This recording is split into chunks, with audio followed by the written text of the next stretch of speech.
What was that score? 49-35. Notre Dame's victorious out there in Southern California, taking on the 6-5 Trojans. Your host, Wes Pritchett, Michael Stonebreaker, Frank Stams, a trio of linebackers from the 1988 National Championship team, talking about Notre Dame football and the lessons learned from that 88 championship season. You know, I like to say lessons learned because every time I listen to Marcus Freeman's press conference, he talks about the lessons that he learns as a head coach and lessons that he learns. You don't like that, Frank, do you?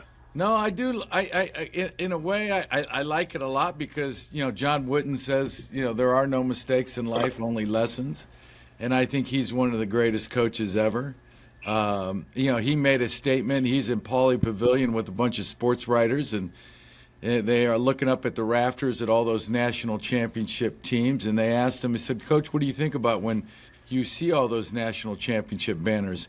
And with the utmost class, he says, I think about all the great teams that I had or the great players that I had. And there's a coach that recognizes it's not just it's not just the coaches, it's the players, it's everybody that supports the team. So I love that. I mean, great humility, and I think Marcus has is tremendous humility. Maybe at times somewhat too much. I listened to his press conference, and he's trying to be nice. I mean, I wish he'd be more of a son of a bitch, you know, like the guy that we knew. And I say that with the greatest affection and a term of endearment. I went and listened to the post-game remarks of Lincoln Riley, and he, a reporter asked him a question, and he goes, I'm not going to talk about that right now. It's not the right time and place to talk about it. He was talking about the future of the sports writer asked him about the future of the SC program. He said, out of respect. You know, and I like that. You know, we were taught. Remember, they brought in the person to kind of educate us on how to do an interview, and the big takeaway that I had on that when we were at Notre Dame, you know, we were getting a lot of press, and you know, sports was really exploding at that point, and they brought in a person, and I remember he said, you know, they can ask you the question, but you don't have to answer it. You answer it the way you want to answer it. You create the narrative, and I don't know who the hell you were talking to because nobody coached me on anything. Dude, they came to the team. It was a team thing, and you must have been in the back row sleeping that day. I was headbutting somebody. All right. Well, anyways, thoughts on SC taking on the out there. You guys get a chance to watch the game. Watch the whole game. Yeah, that's I think stupid question, but of course we. I think SC has a lot of. We knew they were going to have a lot of players, talent. They're going to play their best against Notre Dame, and I think at times Notre Dame looked vulnerable on defense, which surprised me. And I think defensively, I think they made big plays when they had to. I mean, they won the game because they had 2 pick sixes, basically. Right. The USC was driving in to tie the game with, 2 minutes, 4 minutes, however much time was left on the clock. They were driving in to tie the game, and, they got that 1 pick six and backed it up with another pick six, which is good and impressive. But I still, I'm not sold on the Notre Dame. They haven't played anybody, and the little bit that they've been tested, I still have a lot of questions about how you have to play good teams to be really tested. I mean, they haven't been tested. I totally agree, and I think this whole argument, and I don't know how it's going to go down. People make it sound like the CFP is going to make the best decisions for the best teams. It's all about money. Don't misunderstand any of it. If they think a certain conference needs a team in, I mean, but the point I'm trying to make is I do think the SEC, if you look at who's beat who over there, those guys are used to. I mean, they are all kind of beat up. They've all beat each other up. I think their schedules. Texas, for whatever reason, got a really easy draw. I think that there's the 3-loss. The argument comes down to the 3-loss teams in the SEC: Alabama, Ole Miss, and South Carolina. But if you look at they all 3 of them have quality wins against top 25 teams. I don't know, and then they have weird losses. So I don't know how I got from the game to the 12, but I thought the offense played pretty good, other than the terrible pass that Riley Leonard threw the interception on. I thought the offense looked decent, looked good. I think the offensive line's really gotten better. So that's my take. Yeah, I thinking about what Mike said. They haven't played anybody. I don't want to be too hard on Notre Dame. They had a great season. Congratulations. What is it? 10-1, 11-1. They were something like that. All I know is they weren't 12-0, and or they weren't 11. They weren't 11-0. But anyways, no, they had a great season. Showed great resiliency. But I agree with Mike, and they haven't played anybody. I was listening to I love listening to the post-game remarks, because a lot of time you get that raw and unfiltered and unplanned, and talked about the last 3 games before this game was Florida State, UVA, and Army, and I was thinking, that's not, I mean, Notre Dame's strength of schedule, I think they're, of all the 1 through 12, I think they're not very good. Now playing SC, it'll strengthen that, but watching the game, they won the game, put a lot of points on the board, but they gave up a lot of points too. Lincoln Riley had them figured out. They showed a lot of vulnerability. He exposed Notre Dame's defense, on a lot of things, and going forward, coaches will see that as far as game planning. Notre Dame. That's a bit alarming. Notre Dame, enjoy this win. Coach Freeman talked about, we're going to enjoy it for another day, because they don't have a game coming up. The 24-hour rule is going to be extended to 48, maybe 72, but enjoy it. You guys earned it. You guys, showed some resiliency and, finished strong out there. What was impressive, what I thought about Notre Dame is, man, how fast they played. I thought they were just as fast, if not faster, than SC. I mean, Jeremiah Love, damn, God, he looked like he was a senior playing against the freshman team. I got an interesting stat for you. Of all the Power 4 conference running teams, there's only 3 players with at least 75 rushes that have averaged over 7 yards a carry for the season. Notre Dame has 2 of the 3. Yeah. How about that? To me, that's impressive. Right. That is impressive, but to Mike's point, who they play, who's he getting those who they getting those yardage against? D-line, is that Georgia's D-line? No, it's not. And that's how this 12-team thing has played out this year, and I guess how it's going to play out every year. Is some conferences are going to be strong and they're going to knock each other off, and some folks are going to have a much easier route to the playoffs. And I haven't watched Boise State play, or whoever else is number 5th projected, or is 5th this 4th right now. But Notre Dame's going to get into this playoff race with the easiest schedule that they've ever had, and if they go in at 5th and they beat that team and then get to play the 4th ranked team, that's another easy route for them. Yeah. It's setting up for a breeze of a season.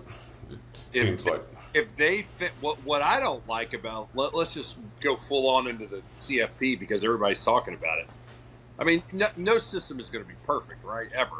But I don't like, for us, for Notre Dame people, we have a totally best case scenario. You finish fifth, you play the 12th ranked team, right, which is the worst team that's making it to the playoff, and then you play the fourth worst conference rated team or conference champion rated team, which, like you said, SMU or somebody like that. To get to the show. So Yeah, I saw that too. I agree. I think Notre Dame really, as far as that brackets and how it looks initially and then going forward, they are, in yours and mine and maybe Mike's opinion, they are in a sweet spot. So hey, that bodes well for them. But a quick look back at the game. Watching, hey, Irish Nation, we're raw and unfiltered. We're telling you like it is. We're telling you like how we were coached. Enjoy the win, but again, a couple of days from now, you better bring your asses back to reality, because reality was SC with 29 first downs in that game, Notre Dame with 23. Third down efficiency, Notre Dame's 3 for 9, SC's 5 for 12. That's about the same. Fourth down, Notre Dame does a great job for 3 for 3. But here's where it gets troubling. All right, passing yards. SC, 360 yards passing the ball. SC, 200 yards rushing the ball. Now, Notre Dame did have 260. Yards.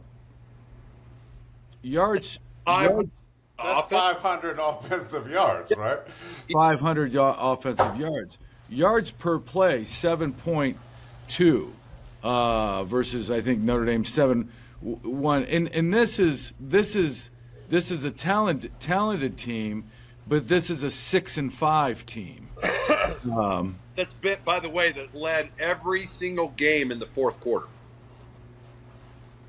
USC was led every single game in the fourth quarter. They had 5 losses in the fourth quarter, or 6, or whatever it is now. Yeah. So there's some growth there for Notre Dame. Well, that's why I'm not sold on the team yet. I mean, I've picked them every week to win because that is who they're playing.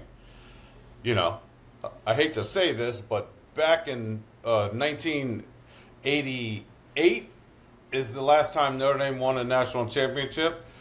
And I think 4 of those teams wound up the year with 9-2 records or 10-1 record. So we played some high-powered teams. Teams in the tops. We beat number 1 when they were number 1, number 2 when they were number 2, number 3 when they were number 3, and like number 7. I mean, it's like. Irish Nation, you are listening to you are under the Golden Dome with your host Mike. 1988 National Championship 12-0 Notre Dame Fighting Irish, led by the 3 Amigos, Frank Stams, Mike Stonebreaker, and Wes Pritchett. And you are unfiltered on Under the Golden Dome with the 3 Irish legendary linebackers. Yeah. Now, please don't. I want to know what you thought about the Ohio State-Michigan game. Well, okay, hold on. Let me get to that in a minute. But please don't think by listening. Sometimes we sound like, the old guy who says, "Yeah, when I was a kid, I walked, 5 miles to school in a foot of snow."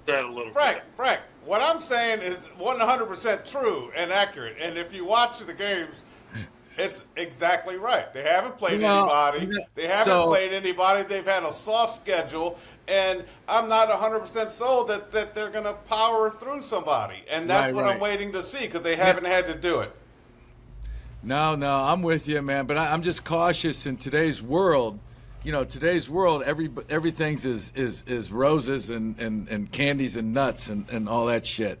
And I listen to the broadcast. Whether it's college football especially pro football. They're so protective of the brand. There's not a person that isn't the most wonderful person in the world. It's the greatest person in the world. I saw a player fall down one time, completely just fell right on his face. Nobody touched him.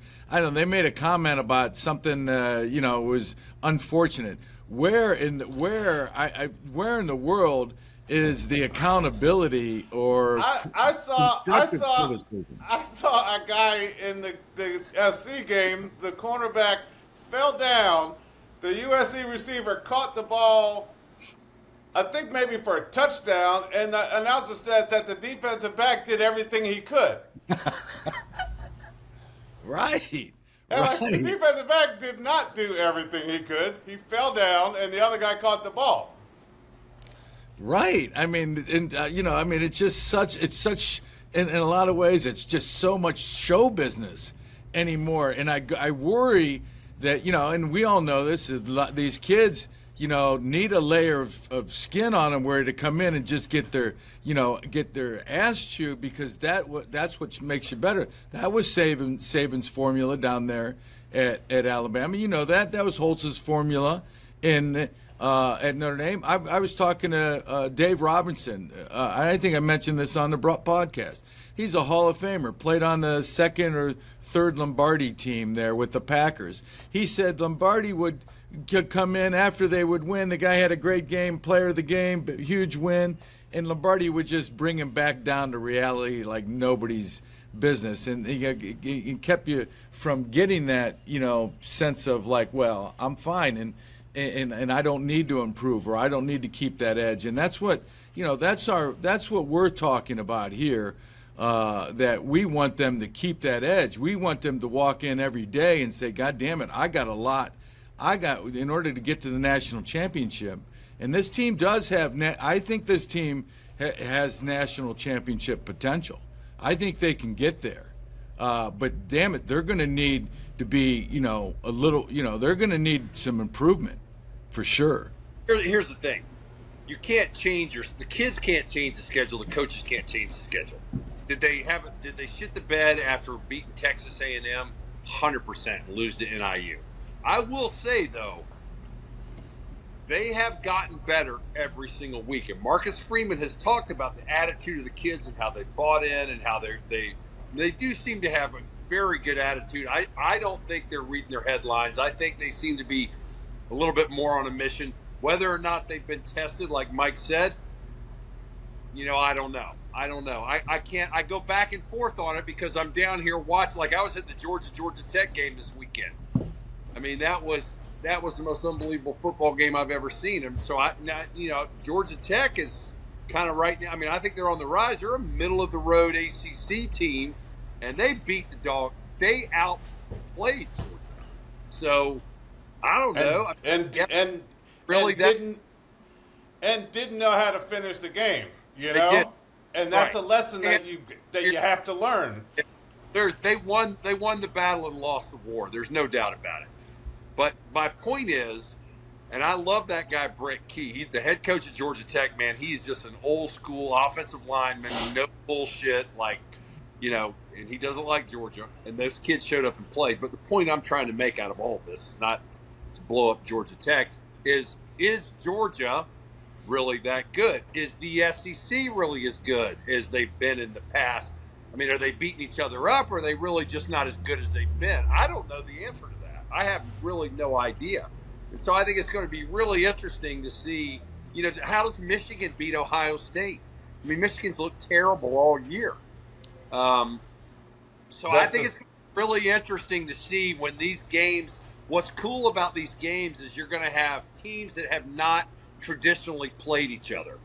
So it's going to be really interesting to see how much parity do we really have in college football now with the NIL and the transfer portals, and then how are these guys going to match up against each other? I don't know the answer to that. I don't know. I mean, one week I think Alabama's the best team in the country, and the next week I think they're terrible. I mean, it's hard. And that goes back to, as we said, okay, we don't think Notre Dame's been tested, but they're playing really well and they're winning all their games. You have to keep their heads in the game. Was Georgia's head not in the game? You know what I mean? Was Ohio State's heads not in the game because that's the a big part of with so many games out there on the line to keep all these kids' heads in the game. And just because you're Ohio State and you're playing Michigan, who's having a bad season, they're still going to come and punch you in the mouth. You got to punch it back, right? And so it's trying to keep everybody's heads focused on the weekly game and taking care of business today. Because then you don't, and then you get screwed. There's no doubt about it that I think the biggest challenge for top-tier head coaches in college football right now is exactly what you just said. How do you have a process where you break the kids down and build them back up and have their, you got 20-year-old kids ready to play the game on Saturday. And bear in mind now, Lou was great at doing that, as we would all agree. We didn't have all the distractions that these kids have, all the social media. They got their phones. They got the right. Imagine if you would have had TikTok, Wes. Oh, you would have been all over. Bro, I'm just saying, that is a distraction. I didn't know what the line was. I didn't know anything about SC. I didn't know anything about Miami. Now the kids, they know every player. They know everything about their profile. They see everything they say. It's just, there's a lot more to manage, is what I'm saying. It's harder. There's no doubt about it. Well, I think Marcus Freeman is managing that team really well. Listening to these guys in the post game, everything is beautiful, baby. Everybody loves each other. Everybody is happy, and God bless them. I think the quarterback spreading that money around, that NIL money, making sure everybody's paid. Everything's beautiful. He's a good kid, man. Yeah. I think he is. It's not an act. It's hard not to love that guy. I mean, I'm with you, man. You talk about the All-American kid poster boy. It's an act. It's not. No. I think I'm with you. I think they got great chemistry on that team, and that was a big formula, or that was a big ingredient for our success in '88. I thought we were a little eclectic. A little, we were all over the place. Offense and defense was different. I think this is more of a homogenous. Everybody's holding hands. This Notre Dame team. I don't make them sound like that, but they just seem, so much more. Upbeat and No, I totally agree with you, Frank. Everything I've seen and heard reminds me of the '88 team, and we did in all those interviews. You go back and look at any that we all were always talking about chemistry and how well all of us got along with each other. And I 100%, because they all say it. And I think Marcus has, what he's saying now when I hear him talk is a totally different guy than I heard talk a year ago. Like he's grown up a lot too, and he's creating his own process. He had Lou said, Lou, I like this guy. I think he's going to be successful, but he's got to go through the process and create his own. And I think he's doing it, and it apparently working. So yeah, right. Here's another thing I want to say about Marcus. He can recruit. The kids love him, and they got dudes in there now. We used to never hear about Notre Dame being in the running for 5-star kids, and they are in the running for 5-star kids now. And I think the level of talent that they've brought in over the last 2 or 3 years is much better than what it had been over the last 15.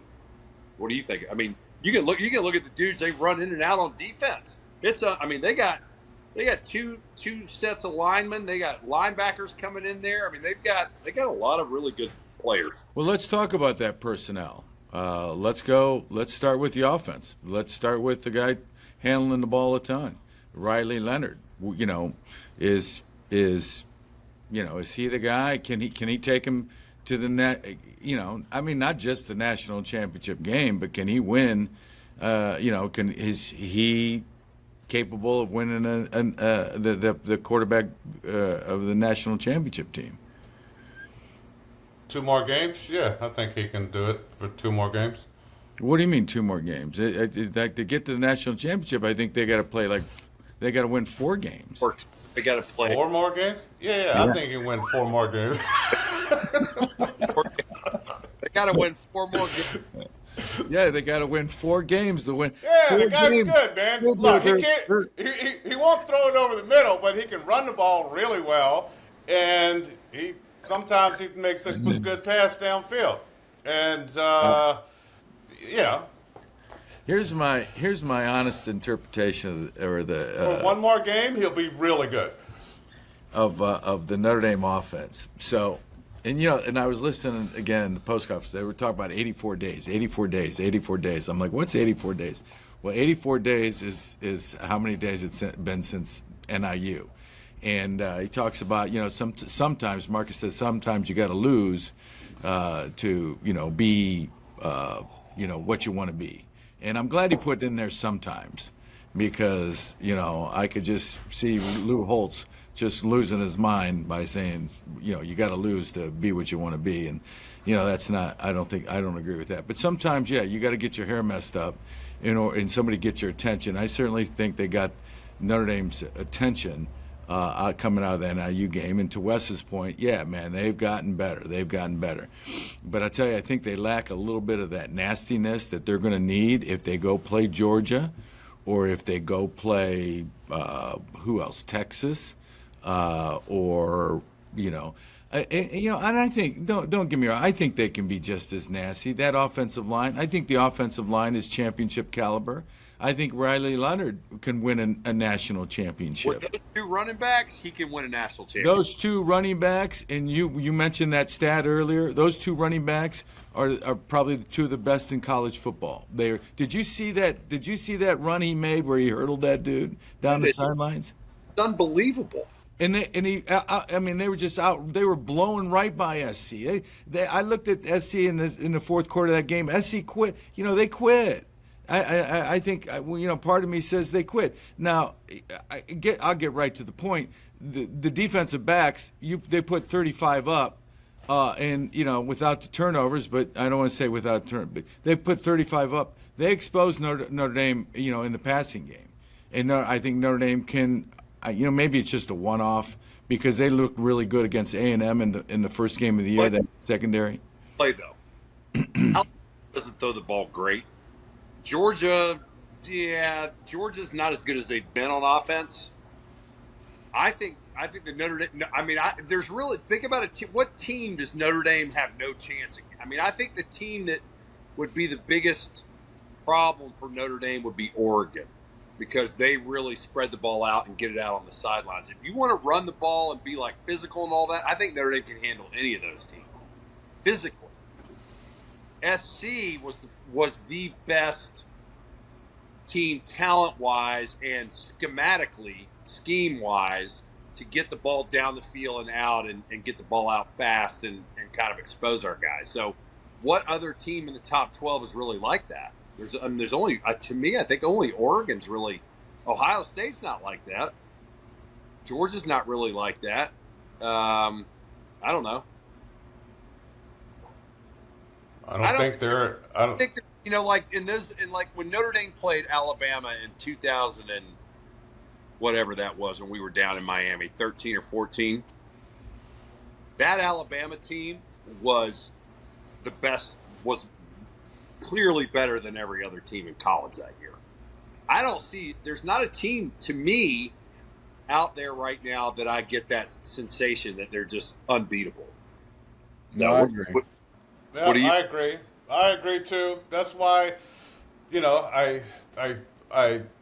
I'm still picking Notre Dame to win, because they hadn't been tested. They hadn't had this schedule I would have liked to have them had, but they're still playing winning football, and they're winning the games they're supposed to win, and they're putting up points, and they're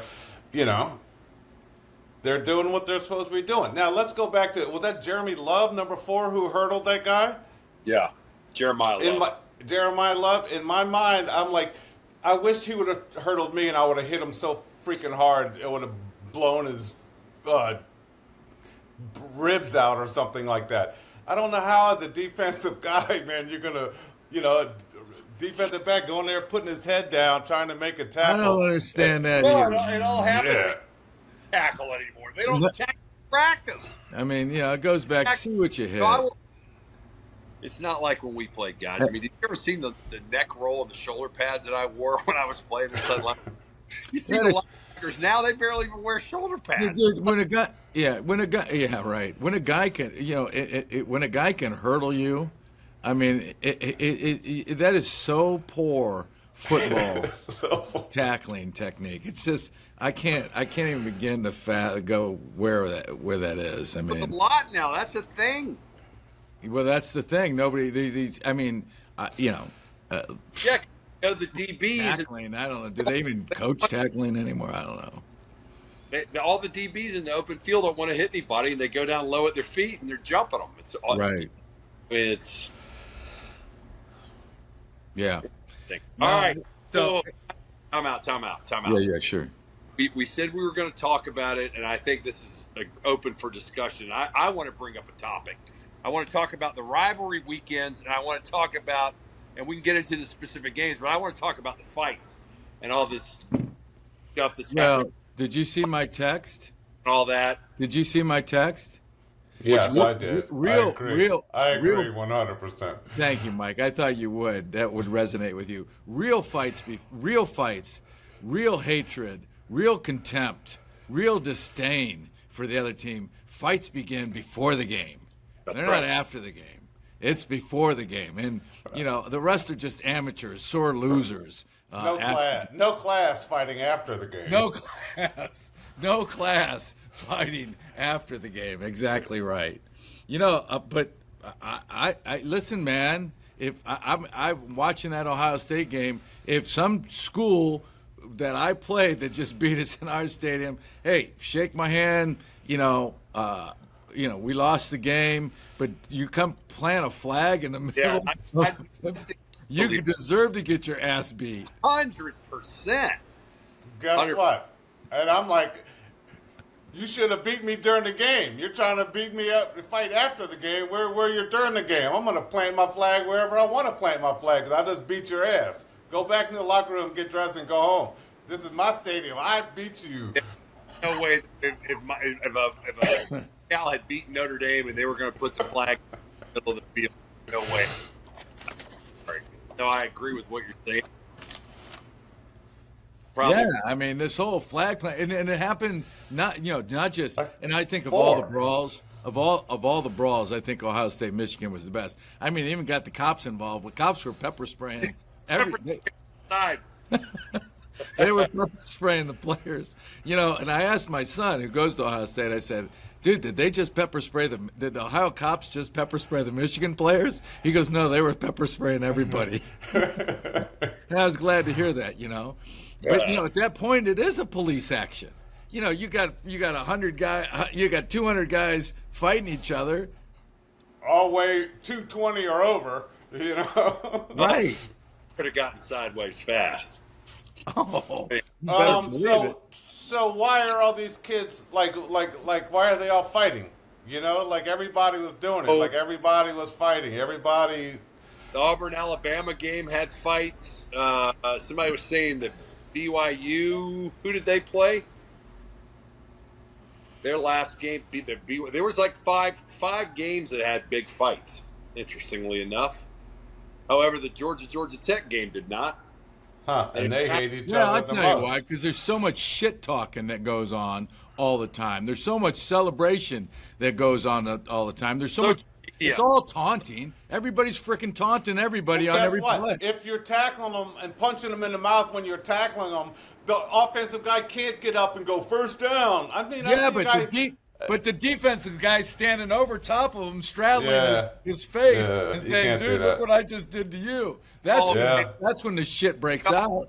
Remember when we were, first of all, Lou wouldn't have allowed any of it. But, when the game was over, typically when we played a really big game, I was so freaking tired when the game was over. I had no desire to fight anybody. I was done. I was paid, whatever. I was there to play and give it all on the football field. Right? Like I'm with you on that. people, all the shit talking turned into. I was too goddamn tired after a play to talk shit. Left when that game was over, man. I had given all I had. Besides, why would I want to make that guy any more pissed off at me than he maybe already is by talking shit? I'm just making life harder for myself.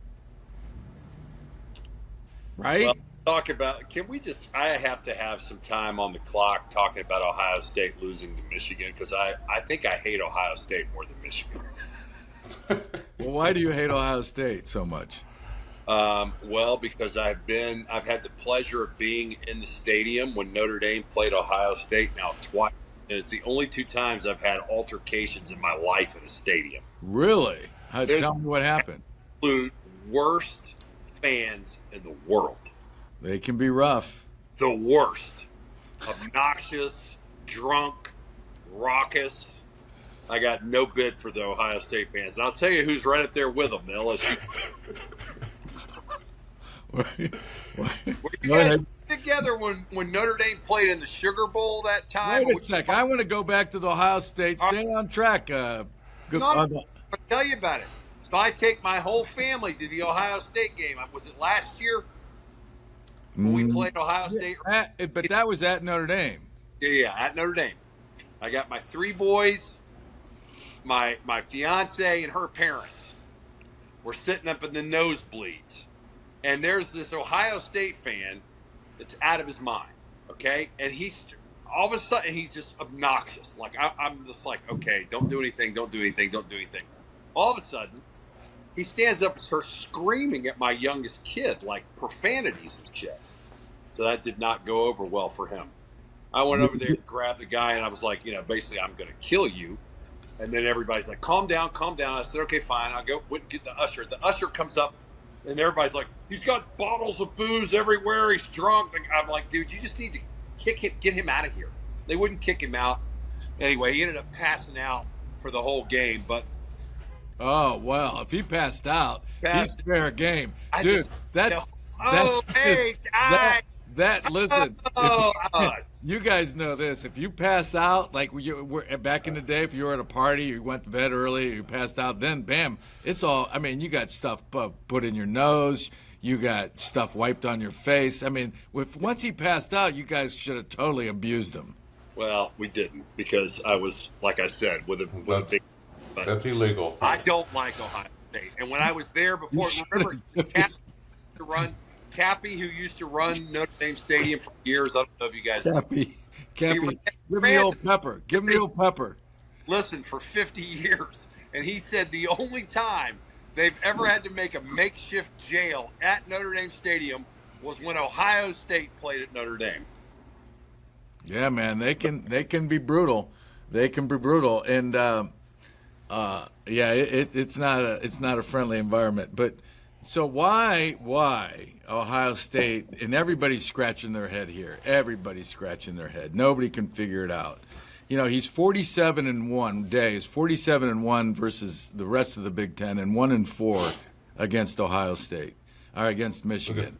And and then there was comments being made. Lou Holtz was right, and we all know most of us know what that is. When Holtz called Day's team or Ohio State's team last year soft, and they played soft. I thought Michigan controlled the line of scrimmage, and they beat them in the run game. Now, everything else I thought was equal. I think both quarterbacks played like shit. They turned the ball over. Nobody wanted to win that game, and that's a perfect example of a game right there, 13-10, that, it's a game of mistakes. And Ohio State made more mistakes than Michigan. I think they missed a couple of field goals. They just played like shit. And they threw an interception that the guy ran back to the 5-yard line. Right. You turn the ball over in your own, red zone or whatever. You can't do that shit in a big game. And then, and then I thought they played unenthusiastic. I think Michigan took it to them. I was like, damn, this Michigan team, they're what, 5-5 or 6-5 or whatever? How the hell they, lose 5 games? But, they did. And in Ohio State, I don't know if it was Indiana took all the, everything out of them the week before. But, boy, that, man, that's a real head scratcher. They were a 21-point favorite, Ohio State. That's almost as bad as NIU. A lot of talk about Ohio State's game plan, offensive game plan, how conservative it was, and how they didn't throw the ball down the field at all to those big time wide. I mean, they've got their talent on the edges is crazy good. I mean, they got the best team money can buy. They got $20 million in that team. All right, Frank, you're there in Ohio. You're close to that organization. What is that called? The Ohio State University. Yeah. Now that fella's a good coach, right? He wins a lot of games, but he hasn't beat Michigan the last 4 years. Is that enough to get him gone, or is he solid? Well, I don't know if it's enough to get him gone. Only time will tell. But it's certainly enough to get that conversation started. It doesn't sit well with the boosters, huh? You got that right. Yeah, somebody asked me the other day, said, well, if he goes on to win the national championship, do they still fire him? I said, what are you, crazy? The guy freaking wins the national championship. Right. I mean, that was just a stupid, you win the national championship, you ain't getting fired. Hey, Right. the thing that's funny is the flip side of that is Sharon Moore was having a very average season, and now every Michigan alumni in the world is Loves 100%. him. Give him a chance, they're saying. They were already writing him off. He was out. Now he's a genius. Give him a chance with this process. Yeah, well, he had big shoes to fill in Harbaugh, but the last thing on that Ohio State was what did I want to say is you talk about not getting the ball downfield. Hell, I don't think the quarterback had time. Yeah, he was under a lot of pressure to get the ball downfield. It's like I said, it goes back to what I said. It's really weird. It's all about the way the two teams line up. I don't think you can look at so-and-so beat this team, so now they should be able to beat that team because none of that matters. It's how each team matches up against each other. I mean, you can look at that. If you go and look at the teams I just know the SEC because they beat each other up so much, it makes no sense who's beaten who and who's lost to who. It's all about matchups and coaching. Which I think will be really coaching. Yeah, but I think it'll be really interesting. Well, there was, in the other rivalry games, there was, what went down in the other games. I know Texas A&M. That was the outcome. I think a lot of people expected. Texas was the better team in that game. I mean, A&M had a couple of chances and had squandered some opportunities, but Texas looked a lot better. Right. The last time the only other game I've seen them play was Georgia. But really, other than Georgia, they haven't really. Their schedule in the SEC was very weak. They had the easiest path in the SEC by far. How about Miami getting exposed, losing to Syracuse? Yeah. Yeah, I think that cost them a playoff spot. I think it should have. They lost to Georgia Tech and Syracuse. Right. Well, man, how about that Georgia Tech game? Wes, you were at that game. You want to talk a little bit about that? Growing up in Georgia, Georgia's run the last couple of years, nobody gave Tech a chance. My son plays at Georgia Tech, so I've now become the world's biggest Georgia Tech fan. It's easy to hate the Dogs, considering their fans think they invented football, but it was an unbelievable football game. I mean, look, Tech being 8 overtimes. We were all Texan. The three of us were all Texan during that game. Unreal. I've never seen Sanford Stadium quiet. Like Georgia Tech took.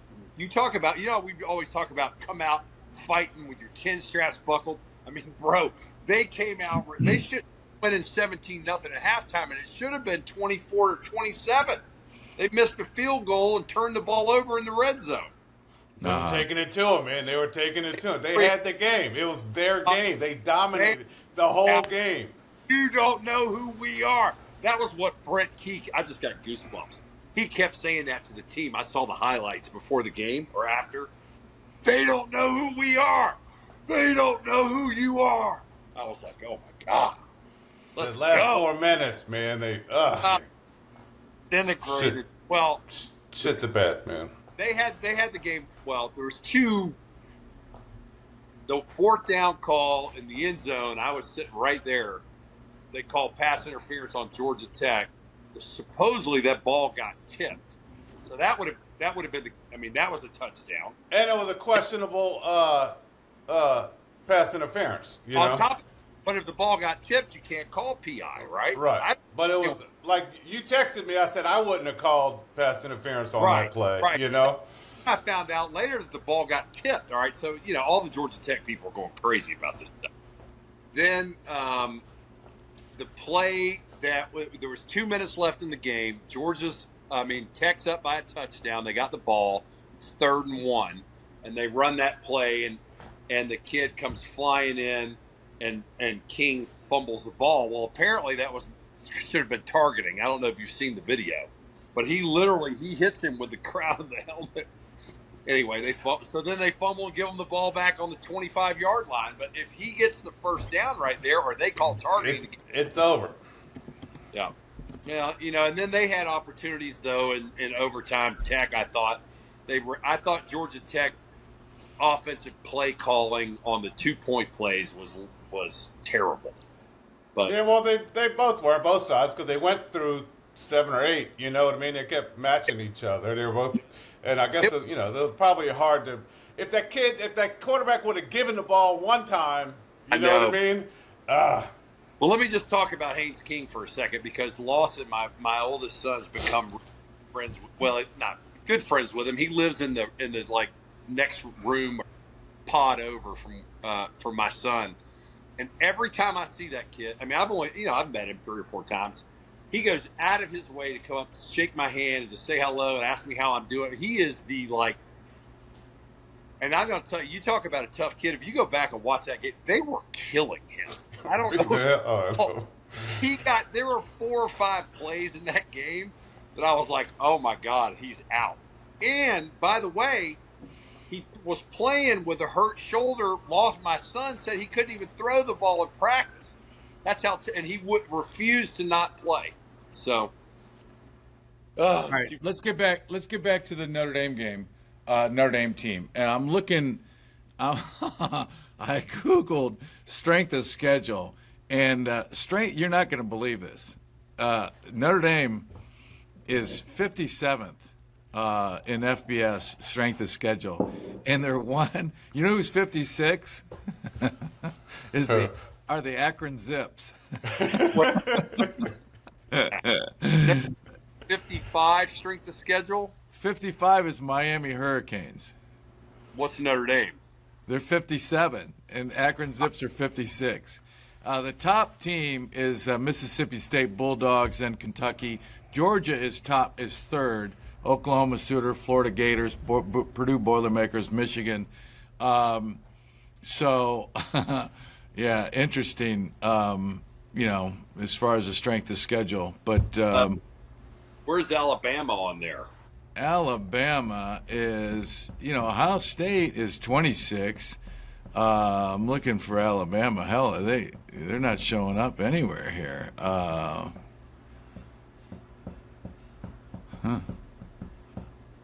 Thought I saw they were like 16th or something like that. Let me see here. Alabama. Yeah, you're right. They're 17. Yeah. So, I don't know. Let's talk about, Purdue had a rough schedule this year. They didn't lose it. They won 1 game all year. They played everybody and got hammered. Their coach was fired too. They played. Yeah. So I'm looking at this thing called SOR, Strength of Record Rank. It reflects chance that an average top 25 team would have teams record or better given the schedule. I have no idea what the hell that is. Strength of record. But that goes Oregon Ducks, Bulldogs, Georgia, Texas, Penn State. Notre Dame is 5 in that. Ohio State, Tennessee is 7. Hoosiers, pretty much almost in line with the ranking. Yeah, somebody must have made that stat up that aligned it with the rankings. Somebody made that freaking stat up. That's some stat correlation they made. quantify their rankings. That's all that is. That's exactly what that is. That's exactly what that is. All right, so who does Notre Dame want to play? No, so who does Notre Dame want to play, and when do they want to play? You got a Friday night. You got 4 games. You got a Friday night game, and you got a 12, 4, and 8 o'clock on Saturday. So who do they want to play, and when do they want to play? We want to play a warm weather team, and we want to play Friday night. I'm telling you, man, December. Why Friday night? Because you want it to be as cold and as miserable as possible. Well, I guarantee you, the school wants a Saturday night game so they can get the revenue. If they play a warm weather team, they will not play well on December 20th in South Bend at night. No way. They want a Saturday as late as possible. What? They're not going to do a West Coast. They're not going to do a West Coast time. What is there a 6 o'clock, Frank? No, on Saturday there's noon, 4 o'clock, and 8. All right, 4 o'clock on a Saturday. That's because I bought plane tickets like 3 weeks ago into South Bend, and I get there Friday and I leave on Sunday. So that'll work out better for me. Who does? I would think Notre Dame wants the Saturday night game, so they get people coming in. Well, no, they want the 4 o'clock because they want them to come in Friday, spend the money, and then stay Saturday night as well. It's I guarantee you, every school is arguing or lobbying for the either 4 o'clock or 8 o'clock game on Saturday night because it means so much money to the community where they play. Who does Notre Dame want to play? They want to play the number 12 team, and they want to play the number 4 team. Well, I mean, the rankings come out tomorrow? Yeah, I don't know. But the thing is, the rankings, so you're going to have Well, not so much the rankings. Isn't the depends on who wins championship games, Frank. That's the thing that's so weird because whoever wins if you win a championship game, you're in. So Clemson is ranked whatever, not in the top 12. If they beat SMU, they're in. Now the question is, does SMU drop out of that top 12 with 1 loss? See what I'm saying? That's weird.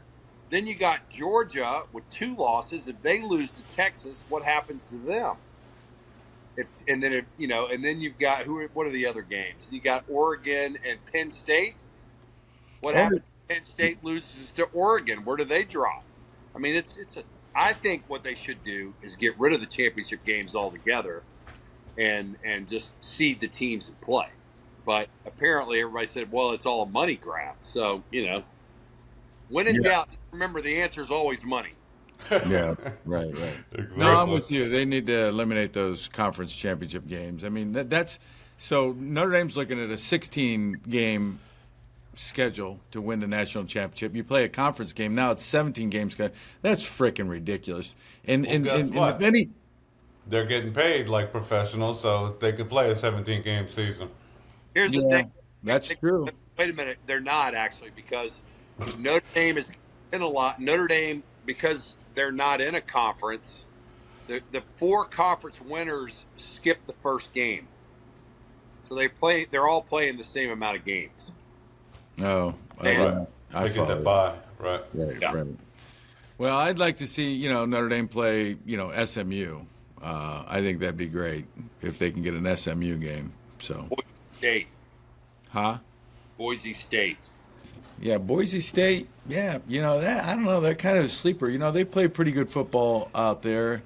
Don't they get like 900 yards a game on offense? No, their running back is unreal. Yeah. Their running back, Ashanti or whatever that kid's name is, he is incredible. Why? Yeah, that kind of scares me. Boise State kind of scares me. It just to me, it's kind of a left-handed team. They do a lot of shit that probably, you talked about, things, matchups that you don't normally see, and I can relate that to high school. When I was in high school, we got into the playoffs. Now we're playing teams from all over the state. You don't know anything about these teams. You never played them. hell, probably the first time you've heard of them. But I'll tell you what, here's the constant. And there's three constants to me in the game and going forward and what essentials that you need to win in a playoff environment. One, you got to out-hit the other team. And I know Mike and Wes, you guys always talk about that, and you guys practice that, and you guys played that way. And I think we did that as in '88. We out-hit our opponents, all right? And two, I can't think of it right now, but out-hit them. No, you got to be faster than them. You got to play faster than them. I think Notre Dame makes that. I think Notre Dame is as fast as any team in the nation, and where in the before that's hurt them.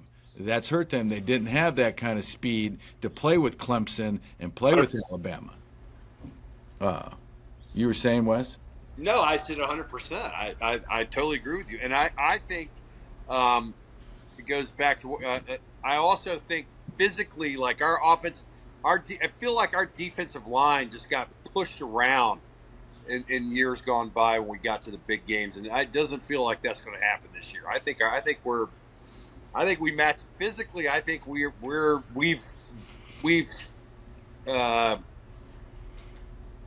reduced the gap of what I think we had before when we played the Clemsons and the Alabamas in the big games. Personally, I don't think we're going to get outclassed physically anymore. No, I'm with you.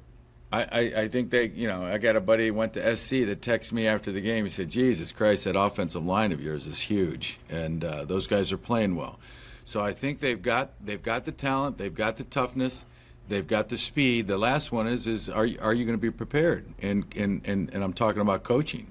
Has Marcus, is he over the hump as far as preparing this team for a national championship run? I mean, for a lot of coaches, this is uncharted territory. So, the only Seems time like their offense is rolling. Their offense is putting up points, and we've had confidence in the defense the whole season. So I think they're sitting in a good a spot as any to take on whoever comes. I don't know what other than Oregon. Would you feel better? Who do you feel better? I mean. Who do I feel worst about? I would not. There's a possibility they could play Ohio State. They could host Ohio State in a playoff game. I doubt it. It's very doubtful, but they could. Ranked higher than that. Yeah. I don't know. They could get a Tennessee. I would not like to see them play Tennessee, but maybe I will. I think they'd kill Tennessee. The thing I was seeing in my rabbit hole today, it kept saying Alabama. I'd like to see them play Ohio State, and we put a GoPro on Wes's forehead during the game and see how he reacts with the Ohio State fans during the game. That's what I want to see. That attracts anybody. Well, fellas, party words for the recap of the season. Notre Dame's 2024 regular season 11-1 record. I'll go first. I think they've gotten better every year. The NIU game, we thought 84 days ago or 80 whatever, how many days ago, we thought that the Irish.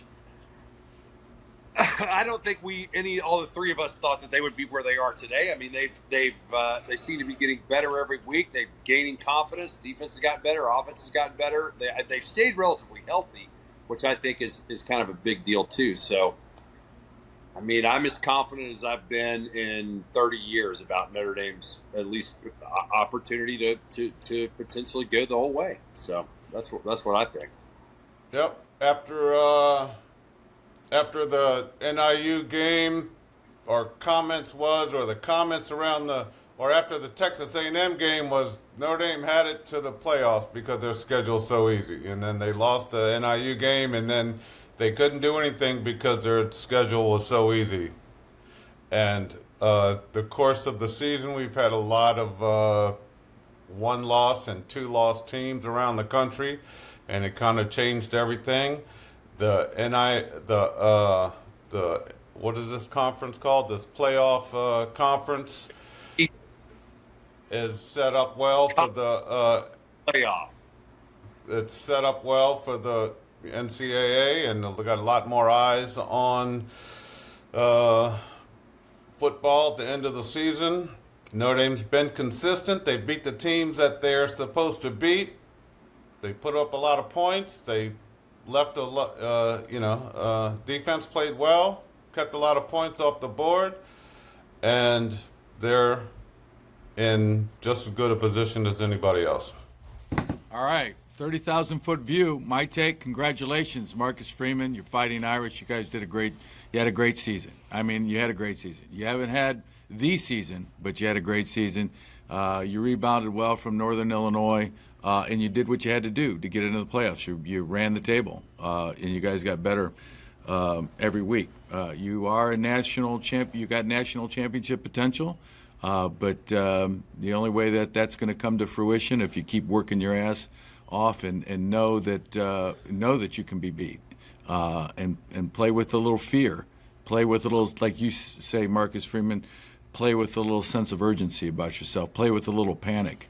All right, well, we'll see. Irish Nation, you've been under the Golden Dome with your hosts, Wes Pritchett, Michael Stonebreaker, Frank Stams, the Three Amigos from the 1988 National Championship team, talking Irish football, recapping the 2024 season. The Irish go 11-1. We will see you next week with our playoff run and our playoff episodes going forward. So thanks for listening. Thanks for joining us. Welcome, Irish fans, back for another edition of Under the Golden Dome with your hosts, Michael Stonebreaker, Wes Pritchett, Frank Stams, the 3 Amigos of Notre Dame's last championship team in 1988. Talking Notre Dame football. Florida coming off the bye week and the win against Navy. Looking at Florida State, and Wes is sporting his guns. Dude, you are in good shape, brother. Tell everybody what 1 hour. That's it. I work out with a trainer twice a week for 1 hour. That's it. I don't do anything else. Nothing. Damn. And this trainer is? Great story, Frank. Good. What nice lead in. His name is Lawton Heydrich. He was the strength coach at Tech, played linebacker at Georgia Tech, that is. And he recruited me in 1984 at Westminster. And he's now your trainer? And he's been my trainer for 20 years. Nice. Yep. Nice. Now, for Irish fans that are tuning in, Wes is from Atlanta, and when he got to Notre Dame, the sun rose and the sun set on Atlanta. So there wasn't anything you ever want to know about Atlanta. Just ask me, because I know. That's funny, Frank. The first thing I learned about Wes was that he's from Atlanta. No, Hotlanta. Hotlanta. That's Hotlanta for you. Right. Listen, right. I'll tell you like my dad told Dan Butler.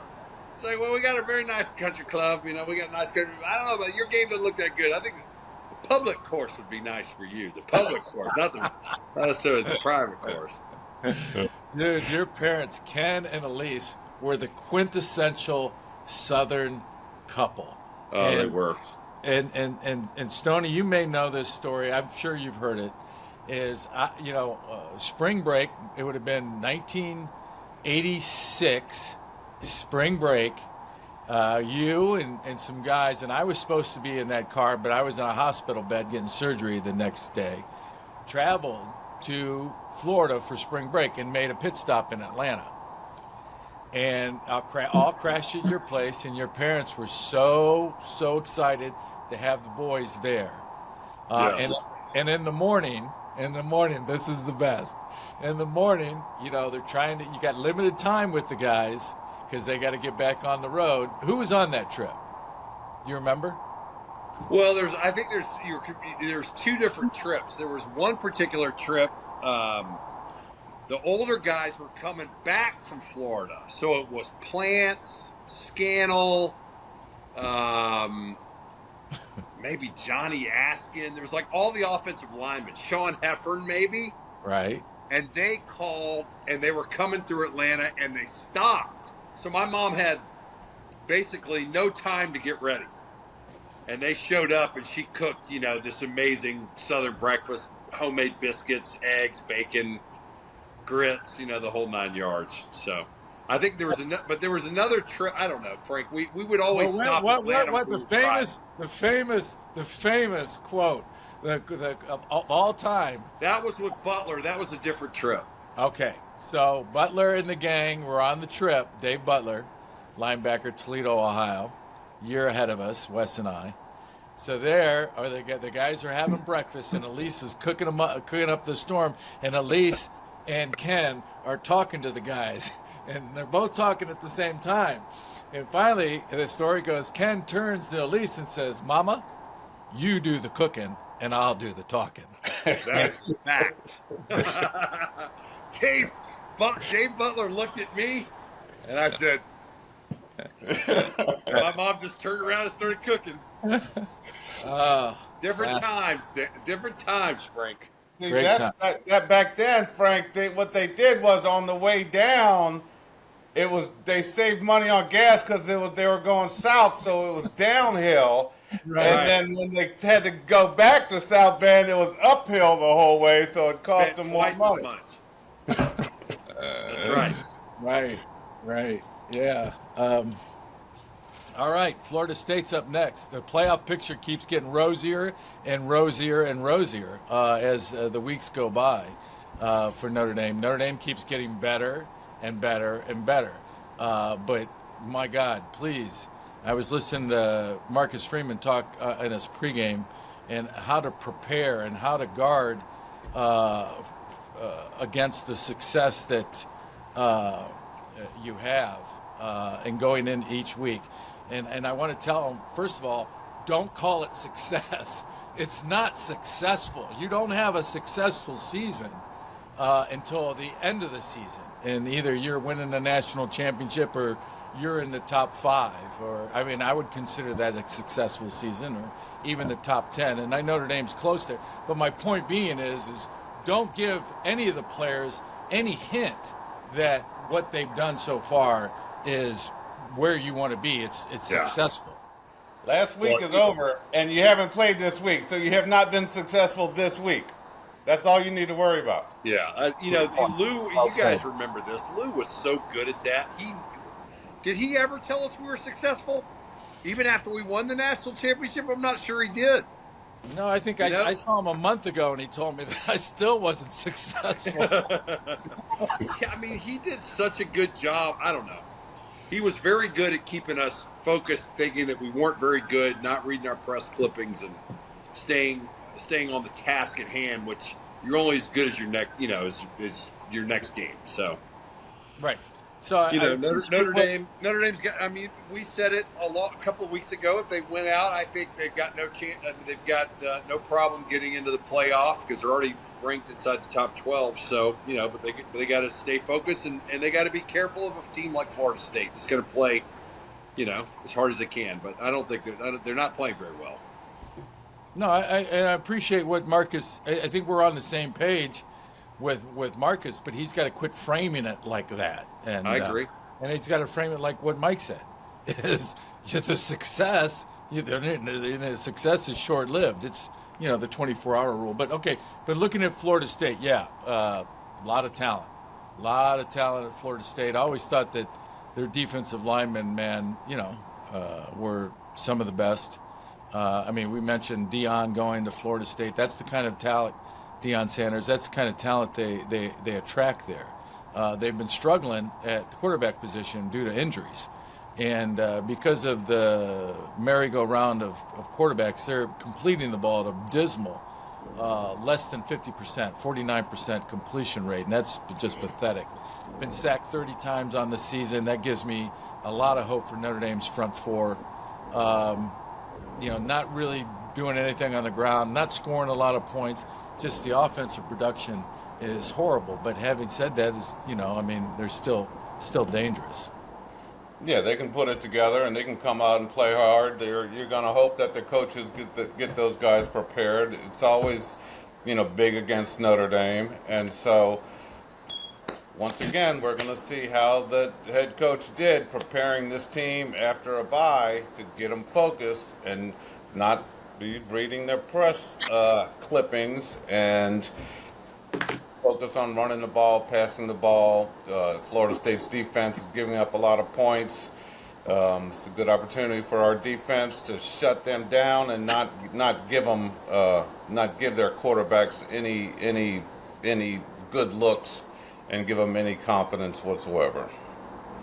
Yeah, I agree with you. I was at the, early on, I was in Ireland for the Georgia Tech Florida State game. Florida State, I think, was preseason. They were ranked very high. They were very active in the transfer portal.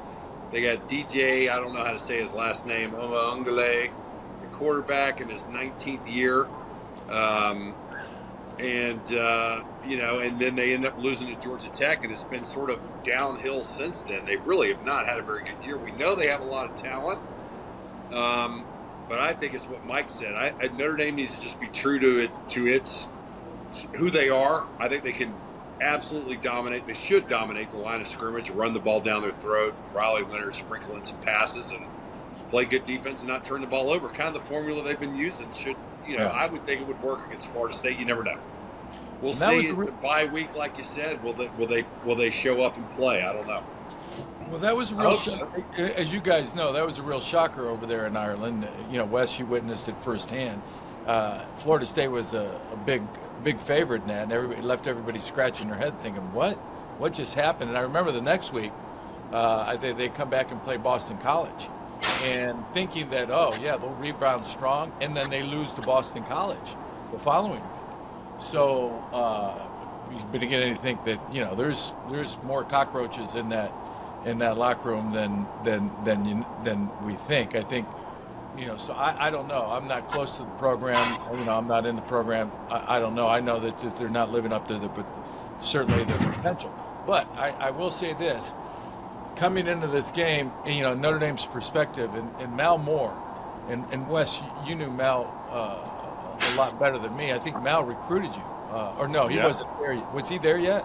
Or he recruited you? No. Mal Moore was one of the reasons I went to Notre Dame. Right. He recruited me. He was he had a great relationship with my parents. He was very, the whole story with Mal. Yeah, well, Mal played quarterback at Alabama. He coached quarterbacks at Alabama. He coached under Bear Bryant, played under Bear Bryant. He had been there forever. Yeah. And left to come to Notre Dame, and he was there only, 2 years? Not long. 2 years? He was gone before I got there, so I think it was just 2 years. But what the greatest part about Mal Moore is that he went back to Alabama and became athletic director and hired Nick Saban. And the athletic facility that my son is now going to be spending every day in is the Mal Moore athletic facility. It's kind of a weird full circle, if you will. But I knew Mal was a great guy. Frank, he was the greatest. he was my position coach. We used to try to listen to his pregame speech before the game. Everybody would be listening to what he had to say to you guys. Why don't you tell us how he would give you guys pregame speeches and what he would say? Well, I remember one thing, and it was a lot of Southern culture, and involved in what. Well, Frank, are you a Yankee? Yeah. So, but I appreciate it. God, I certainly respected Mal. And Mal really was, in what I had heard, was looking as Notre Dame as a stepping stone to a head coaching position. And unfortunately, we weren't successful under Jerry, and that went by the wayside. Our paths crossed again when he ended up coaching with Gene Stallings, another Alabama guy, with the Arizona Cardinals, and he was on the sidelines. But Mal used to say, and I'll never forget this. He said, he was all about effort, playing the game. He had a great perspective on the game. He said, "Now listen," he goes, "if you don't give great effort out there," he goes, "and we lose the game, or whether we win or lose, after the game, he goes, your daddy will shake your hand.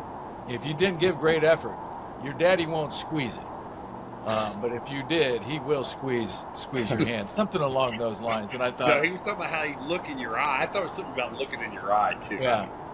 yeah, it was. I mean, he got deep in the weeds with some of his sayings, and I appreciated that because he had such a great pedigree at Alabama and under.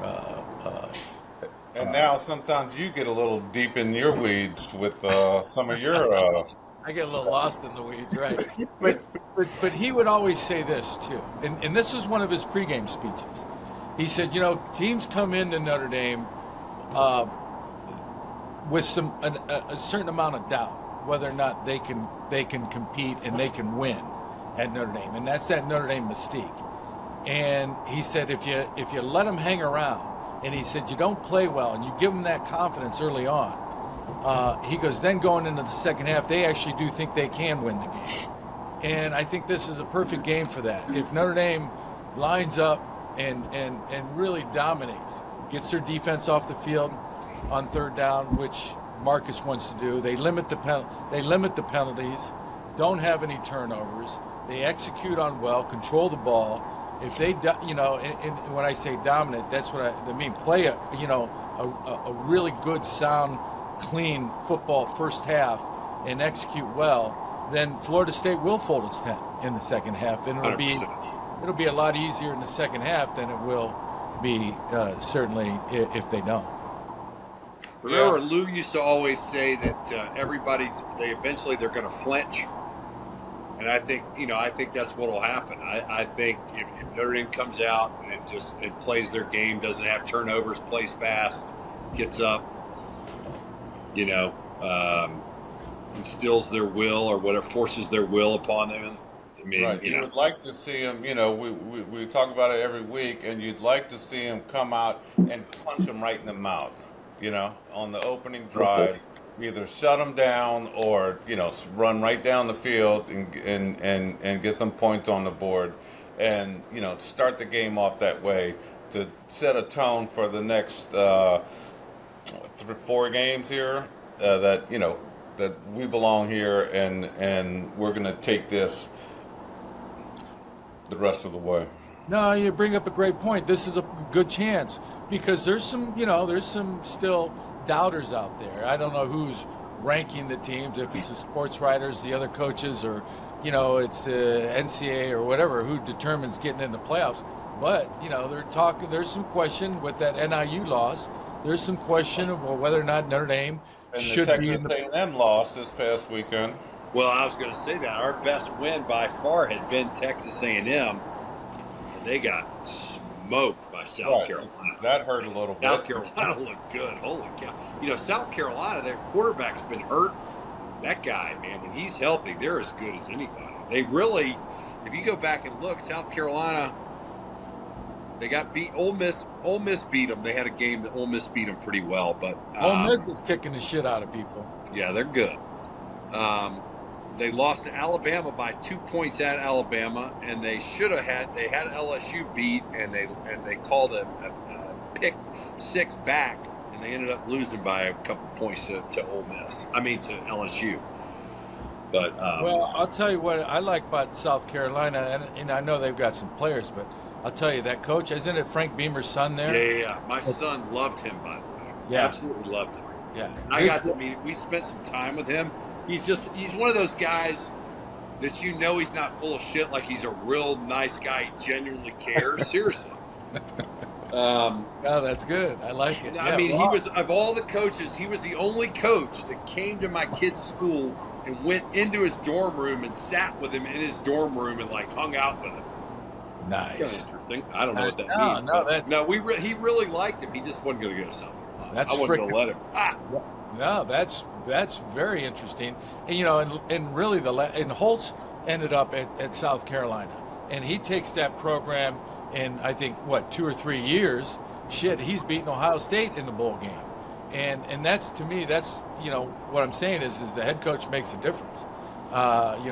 They can turn chicken salad or chicken shit into chicken salad. And I think that you guys know this. I mean, look at Notre Dame. I mean, do you think we had great talent before Lou got there. Lou gets there, all of a sudden we win. I mean, I think Alabama had great players, but Nick Saban was I'm sitting like, coaching absolutely makes a difference in college. Well, Lou's first year was my first year also, Wes. So you've got that. Exactly. So when you guys came in, everything went up. I mean, we had, we went from the outhouse to the penthouse. There you go. Now he brought in some talent, Mike. Dude, Stoney's year, Stoney's, that's probably his best recruiting class. Think about the guys in your class. And they talked about how bad the recruiting class was, right? But that year they did? Yeah. You had Tony Terrell, Rice, T-Light, Stams, not T-Light, Magala, Rice, Anthony Grunhard, Johnson, who else did we have? We had everybody. Ricky Waters. No, he was behind us. What year behind you? Braxton Banks was my year. Hey, that's a stacked team. Stacked year, I mean. Yeah. So, all right, where were we? We were at on Florida State. Yeah, you give them some hope, and they'll make the game close. They got their troubles, but if you pound them, I think, you pound them. That last game, they gave up a lot of bomb plays. They gave up a couple turnovers. They're just not playing as a good unit right now. And he's lost the locker room in that team. It seems like it.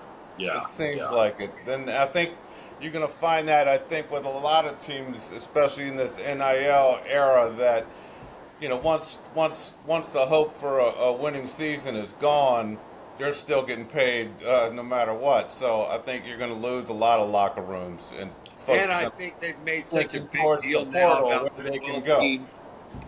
I totally agree. And the big deal now with the 12 team, like if you're not in the 12 team playoff, who cares, right? Right. I mean, I wouldn't say North Carolina's having their best year, and they just blew out Florida State last week. So, right. Yeah, well, it's definitely a game they should win.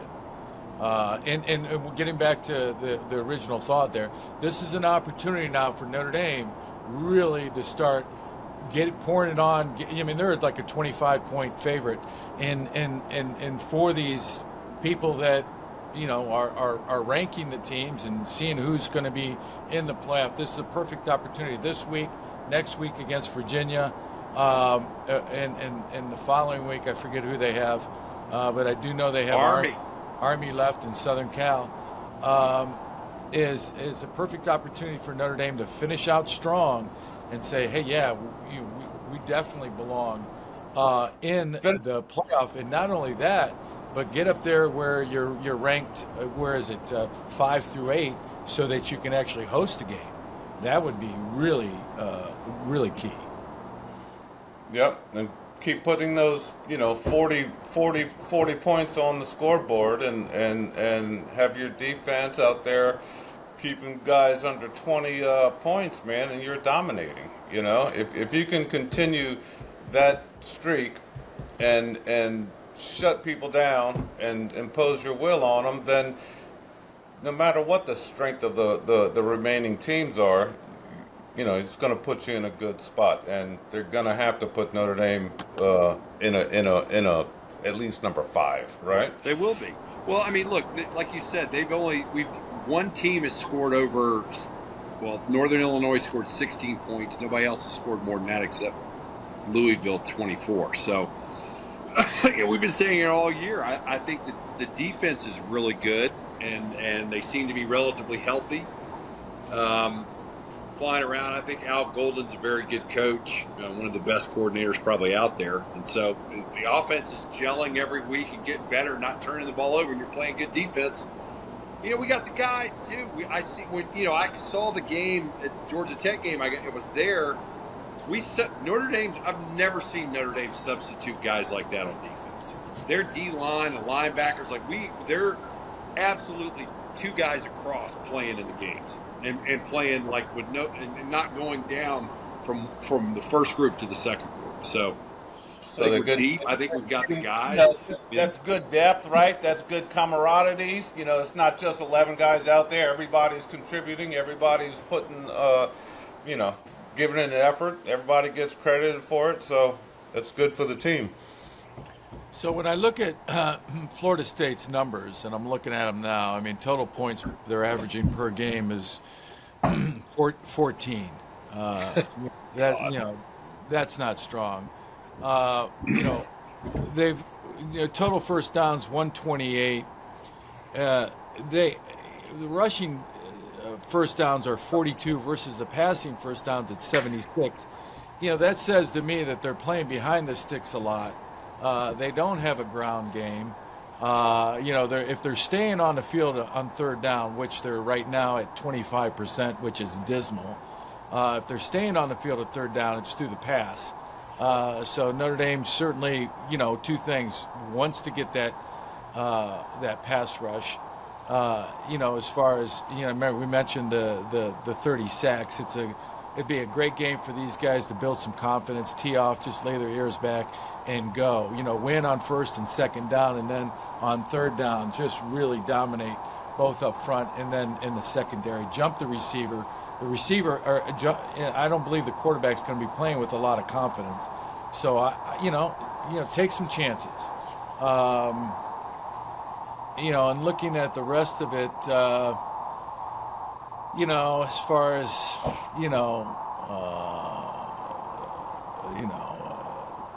their turnovers, time of possession, 25 minutes, that's not strong. So it's definitely Notre Dame needs to get out there. Notre Dame needs to get out there and punch them in the mouth and take their spirit away. And none of that matters. Just beat them up from the first snap and dominate the game and just shut them out. It's a last two games. Kickoff?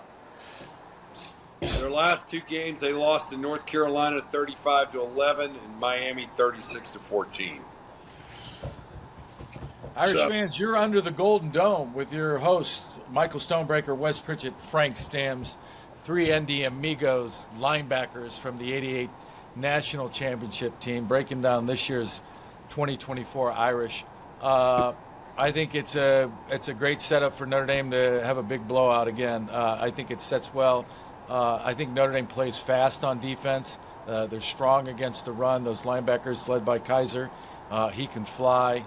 I think their secondary is strong. We saw what they were able to do. Florida State's 1-8, right? I didn't realize that. They've lost 5 in a row. 1-8. They probably. It's what Mike said. They need to go out there and just punch them in the mouth and take their will away right away, and let the young guys play half the game. Rest your studs and get ready for next week. And it's a 7:30 kickoff. I'm gonna be in South Bend this weekend to root on the Irish and watch them out there with the Seminoles. Yeah, I think you're driving. Nice. Aren't you driving up with your daughter, Ophelia? Yeah, driving up with my daughter. We're going to spend a week. We're going to have a good time. Are you really going up there for a week? Yeah. I'm going to go to Nice. next week's game also. I'm going to go to the game out in New York. I'm all about supporting the Irish and seeing how we finish up this season. So is the Army game in New York? In New York. Yankee Nice. Stadium. Yankee Stadium. Yeah. Really? Yeah. So they're going to play in MetLife Stadium and Yankee Stadium. Right. Huh. That's pretty cool. And so I've got a daughter that goes to school up there, so she's going to come and she's going to go to that game. Nice. You're a good dad. Mm-hmm. So how Is she at NYU? Where is she at NYU? She's in Pennsylvania, at a school in Pennsylvania.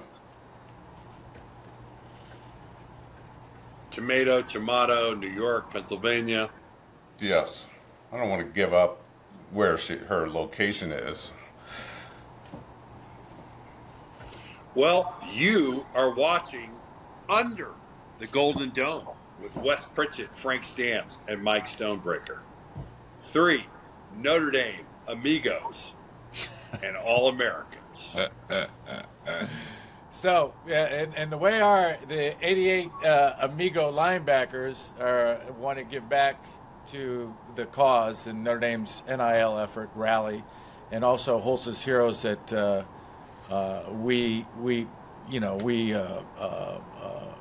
work with. Reggie Brooks does a great job. Is through our website ir88sh or n88d.com. n88d.com. You can buy the championship apparel, and a portion of the proceeds do go to Notre Dame's NIL effort through Rally, and then also to Holtz's Heroes. And Wes came out with a wonderful idea this morning regarding some Amigo wear. So there's some Amigo wear soon to be coming to the website. So stay tuned. That website is 3ndamigos.com.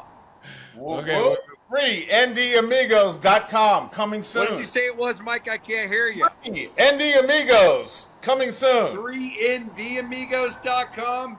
That's it. 3ndamigos.com. I got to remember that's coming soon. So if you go to that, I don't know if there's anything going to be there. So just be aware. We'll probably try to get something up by the end of the soon. End of the year. Okay. All right. So what do you guys want to see? What do you guys want to see Notre Dame do versus Florida State? What do you want to see them? How do they get better against Florida State other than just executing at a high level? They run the ball offensively. They run the, they do what they've been doing. They've been past. We want them to run the ball. We want them to dominate the run. But they're starting to getting some 20-yard passes downfield. Not a lot over the middle, but they're getting some 20-yard passes downfield. Run the ball, run the ball, run the ball. Dominate the game. Throw the ball to your receivers. Let them score some touchdowns so they feel good about themselves. Let your running backs, let the third-string running backs score some touchdowns. Put 48 up there again this week and have your defense dominate, shut them down. Let's give their offense 13 points. 2 field goals and 1 touchdown. Game's over.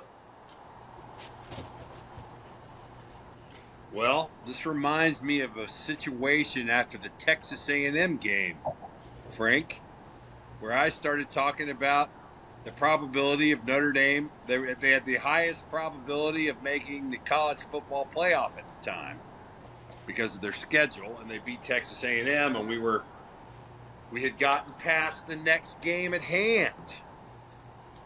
And Northern Illinois came in there and punched us in the face and won the game. And I hope that Stoney is right. I mean, what they need to do is exactly what he said.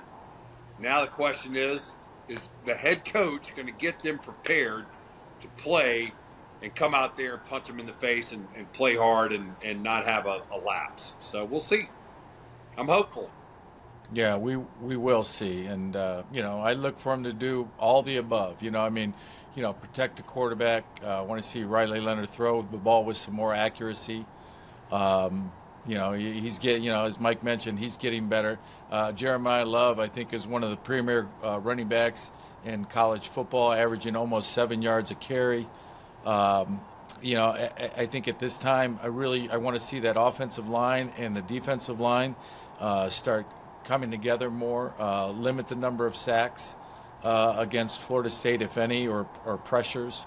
Really control the line of scrimmage. I want to see a lot of second and shorts, third and shorts, keep those drives, those 12, 13 play drives. Defensively, playing behind the sticks, create some turnovers, get some interceptions. Just really, win in every phase. Something that they're going to need in the playoffs. And, to be honest with you, this team's got a lot of potential. And Marcus Freeman talks about that a lot. And if they start living up to their potential, they will win that first playoff game. They get a draw like, maybe Tennessee. They get a draw like maybe, I don't know if Iowa State won, but they get a draw like maybe Indiana. Indiana could make it. you know, then they advance, and then it gets exciting. So, well, good. Well, I appreciate the time. Let's do some predictions for the game. It's I think it's a 25-point favorite. 48-13. Thank you. Nice. 48-13. Correct. 42-14. Really stepping out there. Well, that was kind of what I already had in mind. 6 touchdowns to 2. I mean, that's where it's going to fall, I think. Yeah, I'm right there with you. I'll say 45. I'll say 45-17. There you go. Yeah. All right. We're really standard deviating there, but Yeah, I mean, right. look. The bottom line is Notre Dame's getting better, like you said, Frank. I think they're on a roll. They should be healthy coming off this bye week, and I think Florida State's a dumpster fire. So we'll see. I mean, I hope it comes to fruition. So,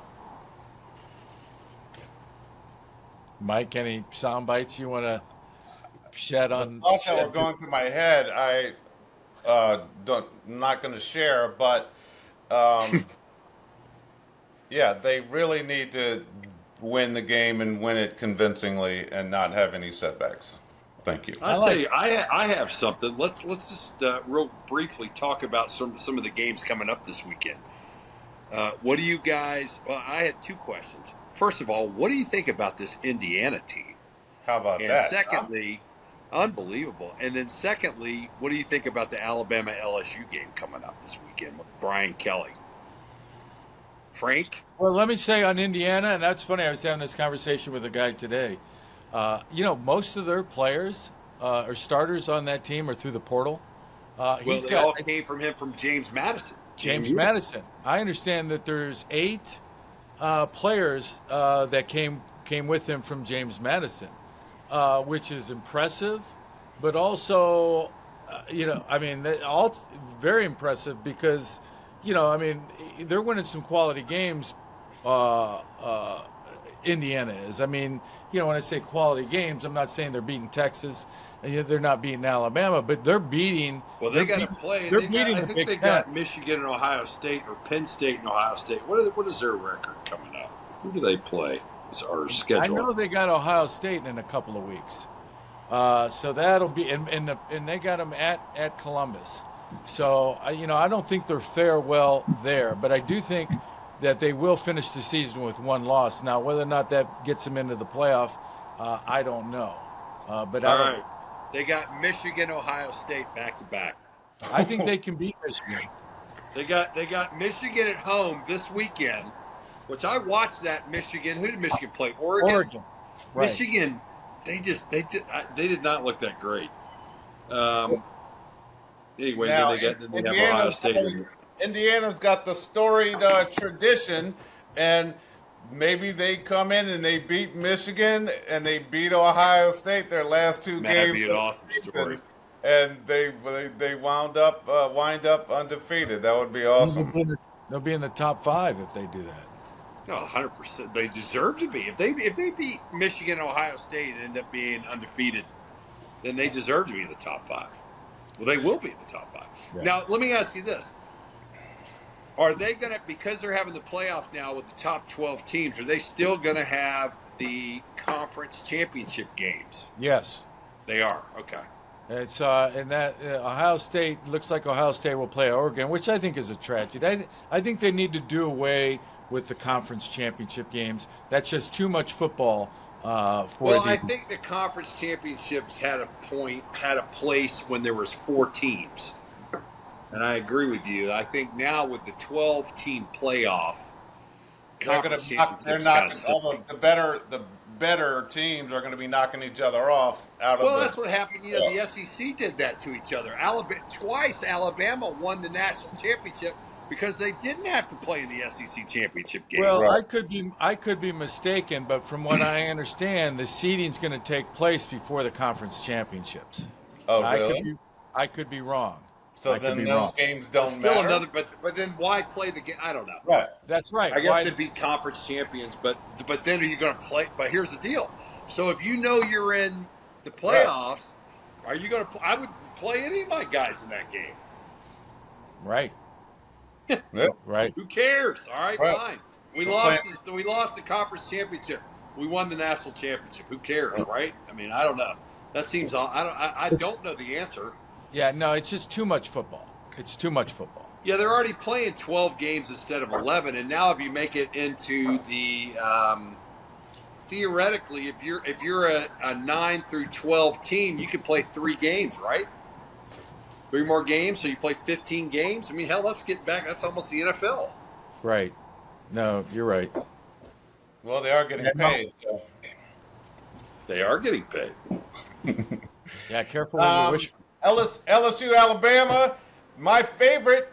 Well, a great place to play college football is LSU on a Saturday night. No When doubt. the fans have Place had is all wild. day We played to, down there. Tailgate, and they're right there on 4 yards from the field, on top of the field. The electricity in that stadium is pretty unbelievable.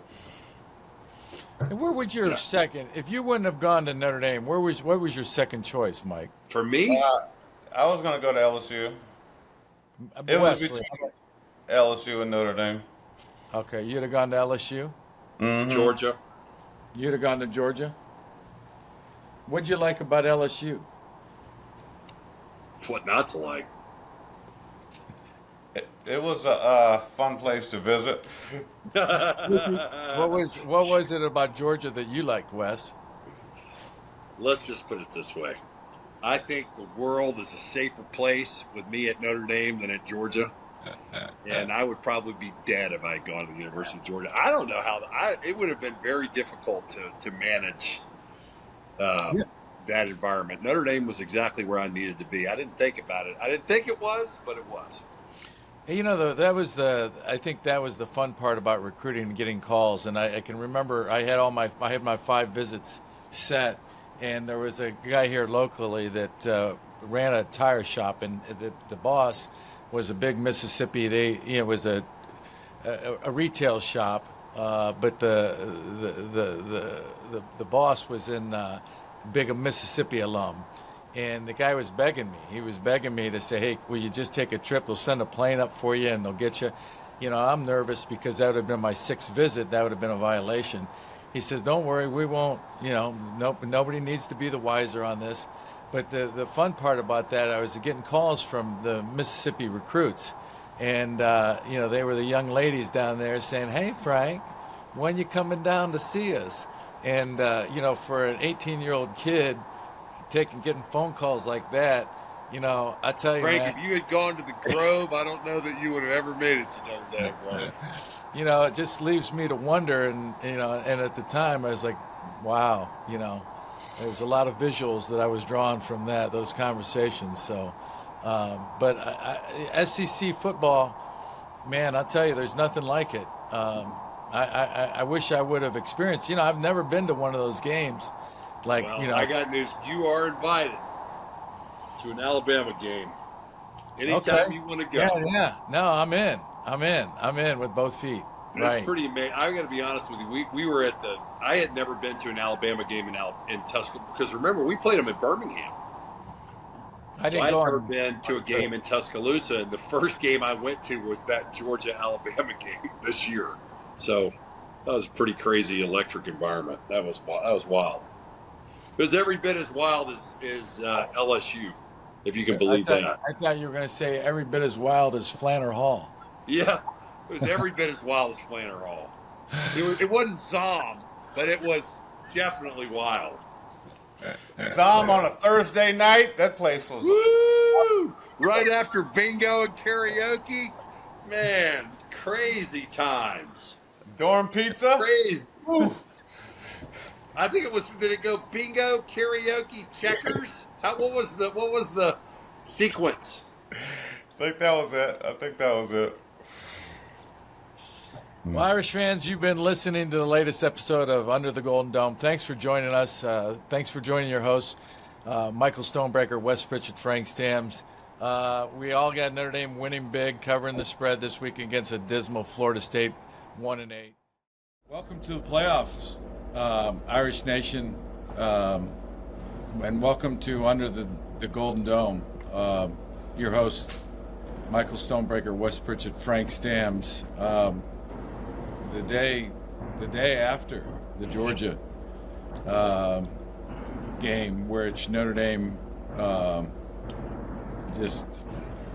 they dominated, and when I say dominate, they won every play they needed to win. And Georgia was they played hard, and they were making plays, but they couldn't put it in the red zone when they needed to, whether it was a penalty or whatever. They didn't make the play on special teams. They whether Kirby Smart should have made that call right before half or not, they didn't make the call from the sidelines or the play on the field, the fumble. I mean, Notre Dame scored 17 points in 50-some seconds? 54 seconds, 25. Frank. 25. I think it was like, whatever. It's less than a minute. Well, yeah, and but first, we'd be terribly remiss if we didn't, offer our prayers and thoughts, condolences to all those affected by the terrible attack in New Orleans. Mike, you were there firsthand, or you were there in New Orleans. I don't think you were in the quarter at the time, but you were there earlier. Your thoughts? It's a solemn experience. It's nothing you want to go through. You feel bad for all those people that are affected by it. You never want to see that happen, and so we have to honor those people and then continue on with our lives and do what you're supposed to do. I'm sure you noticed a big presence of law enforcement and security going into the game. I know you went to the game. Yeah, well, walking to the Superdome, all the roads there were no car access. All the roads were blocked off by a lot of every different type of authoritative presence you could muster up. And so, at that point, they had things pretty well locked down.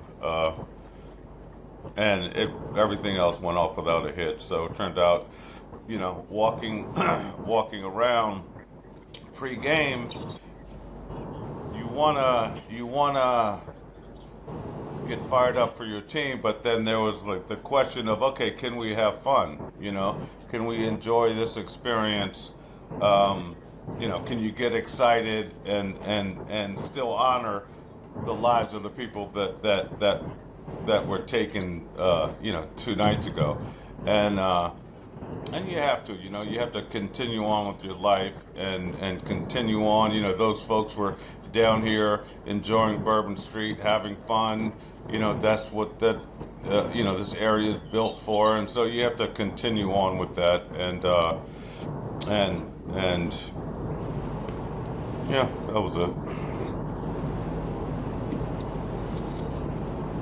What was the atmosphere like inside the Superdome?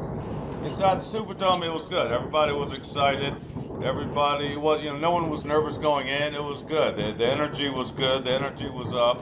A lot of Georgia fans. I think they had 67,000 people, they said, go into the Dome, which considering, the game was postponed today, that a lot of people stayed, and it was pretty crowded.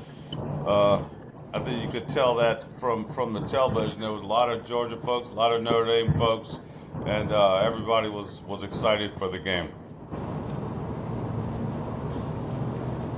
So what'd you see from inside the stadium? What did it look like, as far as watching it live, Georgia, Notre Dame? I mean, the three things that I really, look at is, who's controlling the line of scrimmage, who's out hitting the other team, who's playing faster than the other team. What did it look like from your vantage point? It looked like it was a tight game. It was a close game. those 54 seconds, that was the whole ball game. Other than that, it was a evenly keeled, even game.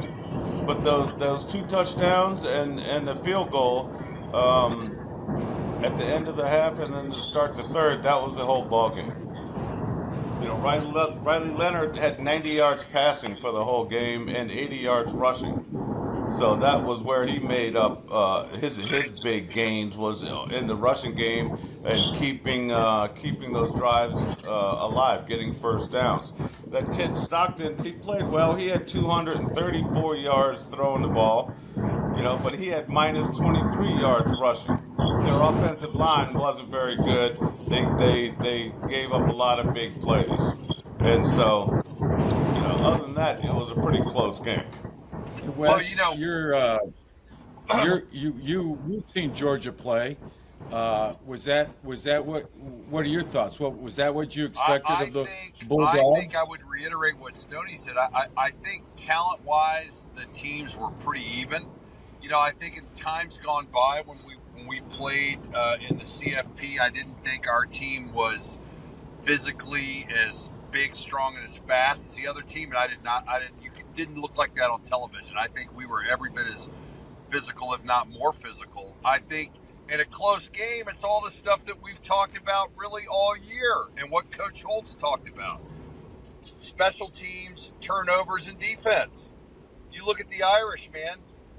Riley Leonard, he's not a prolific passer, but he's a game manager. He doesn't make bad decisions, and he doesn't turn the ball over. And he made some big plays with his legs when he had to. And then the defense showed up, man. We stopped them. We got that. It really, at the end of the game, like you said, it was the 54 seconds, but there were the two turnovers won the game. I thought that was basically the end of the difference in the game. And I think the Irish finished the game. Georgia looked like they were getting some momentum. We were up by 13.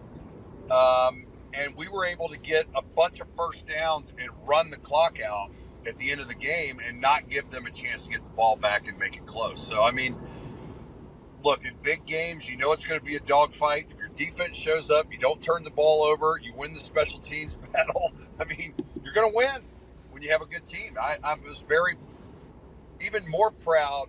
What I really liked was the comments that the players and the coach and Marcus made after the game. I truly got the feeling that those guys are out there playing for each other. It sounded a lot like what we used to say when we played and won.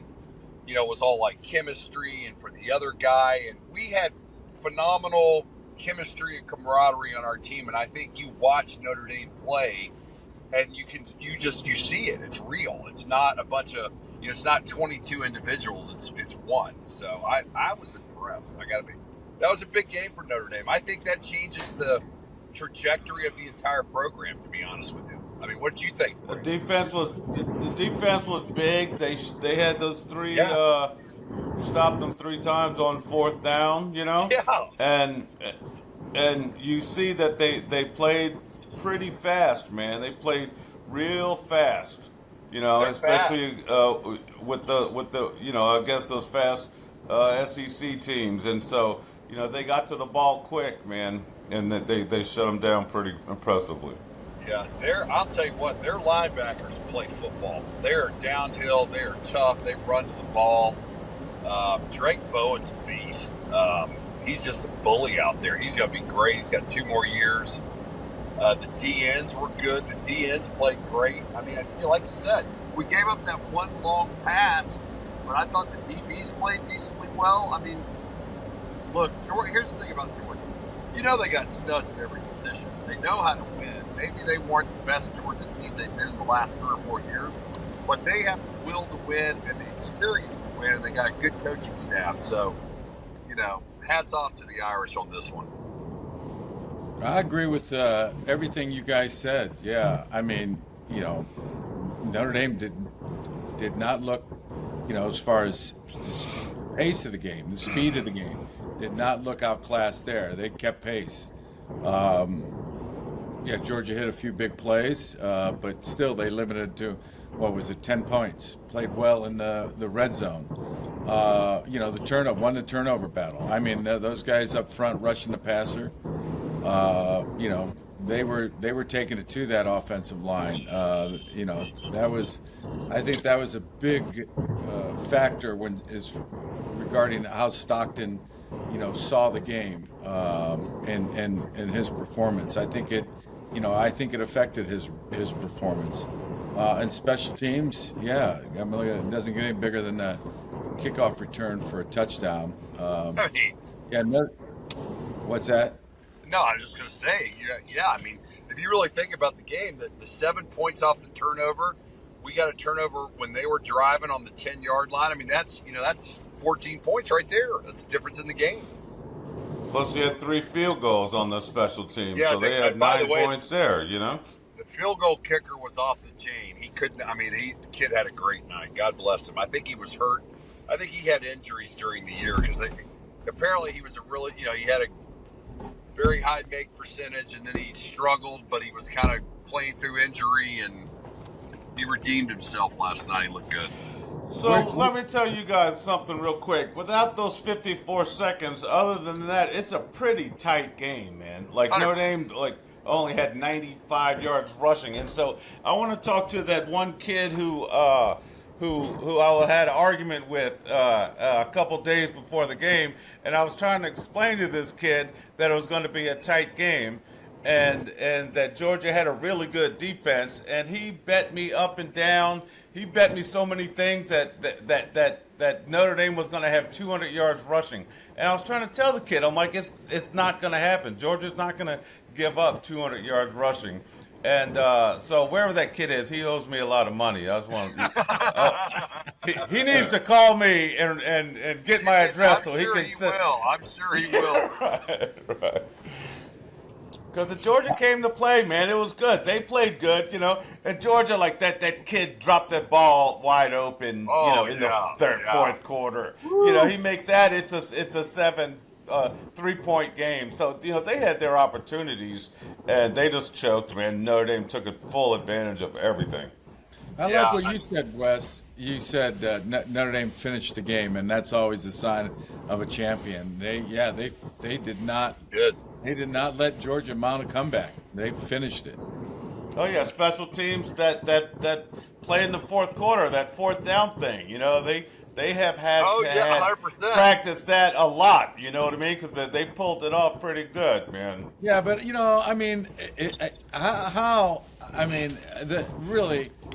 didn't see that as I saw that as clown kind of gimmicky, and who's going for it? I guess not when it works. But who's going for it on the 15 or the 20-yard line? How Georgia jumps offside on that? I just don't get it. Right. Well, and luckily they did and would they have snapped it if they wouldn't have jumped? I think that's what the center was waiting for, to see if they could get him off, right? Or he wasn't going to snap it. Right. No. Because I think that entire sequence was designed to try to draw them off. Everything about it. Right. Substituting the teams on and off, doing the hard counts, moving the guys around. It was because the Notre Dame I don't think they had any intention to snap the ball. It's my opinion, but I could be wrong. Well, then all the credit goes to that Notre Dame center, because, man, as soon as those guys jumped, that ball was snapped, and he threw that ball downfield. And the guy didn't catch it, so it wouldn't have worked if they wouldn't have had the offsides, but that's what he was waiting for, the offsides, Right. Yeah, that's bam, bam. You think Riley Leonard sees the flag being thrown? I think he saw the motion. Yeah. I think he did. Yeah. I did too. I think he saw the motion. Yeah, but again, it like you said, it worked. So all the credit does go to. How about the kid on the sidelines? How about the kid on the sidelines that gets the unsportsmanlike conduct call for Georgia? That's just wow. Yeah, now that we're replaying the game back, we did get a lot of good breaks. All the key moments in the game, Notre Dame made a play, I couldn't hear what they were saying about the kid on the sideline. Can you elaborate on that a little bit? Frank? Well, it was that big play that Georgia had. I want to say, in the second quarter, and the kid, ended up going. I believe it was, pass play ended up going down to about the, maybe 10-yard line or inside the 10-yard line, and as the play's developing, the referees, following the play down the sidelines. And a Georgia walk-on wide receiver, he wasn't even in pads, was in the white, and the referee ran into him, and bam, they called, He called a penalty on that? he called a penalty on it. Yeah, bam, and I mean there was a big collision with the referee, and I don't blame that. That was,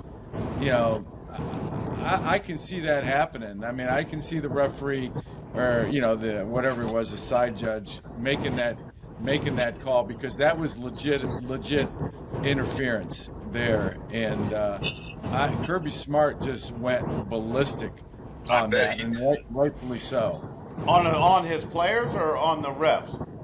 No, he went ballistic on the entire sidelines. It was like, get the Right. F back, everybody. What are you doing? There's no point for you to be there. I mean, that took him from, I would say, guessing from the 10-yard line to the 25. And that was a big difference. But like we said, the Notre Dame made the plays. In every tight game, there's always 6 or 7 plays that you got to win. And damn shit, Notre Dame damn near won all of those. All those. I think it was. I totally agree with you. I mean, they were not afraid of the moment. I thought they played with passion. I think you guys remember when we were so close in '87 and we lost a lot of close games. When we beat Michigan and then I'll never forget when we beat Miami. That I never thought anybody was that we weren't better than any team we played after that. And I think it's there's a lot of it's a mindset. I think this win, I believe, for Notre Dame's program will change all those tight games that we used to lose down the stretch or make mistakes at the end. We were completely the opposite of that, and I hope that's foreshadowing for the next game against Penn State. I mean, if we play, you believe in yourself. If you don't make mistakes and play good defense, you're in every game, right? I guess Lou always said that. We showed that's true. You don't have to have offense. I don't know how it looked on TV, but it seems like, I know live, but it seems like it looked like it did live. Was Notre Dame looked really athletic. They looked really good. They looked like a well-coached team, and so that does a lot for your recruiting and bringing in kids who are want to play at a high-level Notre Dame program. When folks, have been saying in the past that Notre Dame's not really relevant in the college football, this helps to keep Notre Dame up in the higher echelon of the CFP teams. Now let me ask you another question. If the top 4 teams lose that the CFP chose, what does that mean about the selective process when the top 4 teams all get beat? Well, I have bitched and moaned about the process a lot, but I think, you know all my arguments about who should have been in on the 12 teams and all that. But I think at the end of the day, if I have to take a step back, I think the best 4 teams are in. Yeah, I really do. I think the best 4 teams at the end of the year have made it through. So, was it a perfect process? No. I think that the conference winners, like they said, should be in, but they need to re-rank everybody after that instead of giving the 4 byes to the 4 conference winners. But other than that, I still think the best 4 teams, are in the. I don't think anybody's going to argue about who wins the national championship now, in my opinion. I mean, I wouldn't. I'm not. What do you guys think? What do you think, Frank? You think they need a commissioner like I think maybe a Frank Stams as commissioner of the CFP to make sure they're doing the right thing on their choices?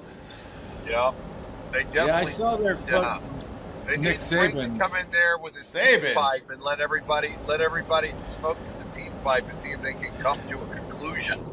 Yeah, It's reasonable. Saban was a lowly defensive coordinator when we played Michigan State back in Right. the '80s. Yeah. Frank's got more experience than Nick Saban does.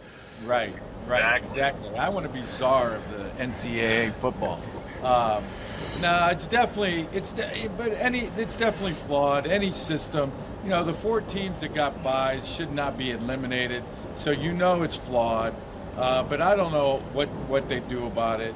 I don't even know if a commissioner is going to be able to do anything about it. I think they should wait, strength of schedule a hell of a lot more than they do.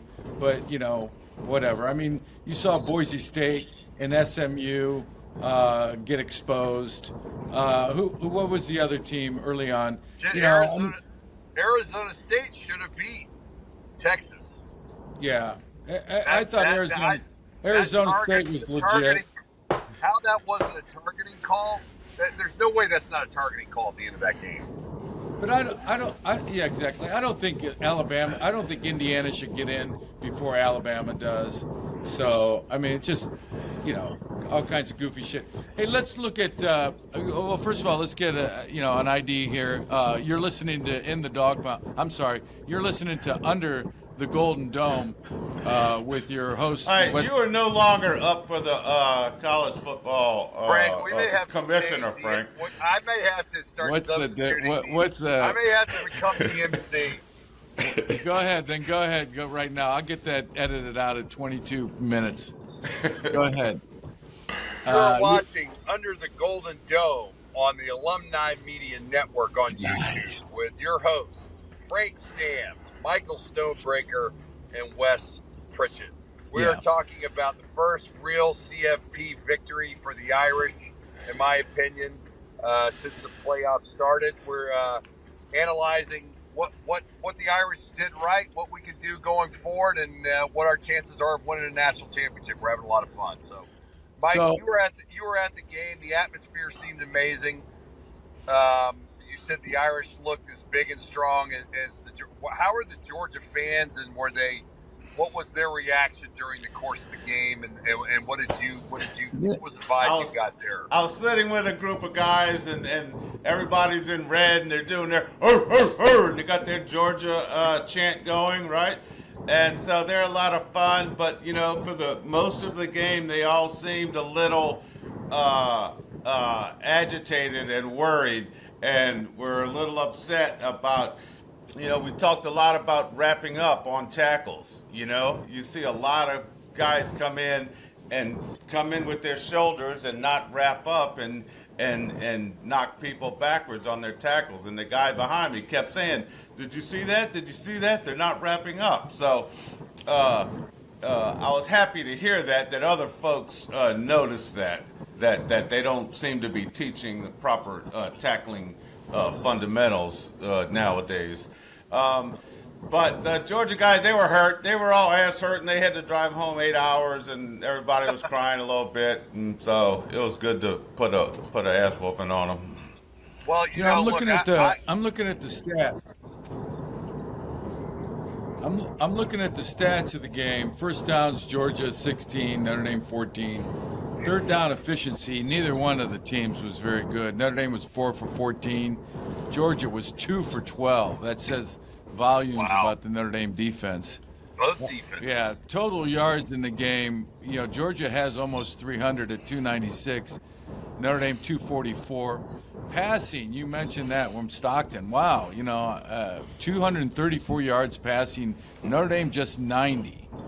But I thought I really thought Riley Leonard played better than Stockton as far as, like you were saying, managing the game, running it effectively, not making any mistakes with the football. He certainly did not lose the game for them. I thought the defense won the game for Notre Dame.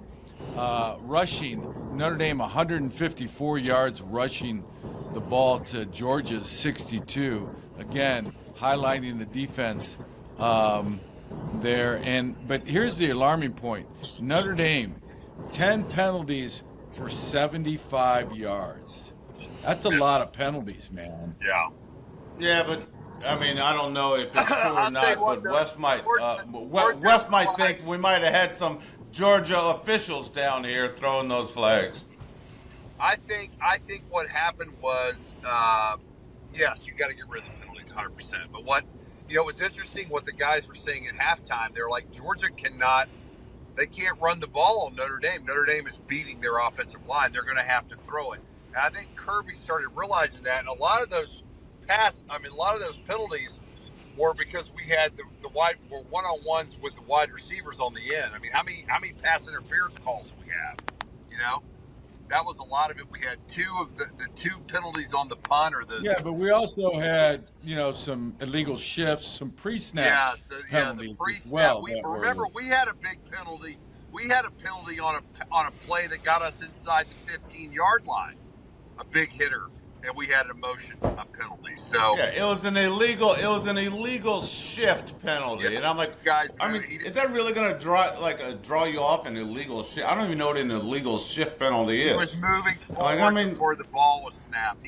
You either got to get set or you can't go forward, and he was kind of lean. They lean as they're in motion. The wide receivers try to hit it full speed. He just kind of leaned forward a little early. I mean, it was a hairline call, to say the least, I thought. I don't know. All right, keep track of all looking those forward, rules, Notre Dame advances, plays well, silences most of the critics saying that they haven't played anybody. They go down deep into the heart of Dixie and beat the big bad Georgia Bulldogs from the SEC and beat them decisively, in my opinion. Now they're going to Miami Beach and playing Penn State. I don't know. What are you guys' thoughts on Penn State? I was a critic and said they hadn't played anybody, and I like the way they played. I'm impressed with them. One of the things I did during the game is I went to Irish 88. I went to n88d.com and I picked up one of these T-shirts during the game. It just arrived today, so I like that. I haven't watched any. I heard a portion of those proceeds go to Holtz's Heroes. They certainly do. Holtz's Heroes Foundation. They certainly do. I haven't watched any Penn State play because, guys, I focus weekly. I focus on the game we're playing this week. So I've got a couple days to watch a little game film on the Nittany Lions, and I'll get back to you next week with my thoughts on that. I'll give my 10 cents. Of course, I have watched. I've watched Penn State play 3 games, all their biggest games. The thing that strikes me about them, they're actually very similar to Notre Dame. They play good defense. They're fundamentally sound. They're well coached. They don't have an explosive offense, but they've got weapons. They have it now. Penn State has a tight end, this guy Warren. I don't know if you've seen any of his highlights, Stoney, but check him out. Yeah. Number 44. He is unreal. He won the Mackey Award. He's like my son Marshall's idol that's going to Alabama. I mean, he takes the ball in the pistol. He wins jump balls. He had 2 touchdowns in the CFP game that were unbelievable. And I didn't realize the guy is 6'6", 255 pounds. Yeah, he's a beast. I mean, he is a beast. So he is definitely going to be a matchup problem. He worries me a lot. They get the ball to him. They put him in a lot of different positions. They're going to find holes in our defense. So we're gonna, and I think Penn State's gonna have the same. They're gonna defend the Irish like Georgia did. They're gonna try to put 8 guys in the box and make us throw over the top. So I think it's gonna be a dogfight. It's gonna be a 60-minute game, and it'll come down to the 6 or 7 crucial plays that we talked about against Georgia. Hopefully, we'll win it. What was the score of that Boise State game? Do you guys know? They won by, it was double digits. 30-something to 14 or something like that. Yeah, but the Boise game was reasonably close, and then sort of at the end they had a couple of they didn't take advantage of a couple of. Penn State was clearly the better team. They should have won the game. They won the game, so that's all it really that's all that matters. But they play. Right. I mean, I'm telling you, they look a lot like Notre Dame, fundamentally sound. Don't really have a lot of weaknesses. Don't make stupid plays. It's going to be a dogfight from now on. The four teams that are in, that remain have talent. They're well coached, and they're going to show up. You would think. Well, you were right on about Georgia. The game against Georgia. You said it was going to be a slobber knocker, and it was. And then this Penn State game, like the Georgia game, Notre Dame was also a 1-point favorite. I think Notre Dame maybe 1.5. And I'm with you. They're very similar type offenses.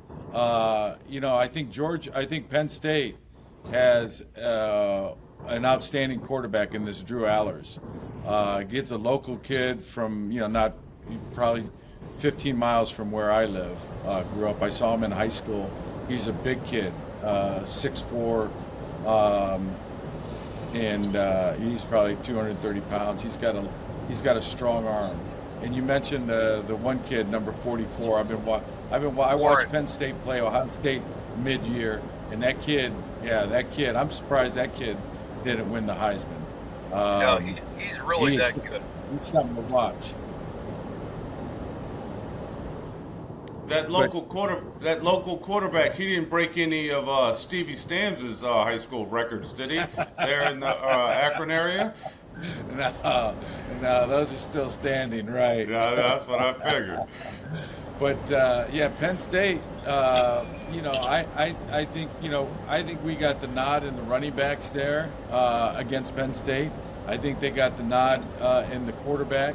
I think we got the nod in the defensive line. Offensive line, I would call it, a draw. I think our defense is a little bit better than their defense. I think the defense again, carries the day going against Penn State. It'll be a really, really good football game. Either one of you guys plan on going? I'm planning on going, Frank. I've been Notre Dame's lucky charm this year, man. I've been to 5 games this year, Frank, and I haven't been to 5 games total in the 36 years since we graduated. So they keep calling me and asking me to come back every week. That's good, Stoney. What, you going to try to make it down, or you got another game you got to do? No, my kids are done playing. We have that Holtz's Heroes event on the 10th and 11th in Orlando for Lou's birthday, so I don't know yet. I'm undecided. I may come down and do Miami, Orlando, and then go back to Atlanta, so I don't know yet. I'm actually thinking about driving down. If I drive down, I'll drive you up to Orlando. I'll drive both you guys up. Well, if you drive down, pick me up in Atlanta. You go right through Atlanta. I do go right through Atlanta. I'm not coming over to New Orleans. No, I'll be good. Thank you. Yeah, no. All right, well, let's do another. I never drove to any of these events, and now with my kids the last couple of years, it's just so hard to fly. We're driving back from Orlando right now. It's by the time you get the rental car, fly, get there, I can't believe I'm saying this. I enjoy driving now, which is, I can't believe I've turned 180, Frank. Maybe that's age. Maybe I'm growing. No, I'm with you, man. You got such a short window to make your plans. I don't want to get on a plane for, $700 round trip and then all the other expenses. I'd rather just drive, get there, enjoy myself. And anyways, all right, well, Penn State are up next for the Irish in the Orange Bowl, January, I believe it's January 9th, right? Next Thursday. It is. No, it's January. Is that right? Maybe it is the 9th. No, it is 9th. I think that's right, Frank. That's right. January 9th. We'll do a show. Let's do a show next week. Preview. We'll do our homework, more of our homework on Penn State. We'll do another Under the Golden Dome show.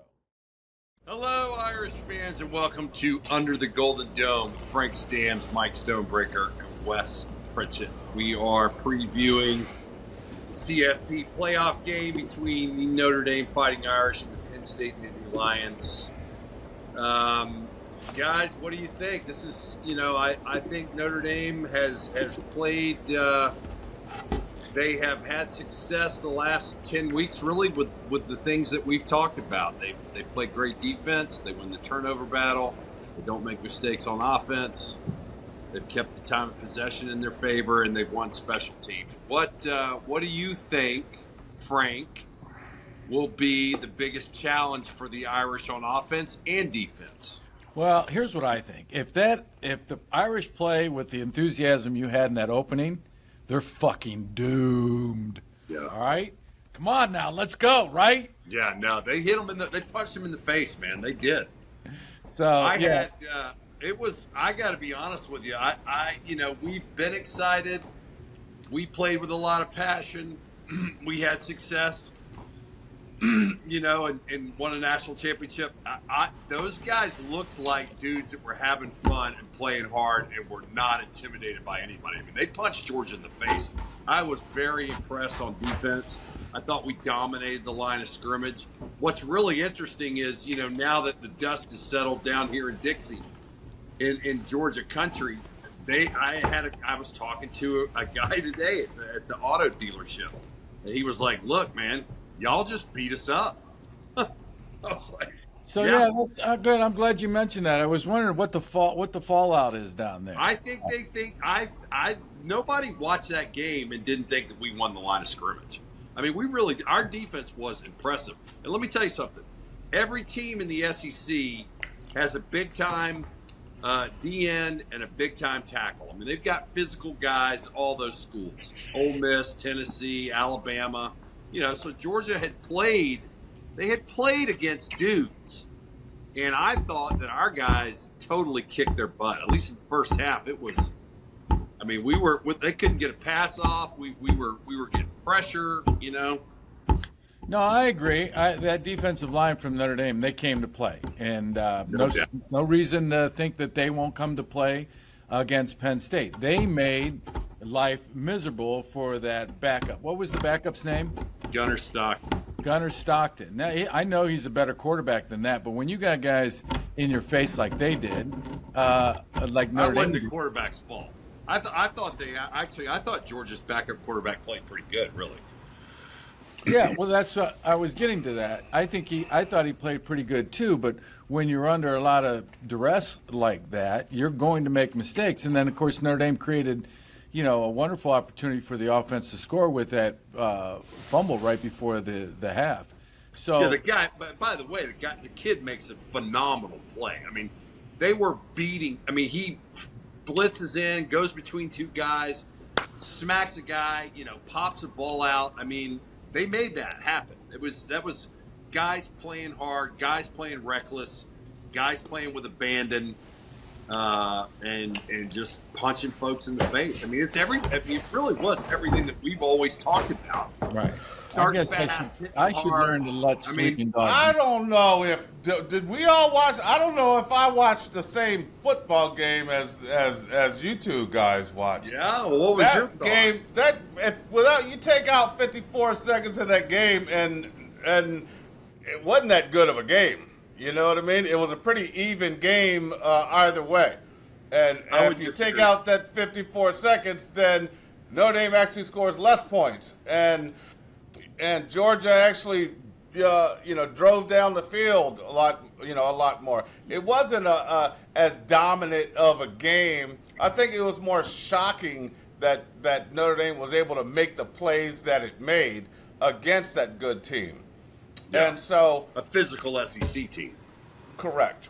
And so I think that was they held their own even with Georgia throughout the game. Georgia had, two opportunities to win to get back in the game, a kid drops that wide open pass, a couple plays. It seemed like all of Notre Dame's is a couple plays. I say that it could have gone the other team's way, but Notre Dame does make the plays and finishes the games, So I once again am saying, and I'm not mad at them, and it's no fault of theirs, but this is the easiest road so far to a national championship that they could have taken. The easiest season, the easiest playoff, and so we're going right there. Now this Penn State team is a much, we said that Georgia was an even game. I think, remember going in, all the stats were about even. And I think it lines up the same way with Penn State, where that everybody's pretty much even all across the board on both sides of the ball, and also with the special teams. So, it's a pick 'em on this one for me. No, the odds makers got it as Notre Dame is slight favorite, 1.5. I saw it go as high as 2.5. That made me a little nervous because I always like to go the other way. But it's back down to 1.5. No, I'm with you. You always like to take the points, you're saying? No, I like to go against the bettors because they're not building those. They're not building those hotels out in Las Vegas because they're losing. Yeah. So, so looking at, and you guys both said it, Notre Dame made the plays that they needed to make in a tight game. They won. They made the big play on the kickoff return. They made the strip sack, and then they capitalized on that with a touchdown.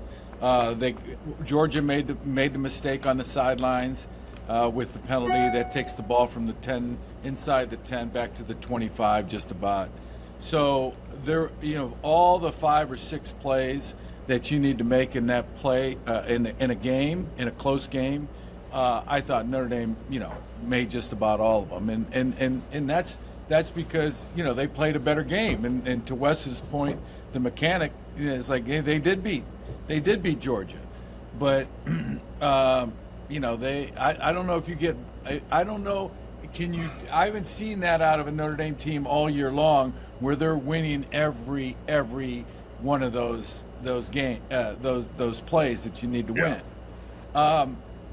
Now, having said that, no reason why that you can't. I want to believe, and I do believe. I mean, Riley Leonard running the ball in that game. Now that was impressive. I saw him run the ball against Virginia and Indiana and all those other schools, Louisville. And I was like, okay, well, let's see what happens when there's some speed on the field. And he looked impressive as far as running the ball. And Franklin, in his press conference, the head coach of Penn State, mentioned that. He said, listen, we got to defend the run. If we can't stop the run, we're in for a long day. And they have to add the quarterback into that equation. So Riley Leonard, in my opinion, has graduated to a legitimate runner in college football. And at the right time. I think they're playing well. They're being coached well. They could be a little healthier. I don't know Jeremiah Love. He's tweaked his knee. I don't know where he's going to be, but I promise you, listening to the press conference from Marcus, he is going to play. I don't know if he starts, but he is going to play. And then on the other side, a big part of their success, Penn State, when we're talking about injuries, Abdul Carter, he's their edge rusher. I don't think he's going to be. The vibe and the feeling I got from Franklin in that press conference, I think he may dress and maybe give it a go, but I don't think he's going to be near 100%. Well, I saw a report that said he hadn't even. He's still. I don't know if he practiced today, but he didn't practice. I don't think as of yesterday.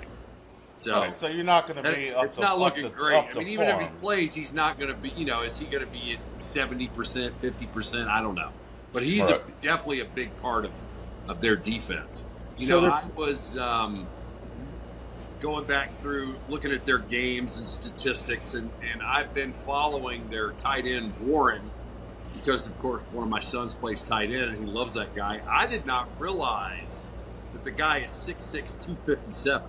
He's a freaking beast. I mean, he is a monster, guys. They put him in the pistol. He runs the ball. They move him all over the place. In the game last week, they just basically put him. Anytime they could get him on one-on-one, they just threw him the ball. I was looking at the draft, upcoming draft, NFL draft. They've got him going as the last pick. Bullshit. He'll first round. He'll go top 10. He can. I certainly. The tight end is being exploited in football right now. I don't know what it is that guy doesn't do. He's productive. He's a blocker. He's big. He runs good routes and catches the ball. Yeah, I agree with you. He's impressive. He's a. In the Boise State game, he had 2 touchdowns. He just blocked the guy out and took the ball. He's going to be a problem. I think he will present a problem at some point in that game. There's no doubt about it. Nobody's going to be able to stop him. So, what I think is going to happen, and I think Penn State mans up with Notre Dame, just like you were saying, Stoney. And, they're going to do what we said Georgia was going to do. They're going to make Notre Dame, they're going to shut the run down and make Riley Leonard try to throw the ball. So, what do? Do you maybe we can get him on some of those RPOs and Riley Leonard can get out there on the edge? But, at some point we've got to complete the ball 15, 20 yards down the field. And back those guys up. And I think if we can complete some passes, then we'll be able to run the ball. I don't think it's going to be the other way around. Well, and having him run the ball that much, to get 80 yards, I mean, he's going to get tackled at some point, and he may not get up from that tackle. You know what I mean? He's definitely taking a beating when he's running. But, the kid's I didn't realize how big Riley Leonard was. He's a big kid. Fast. I hate to say as the season's gone on, every time I hear the kid get interviewed, I like him more. He's just an incredibly positive person. He's sneaky fast. I don't know. I'd like a little. He's too clean. I want. Well, he wouldn't hang out with us three. I need a little more sin from him. He wouldn't be your go-to guy on Friday night, but he's a pretty good quarterback. I need more of a. I grew up with a Ken Stabler, the snake. Yeah, I need Stabler. I need Ted Hendricks. Yeah. I need Alzado. Maybe Lyle Alzado. I want a little nastiness. Yeah. I want maybe like the cops on the sidelines wanting to talk to Riley Leonard before the game or something like that. I'm kidding, of course. But yeah, he's the all. I think he's great for Notre Dame. He's positive. He looks like a great teammate. Great story. Great. Good for you. Well, throw the ball downfield and win us the national championship. That's all I'm worried about. Plays, I don't know. I agree. He doesn't. He hasn't. I don't want to jinx him either. He hasn't. We haven't had the turnover thing is big. Listen, I don't know if he's hanging out with us, but you know what? That's probably a good thing that he's not hanging out with us. Yeah, another reason is because nowadays quarterbacks aren't really football players anymore. Anyway, No, they're like kickers and punters, Right. man. They don't get hit. They've never taken a shot in their lives, and so I'm not worried about it. That's a quarterback. good point. That's defense wins championships, and defense wins football games. I'm not worried about anything other than that. And defense won that game against Georgia. That's for sure. Yes, Absolutely. Defense and special teams, just like we did in '88. Yep. Yeah. All right. So all right, Franklin. I got to talk about this guy. I watched the press conference between Marcus and Franklin, and listen, I have no problem saying what a dipshit. Blah blah blah blah blah blah. It was full of them. He was full of himself. He was like it was like Marcus was his straight man when Franklin was up there talking. Like, he and Marcus is just being polite, showing humility. When it was his turn to talk, he credited other people. Franklin just couldn't. He's making little quips, little jokes. did it seem like he was trying to big brother him a little bit? Exactly. He just seemed like a little bit of an arrogant ass, is what he seemed like. Right. And that I've been hearing that about him. He's demeaning, he's belittling in the press, and even loyal Penn State fans I've talked to, not really a big fan of Franklin. But I love the fact that Marcus got up there when they asked him about this. I think this is the first bowl game that two black coaches are facing each other, and Marcus didn't hesitate when he, said, "Hey, listen, I haven't gotten here by myself." He gave a lot of credit to Swarbrick, gave a lot of credit to Father Jenkins as well, and then of course, the team. And I thought it was just first class. I thought Franklin treated Marcus kind of like his underling. Well, I think we've watched Marcus grow up right in front of us, and I think he has become more polished. I think he's become more confident. I think he's developing his own style and process. I think the team reflects his tenacity and just kind of fiery nature. Whatever he's got going on right now, I'm buying in. You know, we have for the first time since we played or Lou was coaching, I had not seen a Notre Dame team run around and play like that. I'd forget about the plays and the turnovers and all that. They were just hustling.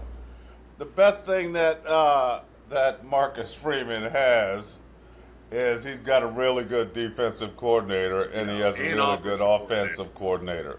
And that's what a head coach is supposed to do, you know? Yep. Supposed to get the right people, plug them in, and you go ahead and let them do their job. You know, Notre Dame also, under Schwarbuck, unfortunately, was very stingy with the payouts to the coordinators. We lost 2 or 3 really good ones that we refused to pay. And I was told when, the new guy our new AD came in, the first thing he did was pay up to get Denbrock back and lock him into a contract. And he just locked Marcus up.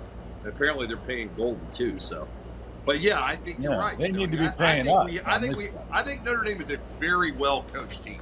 Yeah, because they're watching the show and they're learning from this show. They are. We've molded them.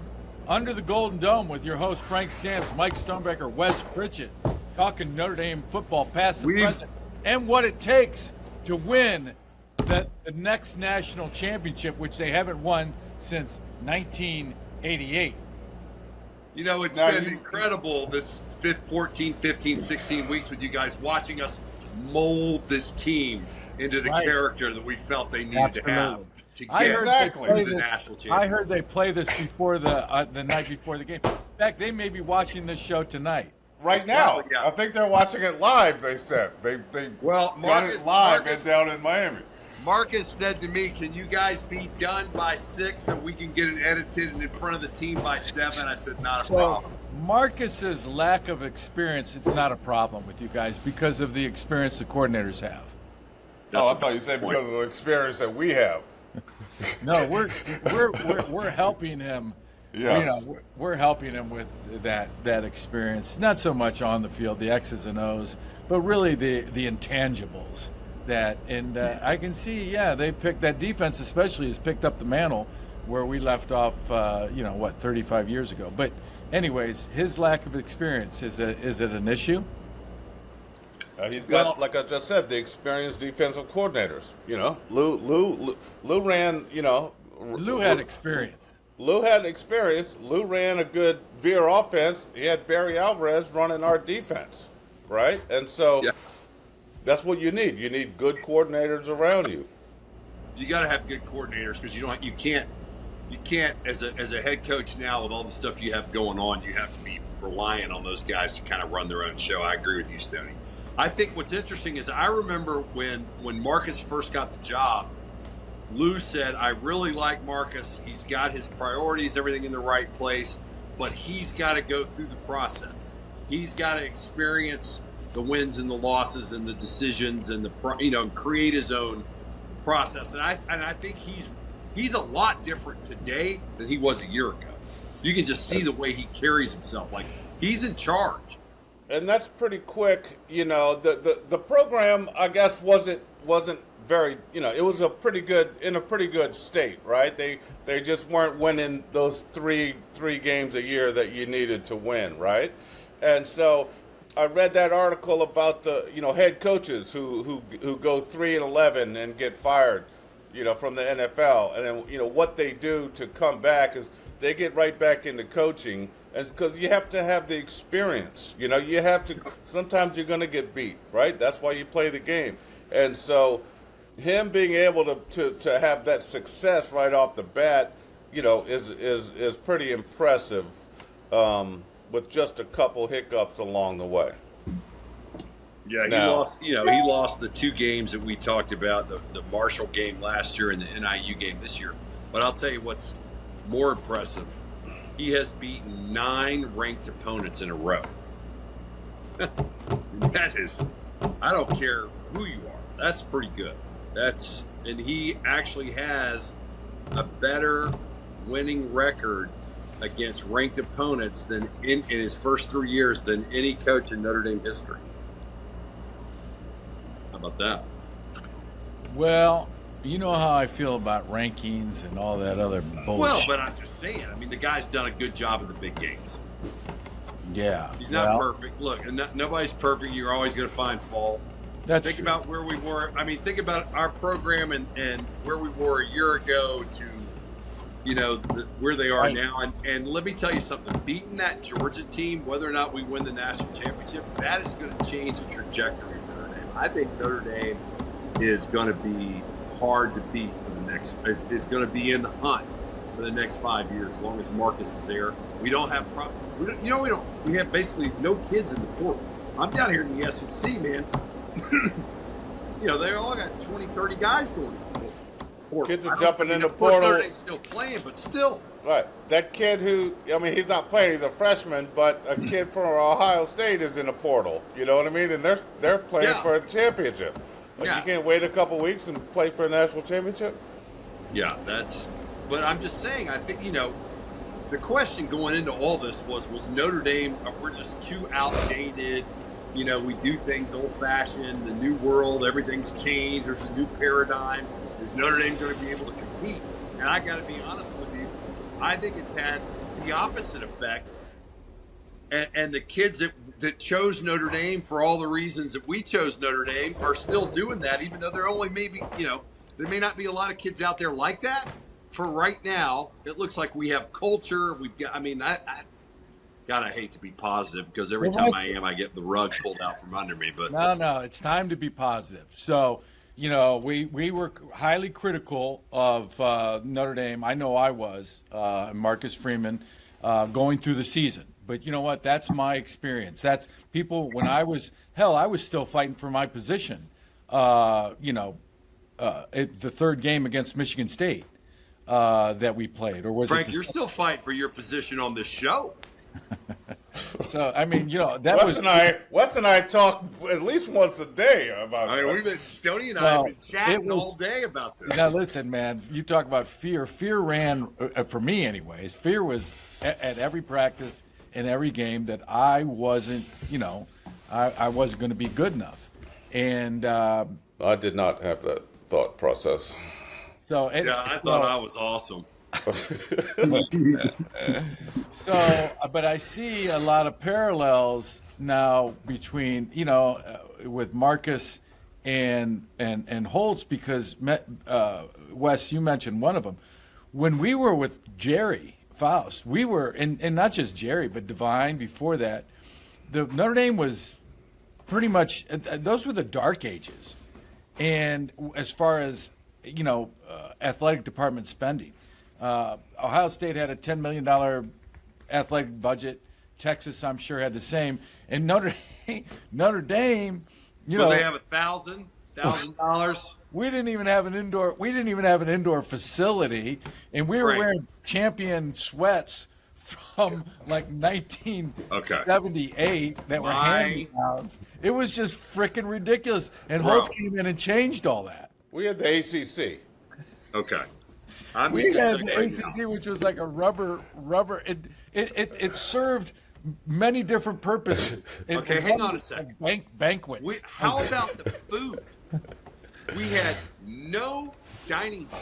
We ate in the regular dining hall. I was never picky, so the food wasn't a big deal. Food was the problem. Compared to today, my son has an app. He puts on there anything in the world that he can conceive. Sweet potato, prime rib, Philly steak cheese, pasta, gnocchi. Clicks a button, walks 100 yards, and goes and picks it up. Anywhere he wants, anytime. It's unreal. We didn't have a training table, but what they did for us, they held over the regular students' meal a couple hours. Right. And so we had to eat it after it had been prepared for 9 hours. Extended dining hall hours. Hamburgers. We had hot cod dogs and hamburgers. A cod sandwich. You guys don't know. If you get the right combination of ketchup and mayonnaise on a cod sandwich, it's pretty good. Dude, I think that's actually where I started eating hot sauce, because the food sucked so bad I had to put hot sauce on it. Oh my God! The treat for me was to make a tuna fish sandwich, and they had a toaster. I'd go over and toast my bread, get some tuna fish, put it in the microwave and melt the cheese on top. I thought I was in heaven, man. You're a gourmet, man. Right. Gourmet. Yeah, I had to do all that shit myself. Anyways, so Marcus, and what I like about Marcus is, I mean, and this is foreign to me, the players actually like Marcus. They do. Yeah, they like Marcus. That's part of the reason why they're not going anywhere. They like him. Now, that's probably... And that's why we didn't believe in him at first, because they're like, there's no way a good coach. Your players can like a good coach. He's got to be terrible. That's actually a great point. Right, you guys aren't afraid of your coach? You guys actually like him?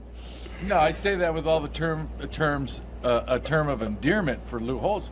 By the way, he's celebrating his 88th birthday this Saturday, and I wanted to go to it, but unfortunately I can't make it. I will be there. I wanted to go to the game tomorrow night, but had some things I just couldn't. I couldn't swing. Mike, you've got what, influenza A, B, and C? No, influenza B. I have. I've tested positive for the influenza virus. So, yeah. So, anyways, you know, still have to get an enema to treat that. I think so. I've done it 3 times. Right. Understood. Well, I was going to say what. Well, that was a showstopper. Well, here, I got one for you. All right, so let's just say that the Irish beat Penn State, and I think Ohio State's going to beat Texas. Who knows? I mean, you got to play the games. Ohio State has looked really unbeatable the last couple of games, but you know what? That's why they play the games. It's going to come down to 5 or 6 plays. And what do you think a Notre Dame Ohio State matchup looks like? And that will be in the ATL. You guys are going to have to make it down for that one. I'm coming down. In fact, I'm staying with you. I don't know if you know this already. No. We got a double wide trailer. We got extra room. I don't care where I stay. I just want a roof over. Listen, I got a twin bed you and I can share. Nice, just like old times. Yeah. Hey, remember the time, I think Urban Meyer loves to tell this story. Came around for bed check, and when he came into our room, he looked in, and you and I were in bed together. Is that weird? No, dude. That you talk about chemistry, bonding. That. Yeah, I mean, thick as thieves. We were playing Spaghetti-O. He tells that story every time I see him. He tells that story. He loves that story. You know, anything to lighten up the mood. You know, you got. Well, we used to do.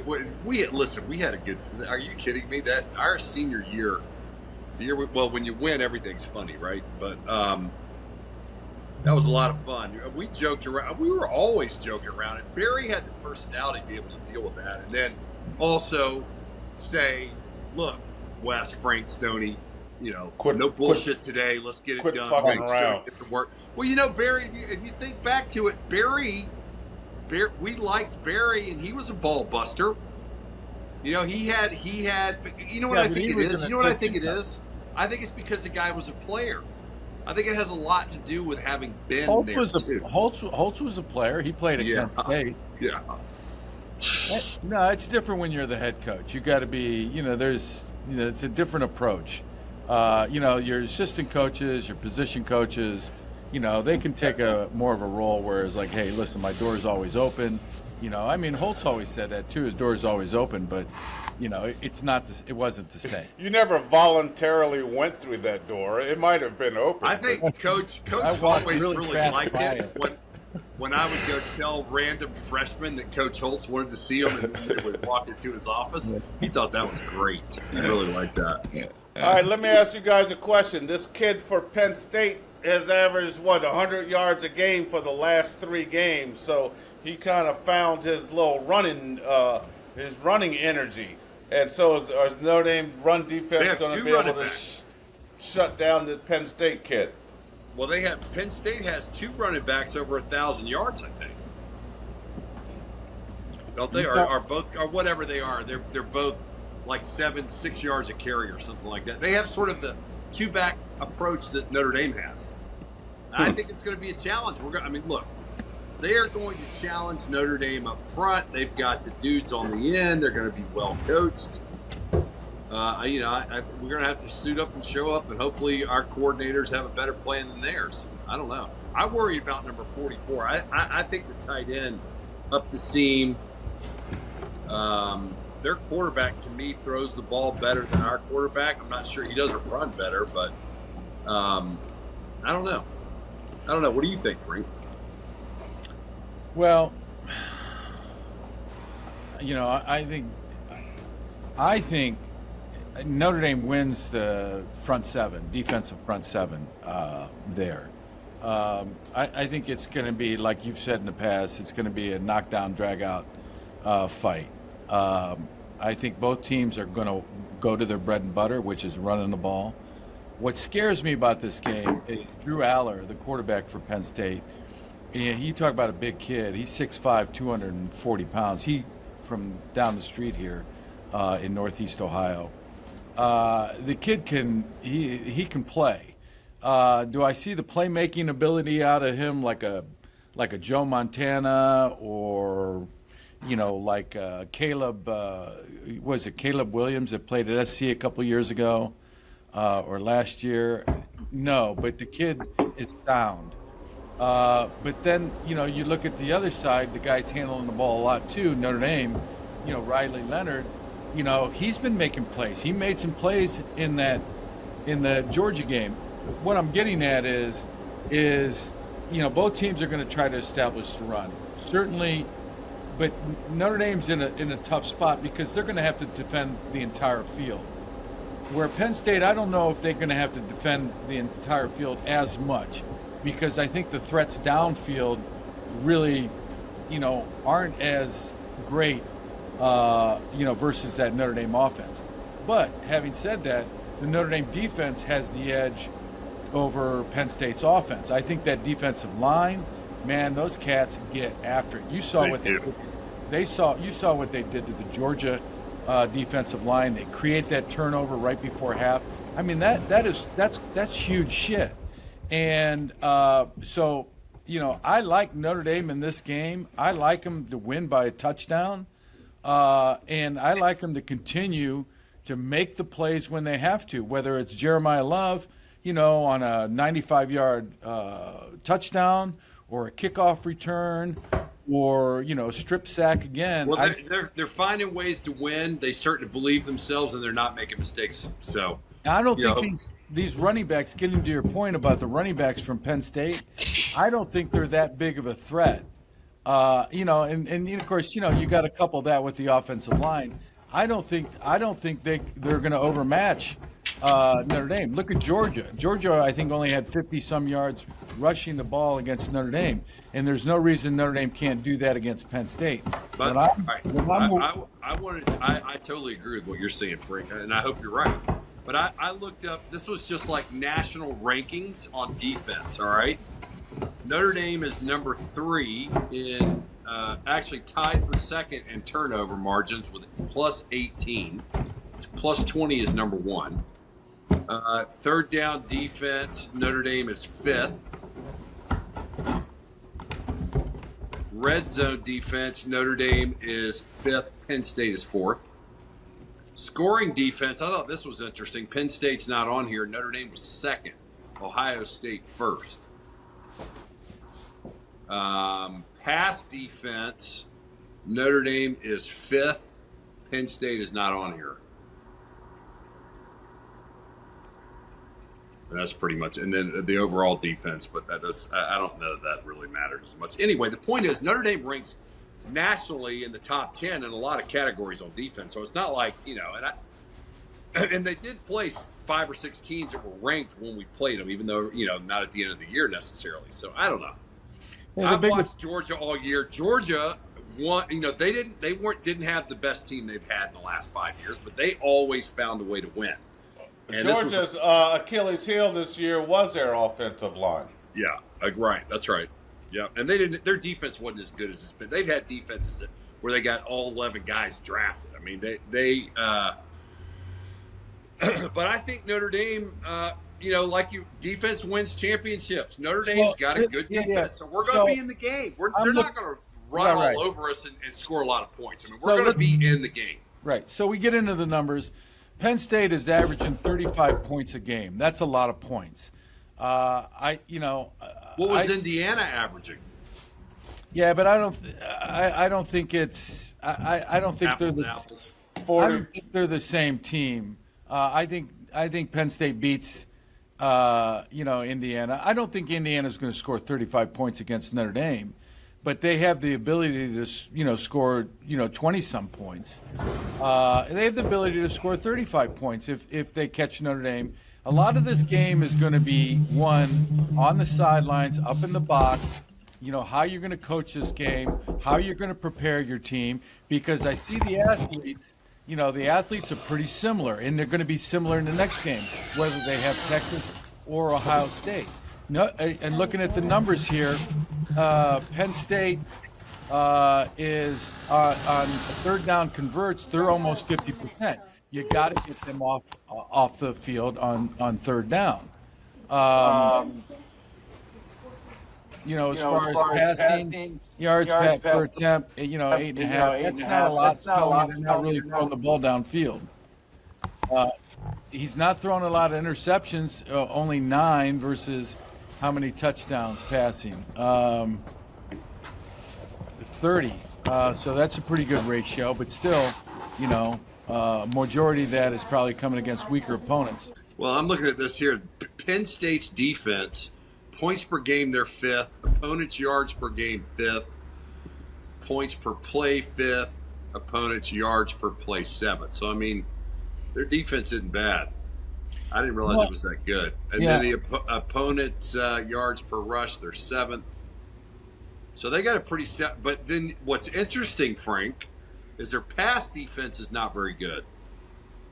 They are ranked opponents' pass play percentage number 89, completion percentage 46th, yards per pass 21st, yards per passes yards per game 21st. So yeah, no, I think that Penn State offense a little bit more prolific than the Notre Dame offense, but like you say, defense wins championships, and I think the defense for Notre Dame carries the day. They continue to make the plays that they've been making to win the game. The Franklin, the Penn State head coach, his philosophy is to take away the strengths of the offense, make them play left-handed, if you will. What do you think those strengths are for Notre Dame? I mean, it's the running game and Riley Leonard running the ball, the RPOs, reading the defensive end and running that play that they run with the one back. I think they're going to crowd the box and force Notre Dame to throw the ball over the top. I mean, why would you not do that? I think Notre Dame I would love to see them hit some fast screens, get the ball outside. I think we're really fast. I think when we got outside, I don't know if you realize, we were getting outside on Georgia, which I thought was unreal. Yeah, no, I was impressed with Notre Dame's speed, too. They did not take a back seat to Georgia. No, they're fast. And we said that all year now. Right. We did say it, but you don't really know until you see them matched up. And I'll go back to what, I was talking to my son that plays at Georgia Tech. He said, Dad, I told you that everybody on our team said they were as big, as strongest, fastest guys we played all year. So, right. we got dudes. I tell people that, too. And that means a lot because, those guys are on the front line. And that is really what you want to hear as far as measuring yourself against other teams is what the players think. Offensively, Notre Dame. Penn State. I hope the Humane Society isn't watching. Offensively, what do you think Penn State's going to try to do to attack Notre Dame's defense? Well, I think Penn State,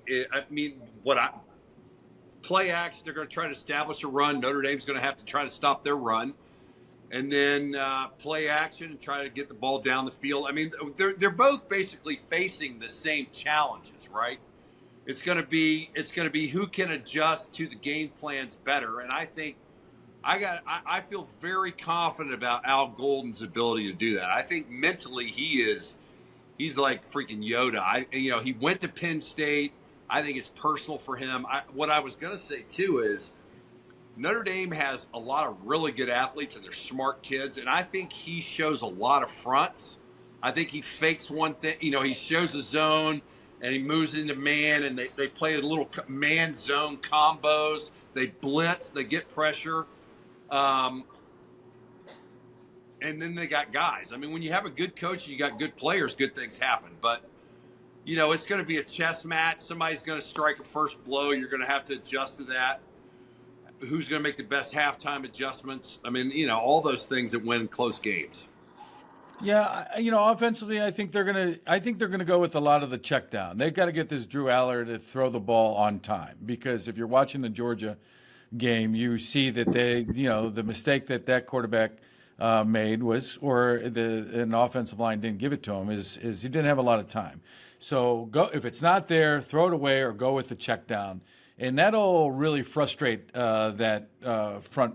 Whatever pressure they bring, the front four, or if they decide to bring 5 or 6, and just take what the defense gives you. Short to medium passes until he gets his rhythm. They will take some shots downfield, but I don't see a lot of that. Maybe screens and draws. I don't know how much schools are doing that anymore, but take advantage of some of that Notre Dame aggressiveness and speed, and of course at the same time try to control the line of scrimmage and win the battle in the trenches and the rush. Defensively, Penn State's going to take away. They're going to take away that short to medium passing game, and they're going to have somebody account for Riley Leonard in the run game. And then, but to your point, like you said, they're going to stack the box, and they're going to say, if you're going to beat us, you got to beat us up top. So it'll be an interesting game. I really see it as a chess match with two evenly matched teams as far as personnel. It'll be interesting to see the game management from the sidelines, both on the sideline and then up in the box as well. So we forgot to talk about. I mean, look, special teams has been a real advantage for the Irish all year. Right. It continued to be. Won the game against Georgia. Right. Won the game against Georgia. We didn't talk about how about Marcus Freeman running 11 guys on and running 11 guys off and getting the offside penalty. Right. That was awesome. That was awesome. And I saw another interview with some of the Irish current coaching staff, and they said they had never worked for a guy that was as aggressive as Marcus Freeman. So I think as he's gaining confidence, I don't. To me, yes, we can go back to the Ohio State game a couple years ago and the bonehead plays, and we didn't get 10 guys. We had 11 guys. Didn't have 11 guys. But I think, so far in the big games, the guy looks like he's in control and he's made good decisions and he's been aggressive and the team showed up, and we just got to hope that keeps going, All right. So you got Notre Dame winning 24-20, I believe. Yep. Yeah. So, I see it similar. I'll say 27-24. All right. For Under the Golden Dome with your host, Wes Pritchett, Frank Stams, Mike Stonebreaker had to leave. But go Irish, beat the Nittany Lions, and we will see you next week.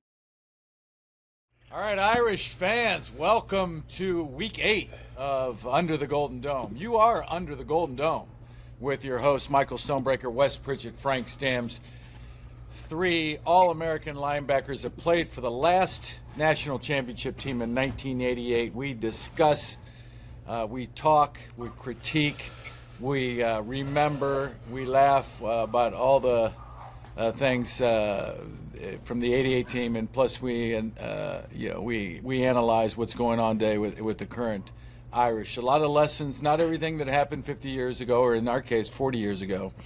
Not everything that happened 40 years ago was a bad thing. So, all right, Irish at Notre Dame. I'm just going to say I think Marcus is listening to Under the Golden Dome, and he's the team is getting better. You guys' thoughts? Yeah, it's getting to him. I think pretty much most things that we have discussed, the team has listened to, and they're tackling better, they're playing better. So, yeah, I definitely think it's getting through. I would agree. I would agree with Michael. I mean, it's clear that the team, the coaching staff, have been listening to Under the Golden Dome, and they're playing with more intensity. They're playing fast. They came out fast. Just all the things that we talked about, Mike. Blocking, you break down. You break down each week. You break down the ball down the field. I mean, it's like prophecy almost. Each week you break down film. I think the coaches have been breaking down each episode of Under the Golden Dome, and I think that they're taking it step by step. That's a good point, Mike. I'm quite sure that's happening. Yeah. Now, impressive win. 51 to 51 to 14. Navy 6 turnovers, and they had not turned the ball over like that. I don't know, in God 5 years or something crazy. They only had 2 turnovers for the whole season. Yeah, there you go. Yeah. And they had what, 6 turnovers. One of them was a good interception. The other 5 were unforced turnovers. Wow. So, Right. No, you'd like to say Notre Dame created those turnovers, but to your point, unforced turnovers. Unforced turnovers. So, I had Notre Dame scoring 40-something points and them scoring 24 points, but they were only able to score, 13 points? Because they had 5 unforced turnovers. So that skewed my my numbers there. Well, look, some games, and sometimes it's the opposite, right? Sometimes you play games and you're the guy that has the turnovers. That's why they say it's hard to stay relevant and win all the games, and every victory is a positive. But I did think that Notre Dame's. I mean, we know the defense has played well all year. I thought the offense. They could not hang with us man to man. We had the better athletes. We exploited that fact. Once again, Riley Leonard didn't really turn the ball over, and he did all the right things and scored a lot of points. So, I mean, the formula's working, and I think they're getting better every week. I do. And that's a good defense and an offense that doesn't turn the ball over, that can bully people over 4 quarters. All right, so let's get into the weeds. That's the big picture.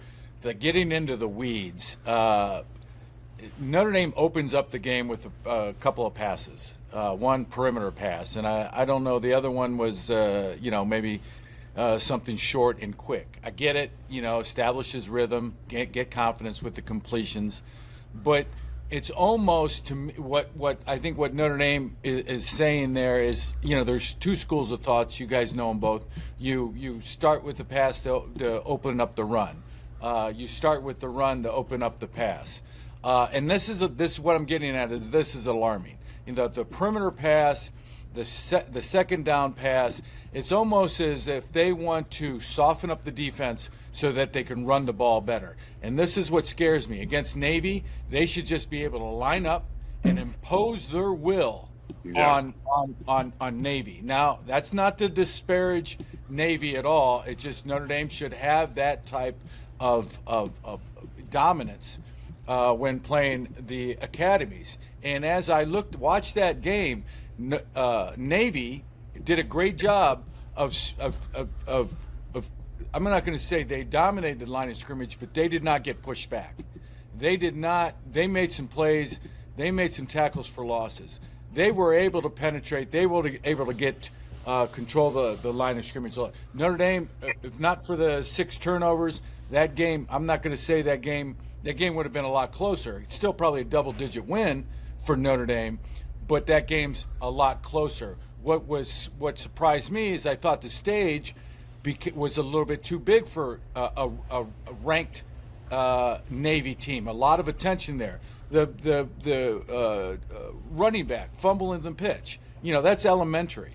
The quarterback, the ball slipping out of his hand on the goal line, resulted in a score for Notre Dame.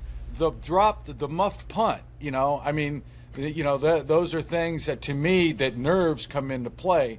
But Notre Dame they still have a lot of work. I thought Riley Leonard looked a little bit better.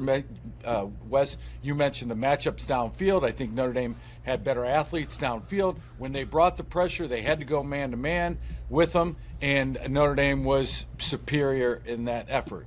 But Notre Dame, in my opinion, when you look at the numbers weren't all that ridiculous. Time of possession was about even. Yards per carry, if I remember correctly, or yards on the ground, were similar. I'm getting. They were close. They were close. Notre Dame had that 4 touchdowns off of their 6 turnovers. Yeah, right. And so, other than that, Navy had 143 rushing yards, and 2 of those were big quarterback runs in the first half, right? But then, at the end of the game, Navy wound up, they had 88 passing yards and 222 rushing yards. Right. No, yeah. And, field position had a lot to do with probably the skewed numbers on Notre Dame's part. Notre Dame only had, I think, maybe 240, rushing yards. Right. They operated on a short field a lot of times, if any field at all. When I say that, there was, on that fumble in the end zone, that was 7 points right there off of no offense. And I think they both had 2 punts. So Navy only punted the ball twice. Notre Dame only punted the ball twice. Navy had those 5-6 turnovers, and they were still able. The quarterback had those 2 long runs. They were still able to put points on the board. They just turned the ball over.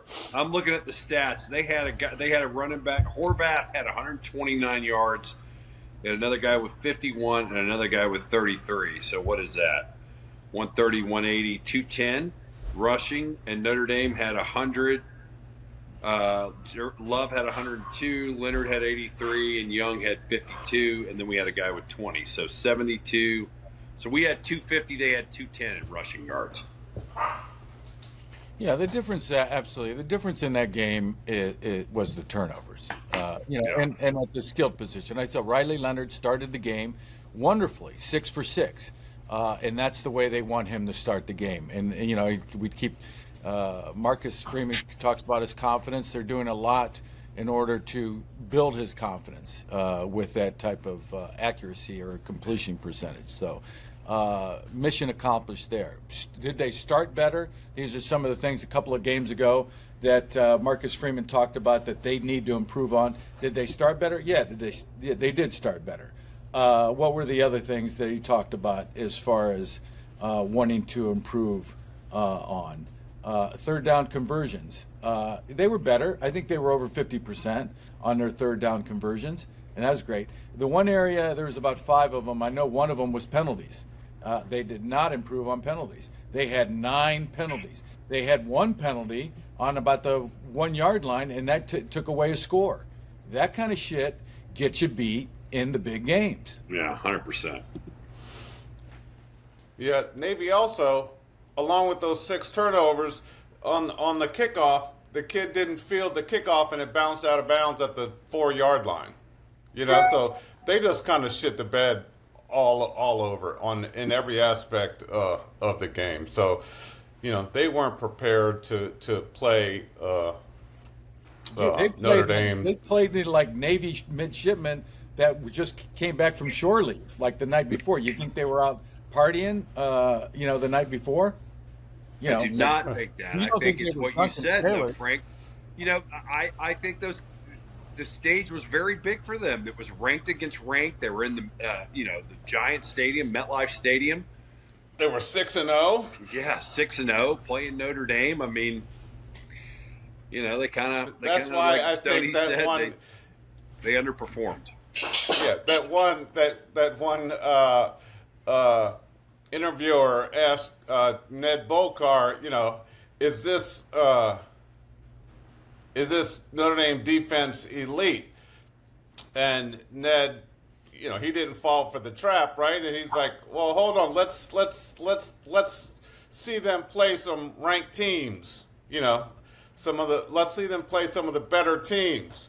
And I think that's what you got out of Navy is they weren't ready to play the big boys and the good teams. Yeah, what happens if they play a Georgia or a Oregon or I don't know.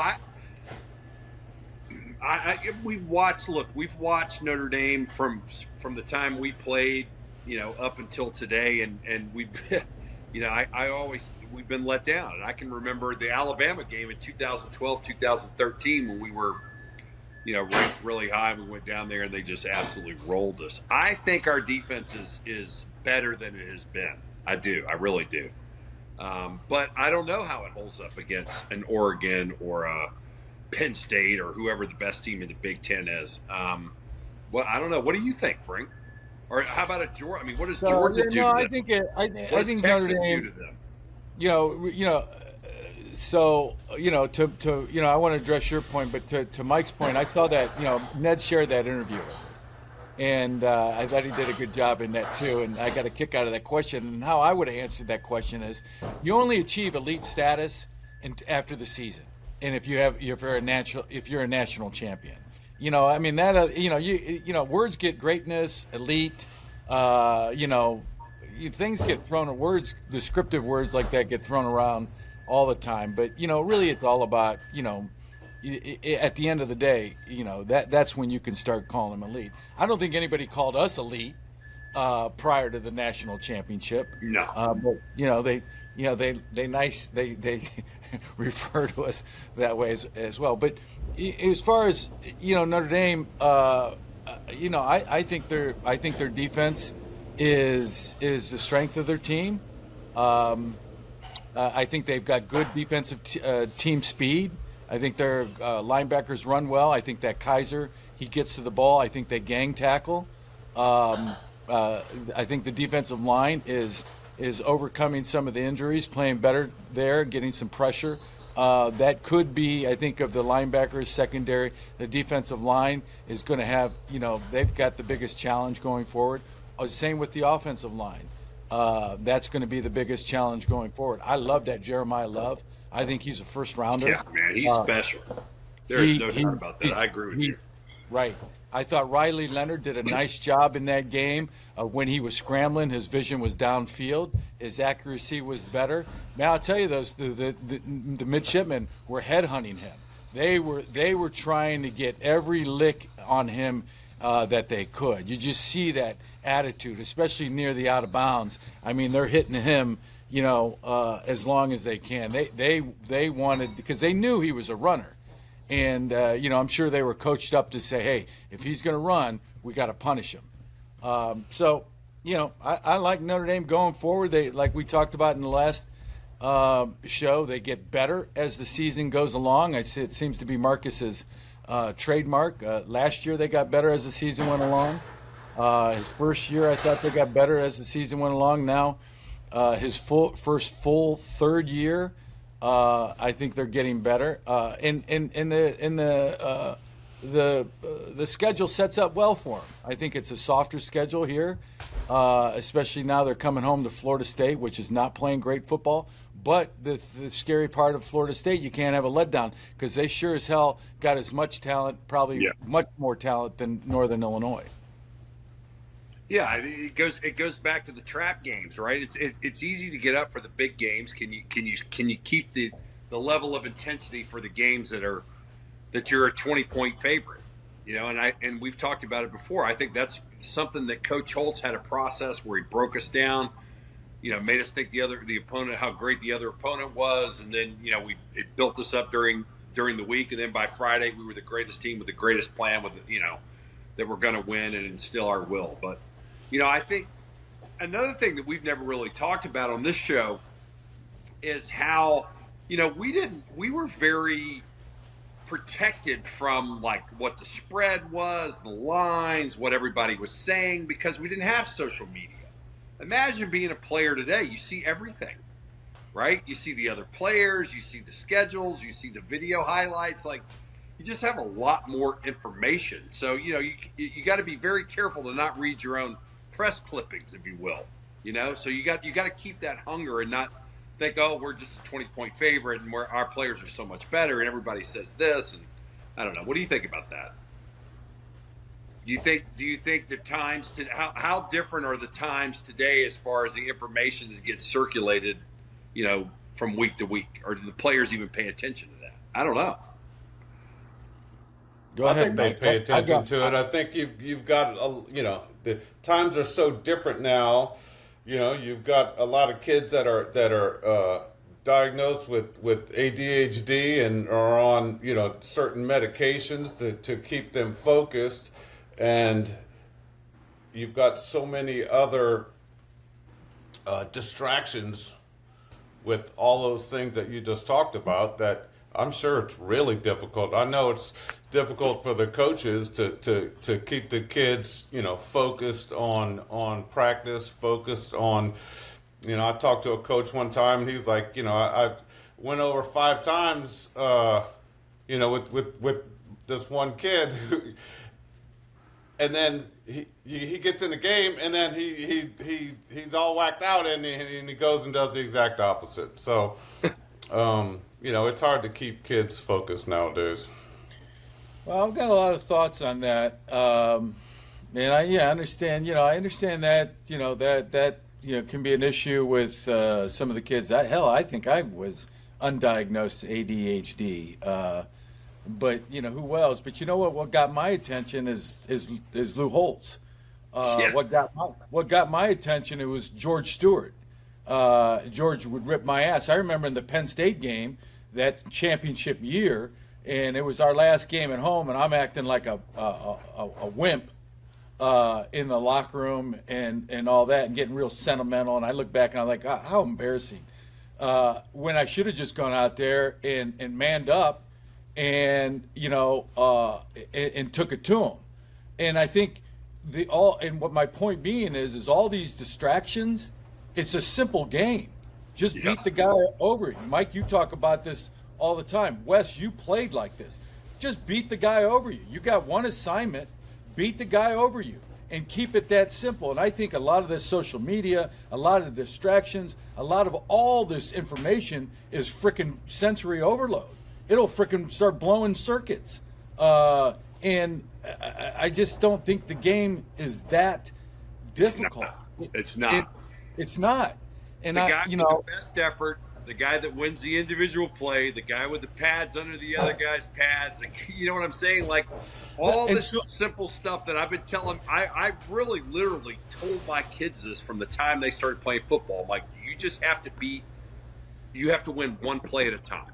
You have to go out and win. If you win every play, by the end of the game, will have played pretty well, right? Here's the shit you need. You need to know. And Mike, you talk about this. You need to freaking know the down and distance, where you are on the field, all right, and what your assignment is, and that's it. And then go freaking play. I gotta bring this up, and I agree with 100% with what you guys are saying. Look, we may not have done a lot of things right, but we played hard. I think we all three understood that concept. It drives me crazy that they don't huddle up. No, I want to. You're talking about the defense? It doesn't matter. Both sides of the ball. So I got a thought on that. They don't huddle. So I understand why the offense doesn't huddle up, and I've got an opinion on that. And I want to, and I think that's because to get their attention, because that creates a sense of urgency about the offense when you're not huddling. Maybe I'm old school, and I don't know any different. The huddle to me was like a camaraderie thing. Like we all came in and like looked each other in the eye, and we all knew we were called this. Like everybody, we knew everybody knew the defense. We could talk to each other in the huddle. We could pat each other up, get each other fired up, pick each other up. I don't know. To me, being spread out like that. I mean, I'm watching the defensive guys on the field out there. They're all signaling to each other. The coaches are signaling in, and the guys are changing the play. And I don't know how the hell anybody knows what defense they're in. You're under the Golden Dome with your hosts, Wes Pritchett, Michael Stonebreaker, Frank Stams, the 3 linebacking amigos from the '88 National Championship team, talking Irish football. Irish at 7-1 now, talking past and present. What the Irish need to do. We're talking about the huddle. Michael, what was the huddle? What was the huddle there for you? What was in it for you, the huddle? The huddle was down in distance. Down in distance. Down in distance. Get the huddle. down in distance, get your defensive call, and you break the huddle. When you break the huddle, you turn and you count. I counted every 11. You had to mentally know where everybody was on the field to know what the offense was doing. It's a simple game. Tackle the man with the ball. Right. So to me, and that's great because that's a different perspective for me because I'm on the line of scrimmage. I can't count. Did we have a huddle where the linebackers faced the huddle? Yes. Or the signal caller faced the huddle, so you could call. Yes. So I'm to the right and on my knees. I saw the huddle. Basically, the huddle was a chance for me to catch my breath. Well, you guys will be looking at the offense, right? And I'm looking at the defense. Right. But mean, still, yeah. Mike's behind me, and he can count the rest of the huddle. You can count the huddle, and then when you lined up, you guys were off the ball. You could freaking see that. I gotta let's be my fair. alignment. My alignment was designed on a lot of times on the tight end, where I was positioning myself on the person tight that end. was in front of you. That's all you were worried Yeah, about. hey, to be fair, the offenses they face today are very different than the offenses we faced. I knew I was going to the tight end. I knew I was going to hit the guard, the fullback, or the tackle. That's it. true. It wasn't Right. that hard. And if not, I'm dropping back to curl. So, yeah, it was a Right. little bit. It was a different time for sure. Right. That's interesting. I think about that now. I think about how would we match up with Notre Dame's offense today? I think they would realize that after about the fourth play, they got punched in the face. They'd be like, "We need to throw the ball." Well, I don't know. Don't you wish we could do it? We'll never To know. be honest with you, I don't know if I'd be on the field because they'd go to if I was on the field, it was only because I'm rushing a passer. It's not because I'm covering. So Yeah, well, same. What do you think? We would. Well, here's one thing for sure. well, We Mike can could get run. zoned. Mike could run. Anyways, all right. Last thoughts on Navy. Here we are, 7-1. Past midpoint of the season. Irish seem to have some momentum going forward. Hopefully, the Northern Illinois loss is ancient history. But now everything shifts to the playoffs, and the playoff picture. And I was listening to a couple of talking heads this morning that Notre Dame's in if they win out. And Yeah, don't well, think that's there's any what doubt Notre that's Dame's what winning. happened. That's what happened after the Texas A&M game. They were in. They were in the playoffs after the Texas A&M game. And now you're saying if they win out, they're in. Like everyone said, you got to take it 1 week at a time. That's right. Win this week, you worry about All that everything matters. else how after does that. Michael? Wait a sec, Michael. How does Notre Dame win this week against Florida State? Or not this week? They got a bye Next. week. 2 Gotta- weeks. I'll be I right hadn't- back. Since we had a bye week, Frank, I haven't diagnosed Florida State yet. So I haven't looked at their Well, offense. you know the type of athlete they got down there. What they have. Big, always a strong defensive line, skill, probably a big quarterback that can throw the ball down the field. I don't know that to be a fact. I don't know what they have. They haven't been winning, and so with this bye week, you hopefully are going to get some guys back. You're going to get a little rest. You're going to get those little nicks and bruises out. You're going to be able to do some walkthroughs, some visualization of what you've been having success with, and just trying to hone down on the concepts that the coaches have tried to instill for these first 7 games. And so when you get to the Florida State, hopefully you've got it all down and you're ready to roll. Wes, have you seen Florida State play? I saw Florida State play Georgia Tech in Ireland, first game of the year. Oh, nice. Florida State, they have dudes. Like you said, they were very active in the portal.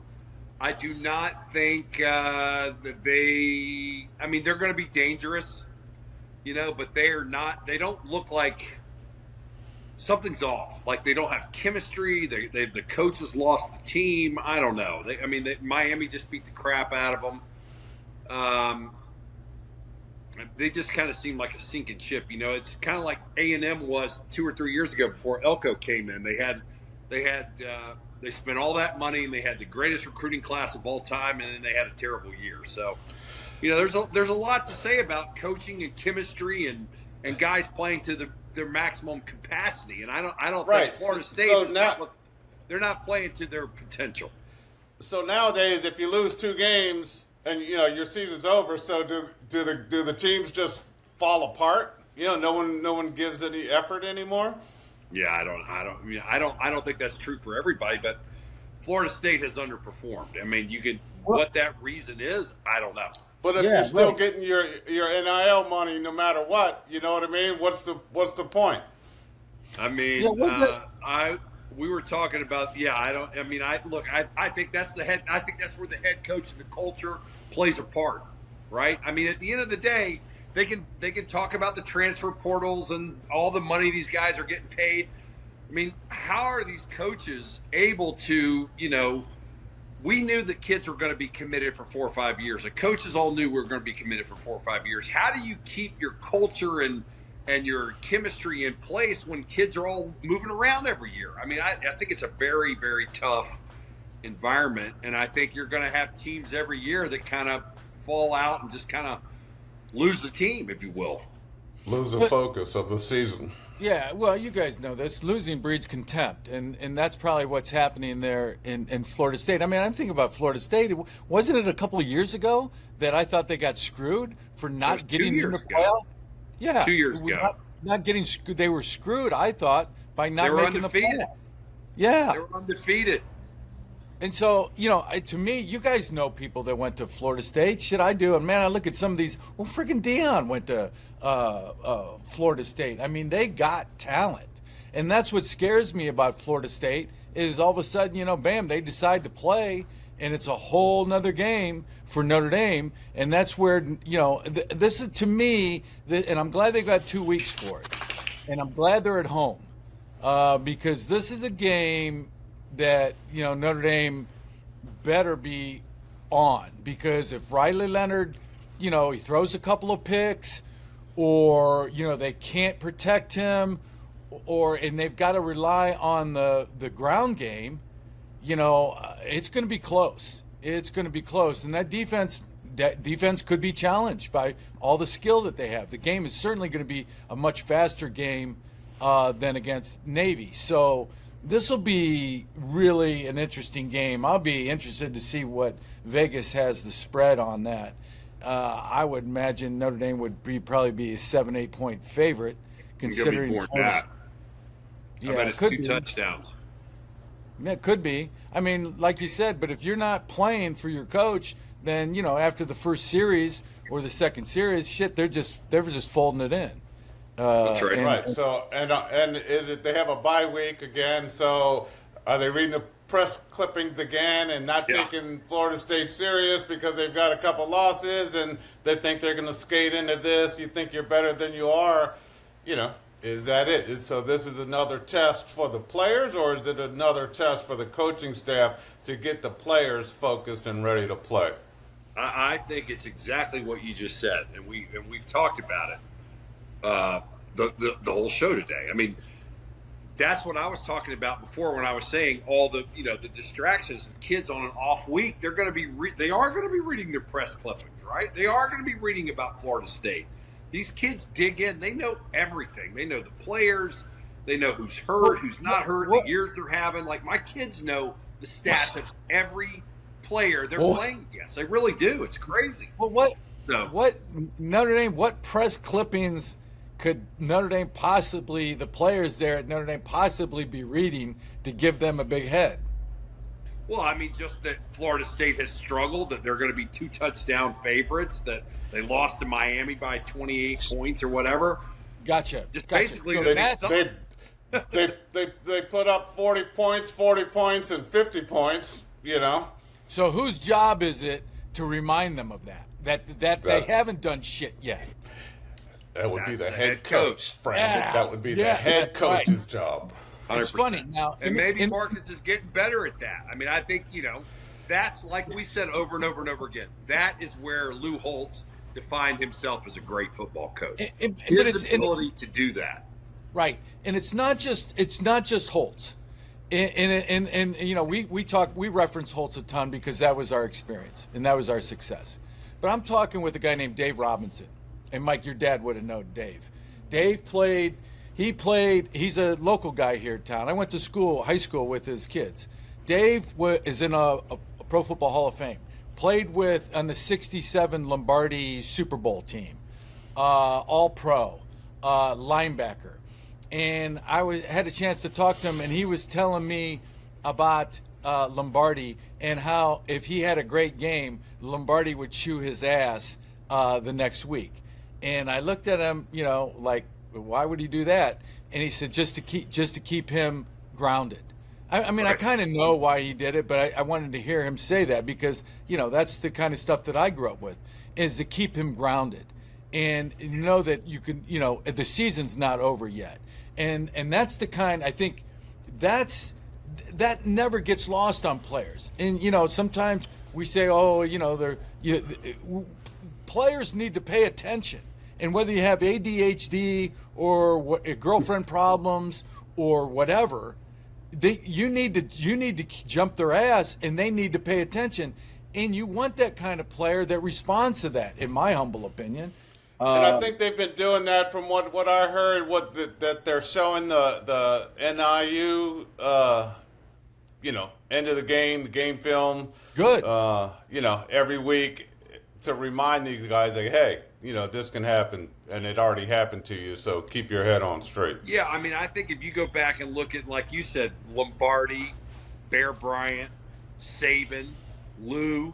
I mean, they all held everybody up to a crazy level of competence. You were saying it earlier in the podcast, Frank, that, you know, Lou Holtz was a guy you were afraid of. I was always afraid of Lou Holtz. You know, we had Barry, who was a great coach, but and Barry was able to get the best out of us. But Lou, I think everybody knew that Lou was lurking.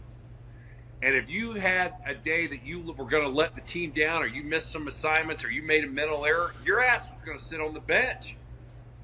And I was not afraid of Lou Holtz. That fear enabled me to play that much better. What's that? I was not afraid of Lou Holtz. Well, you were the only afraid of anything. Yeah. I sure as hell was. You're under the Golden Dome. Yeah.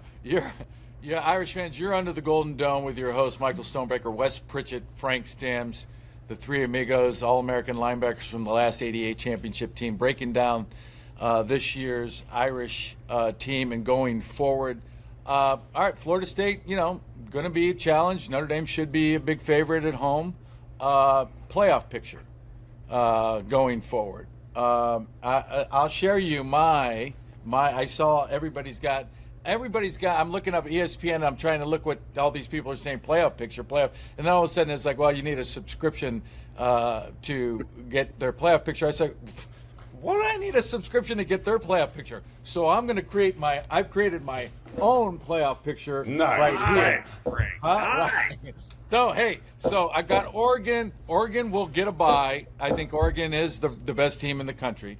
Georgia will win out. They'll get a bye. All right.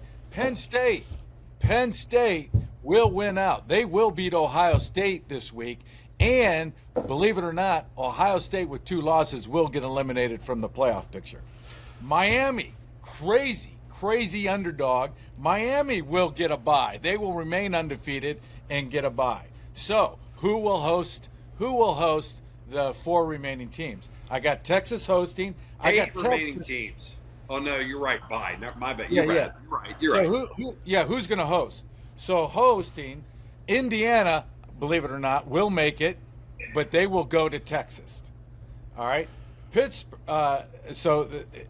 Texas will be 5. Tennessee will be 6. They will host, and Pittsburgh, who is undefeated right now, will go to Tennessee. Notre Dame will host. Nice. They will host. And believe it or not, they will host a dangerous, not say strong, but a dangerous Iowa State program. And lastly, who will host is Brigham Young. All right,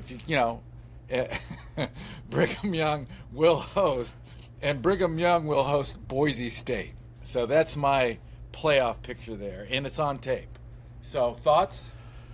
I would say, Frank, that's pretty darn good. I got to tell you, I agree with a lot of that. Look, we know something crazy is going to happen. There's definitely a lot more parity in college football. We got a lot of football to play. But I think that's very reasonable given the current state of the affairs of football right now. I'm impressed with your little chart there, Frank. Yeah, I do. I know you put a little effort into that, but as far as my brain doesn't work that way. As far as I only work this week, and I can't think about what's happening in 2 weeks, 3 weeks, or 4 weeks. All I can do is win this game this week. That's your and strength. then worry about that next game next week. That's your strength. Because the name of the game is tackle the man with the ball, and that's what you're bred to do. That's what you're bred to do. All right. And if you're on offense, avoid the guy that's trying to tackle you. You can't. You won't be able to. I love it. Irish fans, You you're are listening. under the Golden Dome with Wes Pritchett, Frank Stams, and Michael Stonebreaker. The last national championship, 3 All-American linebackers, 1988. We have a direct line to the current Irish staff and players, and they are clearly paying attention to what we have to say. Mike, what part of the game plan last week do you think was most obviously contrived as a result of our podcast? I thought it was, we told them they needed to get a lot of turnovers. And turnovers would be a big key of the game. And they got 6 turnovers. Nice. Good job. Frank, Under how the about Golden you? Dome. Yeah, they what would I don't know. Turnovers, I'd have to agree. They're paying attention, and so I would agree with the turnovers as well. Frank, And I would 5 say of the thing they heard about from us was fast start. Go out there. There and you go. early. Right. There you go. We Nice. came out blazing. We did. We came out guns a-blazing in this game. I loved it. Yeah. No, awesome. Good stuff. All right, well, shameless plug time. Irish fans, the 88 Irish IR88SH is the 88 National Championships team effort to give back to Holtz's heroes, play like national champions, Whoa. and Notre Dame's NIL fund.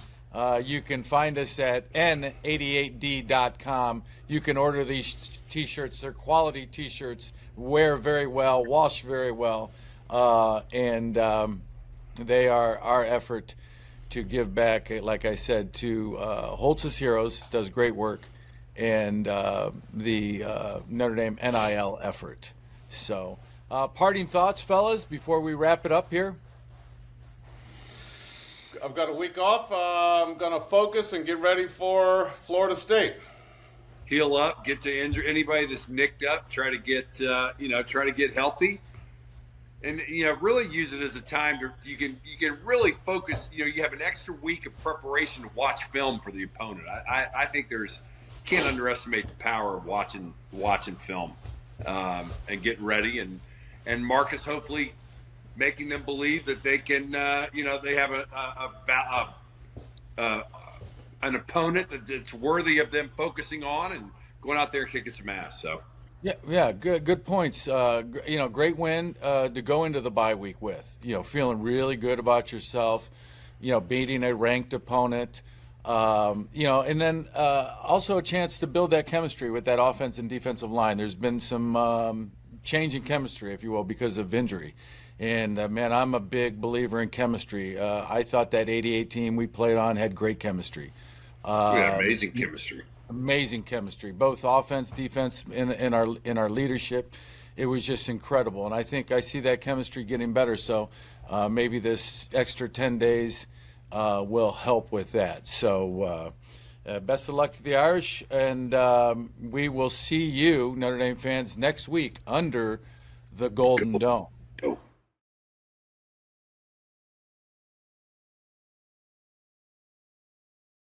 Welcome, ND Nation. You're under the Golden Dome with Wes Pritchett and Frank Stams, two members of the last championship team at the University of Notre Dame, 1988.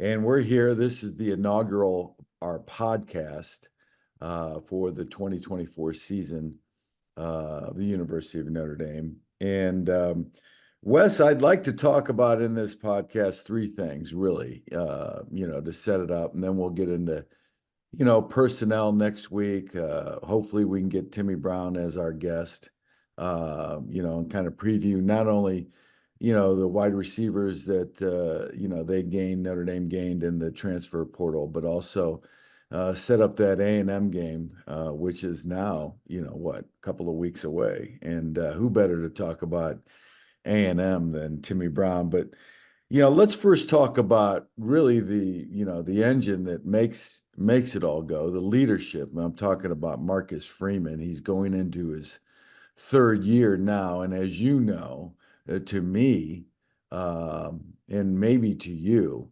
the third year is when you want to see it. In Holtz's third year, we win the national championship, go undefeated, with a schedule that was absolutely freaking ridiculous that year. That's that year. And you don't realize it at the moment, but that year we beat the number 2, number 4, number 5, and number 7 team as they finished the rankings that season. So that strength of schedule was just ridiculous.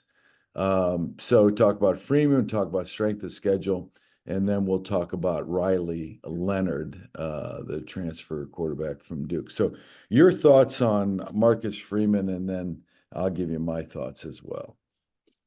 Thanks, Frank. I can't say that I know Marcus really well. I've clearly heard him speak a few times. He was, I think, and I've met him a few times, and I've seen him interact with recruits. And I think the thing that I take from being around the guy is just that he has a very calm demeanor. He has a lot of confidence. He's played. He's been there.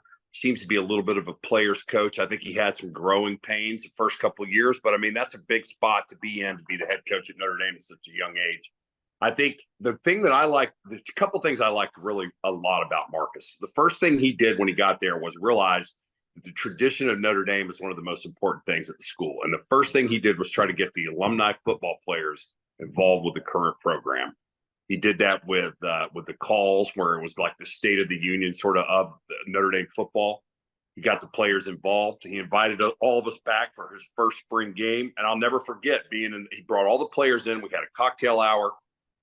And he said, okay, we're going to break all the players down by what they want to do, by their majors and what industry they want to be in when they graduate from Notre Dame. And they broke us up into all these little think tank groups. He was like, this is your NIL. These are the guys you need to know. This is your example. These are the guys that are going to help you, teach you how to be successful in life. And I thought that was incredible. Now, as far as coaching, you're right. It's his third year. I think they have a very easy schedule this year, or the easier schedule than they've had in years gone by. They're going to have a senior quarterback. They're going to have to stay healthy. They've done very well recruiting. So there's really not a lot of excuses for him not to do well this year. I mean, I think anything worse than a 10-2 season would be very disappointing. All right, all great thoughts. And now I'm going to play bad cop. And as we go through the season under the Golden Dome, I want our listeners to appreciate the perspective that we're going to give them, and the standard that which we're used to. My biggest, and I'm going to draw the big picture first of all, is what I'm amazed at is football at all levels. It seems to be everything we get is the cream, the niceties. how beautiful everything is, how people get along, what great, idealist, what everybody's do is the greatest thing since sliced bread. That was the farthest thing from reality, right? I know, I see you're chuckling, right?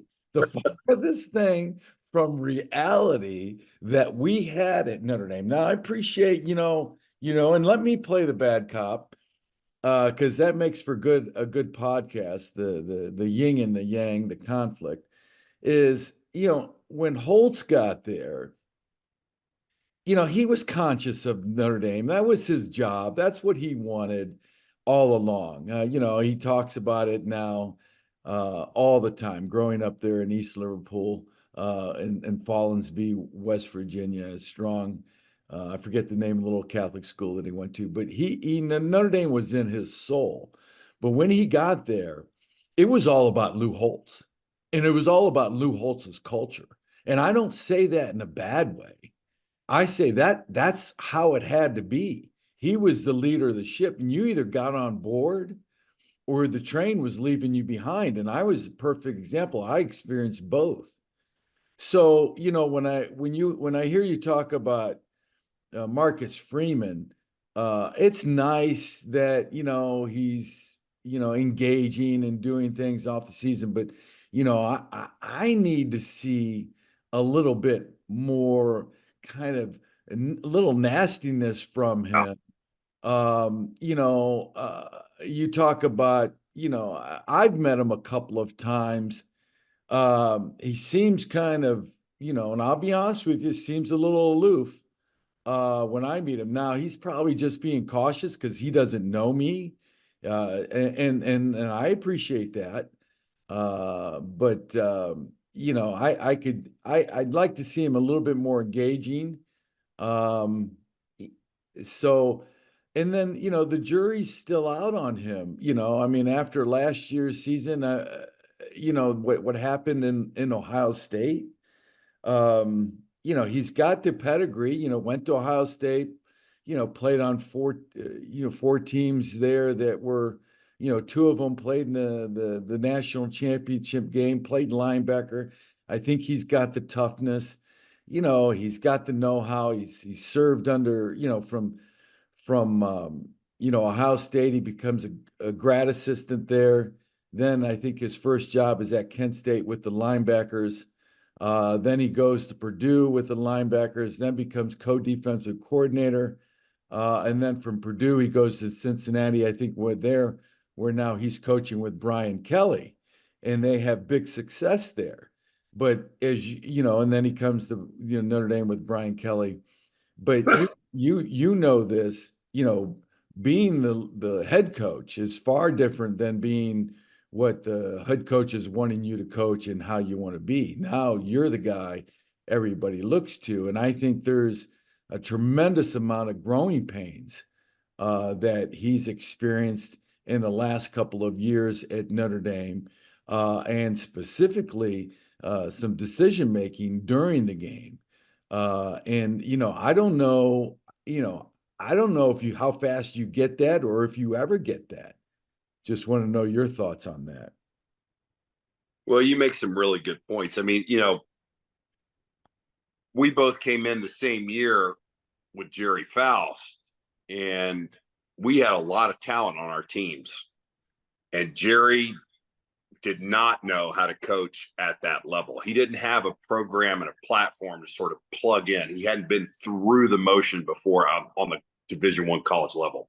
I think the thing that was amazing about Lou, and you're absolutely right, it was all about Lou, and it was all from day one. He had a program and a platform and a process that he knew he was going to plug in, and he knew what it took because he had done it before. He had the experience of turning a program around, and he realized the number one thing was the mindset. And you remember the first meeting we ever had when he kicked Chuck Lanza's feet off the stage, and he said, "When I'm talking, you sit up in your chair and you look me straight in the eye. It's my way or the highway. I'm not a patient man." He went through his whole spiel. Right. What are our priorities? Chuck was a captain. Chuck was a captain. Went through our priorities. He gave us a playbook for life. What were the trust, love, and commitment? first we'll be best, then we'll be first. I mean, it was a total change of everything that we had learned or hadn't learned, right? And we had to learn and buy into that process. And you remember the first year we lost. Oh yeah, it was, man, the first couple of years by like 30 points or something crazy like that. We were there, we just didn't know how to win. And then the second year, we made it a little further. We won a couple of those games. Then we got blown out by A&M in the Cotton Bowl. And I'll never forget, that was like the low point that I had almost in my career. And then I remember thinking, I'm never going to feel like this again. And then, of course, we all gel together and go 12-0 and run the gauntlet of the teams that you mentioned that finished, I think, 4 teams in the top 10 or something that we beat that year. But that was all about – think about Lou. Every single person there understood that he was in charge. The trainers, right, coaches, right, players, kickers. Like there was no tolerance for not adhering to his rules. Right. And it was he was so exceptional in so many ways as far as his leadership. And he was like that, and he didn't give a shit who cared. I mean, you either bought into his program. And what I'm getting at, or again, like I said, you're left behind. And really what that showed, I mean, football is a tough game played by tough people. And that's not the only element, but that's a big part of it. And Lou was, when I say tough, I'm talking about not just physically, but emotionally as well. And you talk about his conviction and his attitude and his plan. I mean, everything for him was to have a plan. Show up, execute, have a plan. You're at about 90-95% success, he would always say. And, and it's not to say that it was all about Lou. He knew the culture. Hell, he knew the culture better than anybody at Notre Dame. But the culture, you had to separate the culture. And what I hear so much about Notre Dame now, and I love Notre Dame. We both do. We went to school there, and what they stand for, that means more to me now than it did when I was playing. But Lou had a tough job to do, and that's to win football games. When you go into an opposing stadium, they don't care about your culture. They don't care about what you're doing off the field.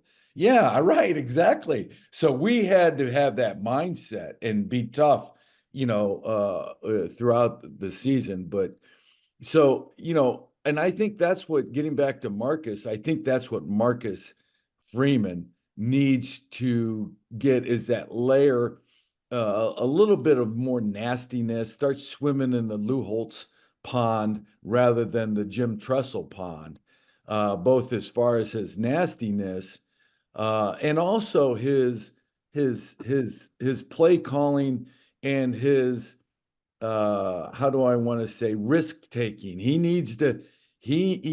Tressel's MO was, and like a lot of coaches, Paterno, going all the way back to Paul Brown would say, football is a game of mistakes. Those who make the fewest mistakes win.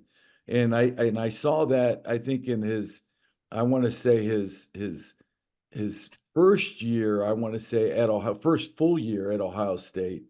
Yeah, you got to win and not coach to not lose. Exactly. Right? Exactly. He doesn't have the team yet.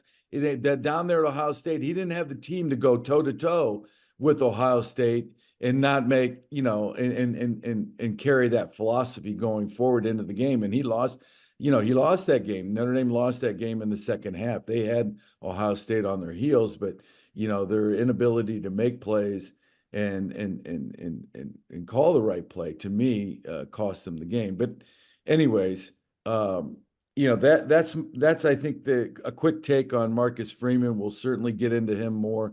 You're under the Notre Dame Nation. You're under the Golden Dome with Wes Pritchett, Frank Stams, 2 former linebackers from the 1988 national championship team, undefeated national championship team, that during that season won 10 of 12 games by double digits or more. And that doesn't just say something about our offense led by Tony Rice, but also our defense by keeping the score down low. That schedule in 1988 was Michigan, Michigan State, Purdue, Stanford, We were at Pitt, I remember. We were home to Miami, then Air Force, Navy, Rice, and then home to Penn State, and then we finished out at Southern Cal. Looking at Notre Dame's 2024 season, I know that it's different today, and things are a little bit softer. But what do you think? Their first 6 games are A&M, Northern Illinois, Purdue, Miami of Ohio, Louisville, and Stanford. It does really set up pretty well for the playoff at the end of the year. Tough game for a couple of reasons. Number one, it's going to be 105,000, whatever it seats, 107,000 screaming fans. First year, Mike Elko is the head coach. I think the guys, he spent a year at Notre Dame. He was a fantastic defensive coach, did a great job at Duke. The quarterback, Riley Leonard, played at Duke, so he's going to know that, know at least what his strengths and weaknesses are. But I think Notre Dame's bringing a talented team into that stadium. I think the A&M game will tell us a lot. If they win that game, they're easily going to win the next 3 games. And then Louisville, I don't know what Louisville's got this year, but, obviously they beat us last year, caught us at the right time. But Notre Dame could easily be 6 and 7 in a row, when they face Florida State. I mean, they've got 3 tough games. They've got A&M, they've got Florida State, and they have Southern Cal, and I don't know what Louisville's got. So maybe 4 games, but it's typical versus schedules that we've had in the past. It's definitely one that is on the easier side. In fact, I saw a statistic today that they were ranking all the probability of going undefeated this year. Notre Dame actually had the highest percentage ranking on the list. That's certainly the kiss of death. Now, I understand. What are we now? Almost 40 years removed, 35 at least from when we played. But I'll tell you, not everything that happened 50 years ago, it was bad. I understand, again, things are different now, but there's a lot of things that are still the same. And, for them to get to 6, 7, 8-0 going into Florida State, they've got to play. And this is what I, loved about Lou is his consistent nature. He was consistently a lot of things, and some things don't really want to share on the podcast. But man, I'll tell you what, if anything, he kept your edge about it. And you never were comfortable with where you were as a player, as a football team. And that goes for himself. And that was the thing. He held himself to a standard equally, if not higher, than he did his players and coaches. Back here. So it wouldn't matter. You think you played great on Saturday. He would come in Sunday, tell you that you didn't play great, break down all your mistakes, and then create at least in my mind, the thought that we were playing the best football team that had ever existed. Absolutely. And that's exactly better. It was going to be a tough week. I mean, I can remember going into the Rice game. Right. And really seriously thinking that they were going to be one of the most explosive offenses we had. And I don't think Rice had won a game in like 40 games. We beat them 52-7 or something. But I mean, that was the mentality that was how much he owned and I believed him because everything he had told me once I started believing in it worked. Right. Remember when he told us to go to all stand up and tell something about yourself, and then he would encourage us to go do stuff together. And because remember, we were very disjointed when Jerry left. And I remember Lou always was trying to encourage us to come together as a team and come together as friends. And I think it had a crazy positive impact. But most importantly, like you said, Frank, he had everything. He had dotted all his I's and crossed all his T's. He had every single thing that he did during the course of the day and during practice was rehearsed, and he knew exactly what he was doing. Remember the first day he was there, we had quote unquote walkthrough workouts, and all of us threw up. Yeah, 6:30 a.m. A couple of guys quit. I remember that. Put exactly on the line. You couldn't be an inch off. All the attention. Detail started that first day. Yeah, attention to detail. That was another element of Paul Brown, attention to detail. And Holtz is from that era, growing up with Paul Brown, and I go back to Paul Brown. I consider him one of the greatest coaches ever. But you're right. Accountability that Holtz had for himself and for everybody else. And it just wasn't all that nice. And that's what I want to see Marcus Freeman adapt and I mentioned that earlier about the leadership, but yeah, going into this season, they're going to have to maintain, looking at the schedule, maintain that edge, going into every game thinking that if they don't play their best, they're going to lose. Because Well, you know the mentality of the other teams. What's the other teams when they play Notre Dame?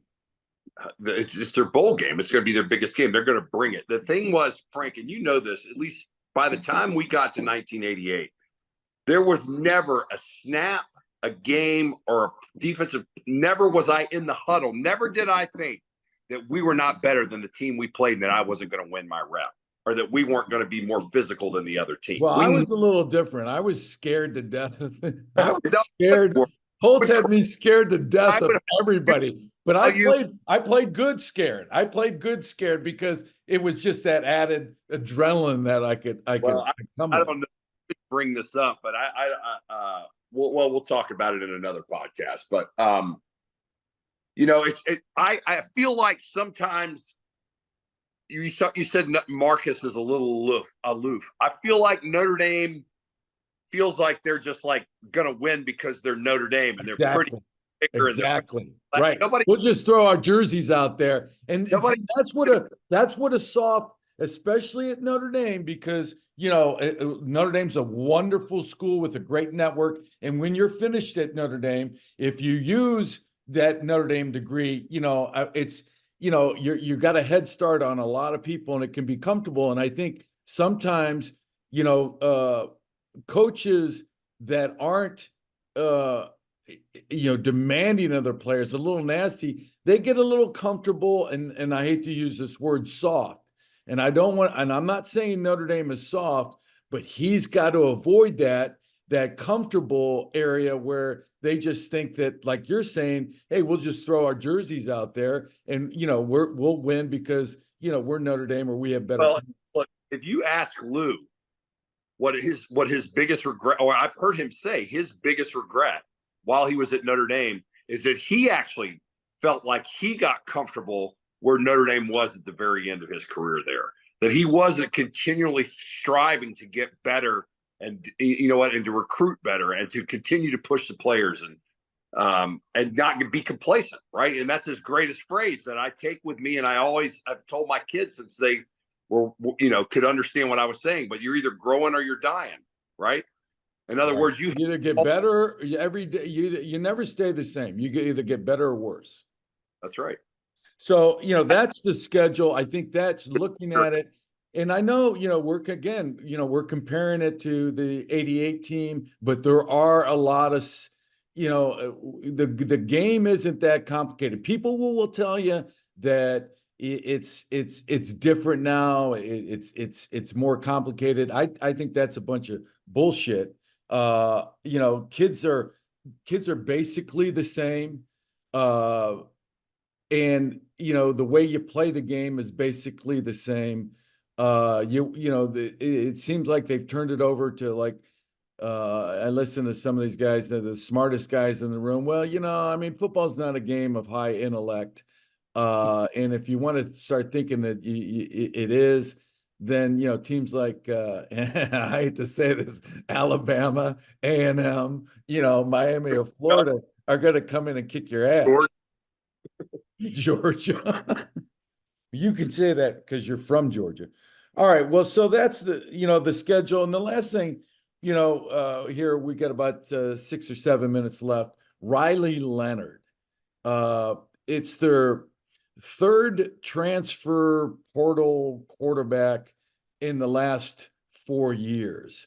What does that say to you? Well, unfortunately, I think it's the nature of the beast. I mean, if you look at college football right now, what percentage of the Division I, Power 5 quarterbacks are transfer quarterbacks? It's a high percentage. It's not just Notre Dame. I think that's a scary thing if you're a quarterback or a young kid that thinks he's going to put in 2 or 3 years, and then of course he's got to compete against a fifth-year senior when he thinks he's going to be starting. But let me just say something about Riley Leonard. I mean, I remember when we were playing Duke last year, they did a really expansive piece on him and just what a quality person he was, what a great athlete he was, and the relationship he had with his mother. He's very religious. And I was actually very impressed with the kid. And in fact, if he doesn't get hurt, we probably lose that game. I don't know if you remember how tough, I know. I remember that. Yeah. First, 4th and 15, 4th and 16, or we don't win. Anyway, all the things I've read say that the kid he's come in, he's leading. They voted him as captain. He's an incredible athlete. He understands the offense. We'll see. We'll see. I'm hopeful. Well, and you brought up the captain, one of our teammates from back in the day, Robert Banks, we're on that text thread with about 20 other guys. And Robert Banks brought up a good point. He said, what do you think about a fifth-year quarterback coming in being named captain? I mean, it's a legitimate question. I mean, how much has he earned that? I don't know. Yeah, I agree. I agree with you. Well, I'm not saying he should or shouldn't be. I'm just saying the question's out there. How much is he, how much of the blood, sweat, and tears and the leadership do you know of a guy that, you've known for what, maybe, I don't know, what's it been? How long has he been on campus? Less than a year, right? Yeah, I don't know. I think Sam Hartman was captain as well last year. Yeah. So I mean, so I'm not and I think Notre Dame has said this, and I applaud them for this. I think you got to start, especially at the quarterback position. I'm not wishing Riley Leonard any bad. I'm wishing Notre Dame all the success in the world. I hope they win every game but one. Because excuse me, I'm just getting over a cold. Because that's the only way we're relevant anymore, because we're 12-0, we're the last national championship team. But I say I feel like a bit like the Miami Dolphins, the undefeated Miami Dolphins of 72. But again, I love Notre Dame, but you got to grow. I think you got to grow that position organically for a couple of reasons. Is one, it's going to take a while. I heard one coach, a successful coach, talk about how much it usually takes a quarterback a couple of years to know your system. Now here this guy comes in, with a year, less than a year, and all of a sudden he's going to play at the highest level with Notre Dame. I'm not saying it can't happen, but I'm saying presents a lot of challenges that a quarterback that's in the system for 3 or 4 years won't have. And the other thing is what kind of message does that send to the high school kids looking at schools saying, well, hell, I'll go to Notre Dame, I'll spend, 2 or 3 years there, wait patiently for my turn to be the starter, and then they bring in a transfer portal. Hey, my middle son was a very good quarterback, and after watching the transfer portals and all that, he moved to tight end. He didn't even look back. He's like, Dad, I don't want to play quarterback. It's not worth it. And what do you mean not worth it? Well, it's because it's so political, and think about how many quarterbacks are being turned over every year, right? At every school. Exactly. You got guys starting 2 or 3 years now at a college at quarterback because of the transfer portal. It's so hard. It's one guy, and it's political, and everybody talks about it. It's just that, now his skill set fit what he's doing better too. But I mean, at the time, it was part of the conversation. Let's just say when he was converting to tight end. Yeah. Well, perfect example. There's real life right there that we were just talking about. So the positives I like on Leonard, and I appreciate you sending me that article, is one, keeping in line with that 88 championship team, especially the defense, and how much fun we had and how much irreverence we practiced was. what I like most about him is he grew up in the same town as Jimmy Buffett. Now, how do you not like a guy that grew He's up from Alabama. I've never met anybody from Alabama I didn't like, by the way. I mean, sorry. Growing up in the same town as Jimmy Buffett, you gotta love the guy. What is he? Oh, he has a sense of humor from what I've been told. He talks a lot of crap. He would fit right in with that team in '88.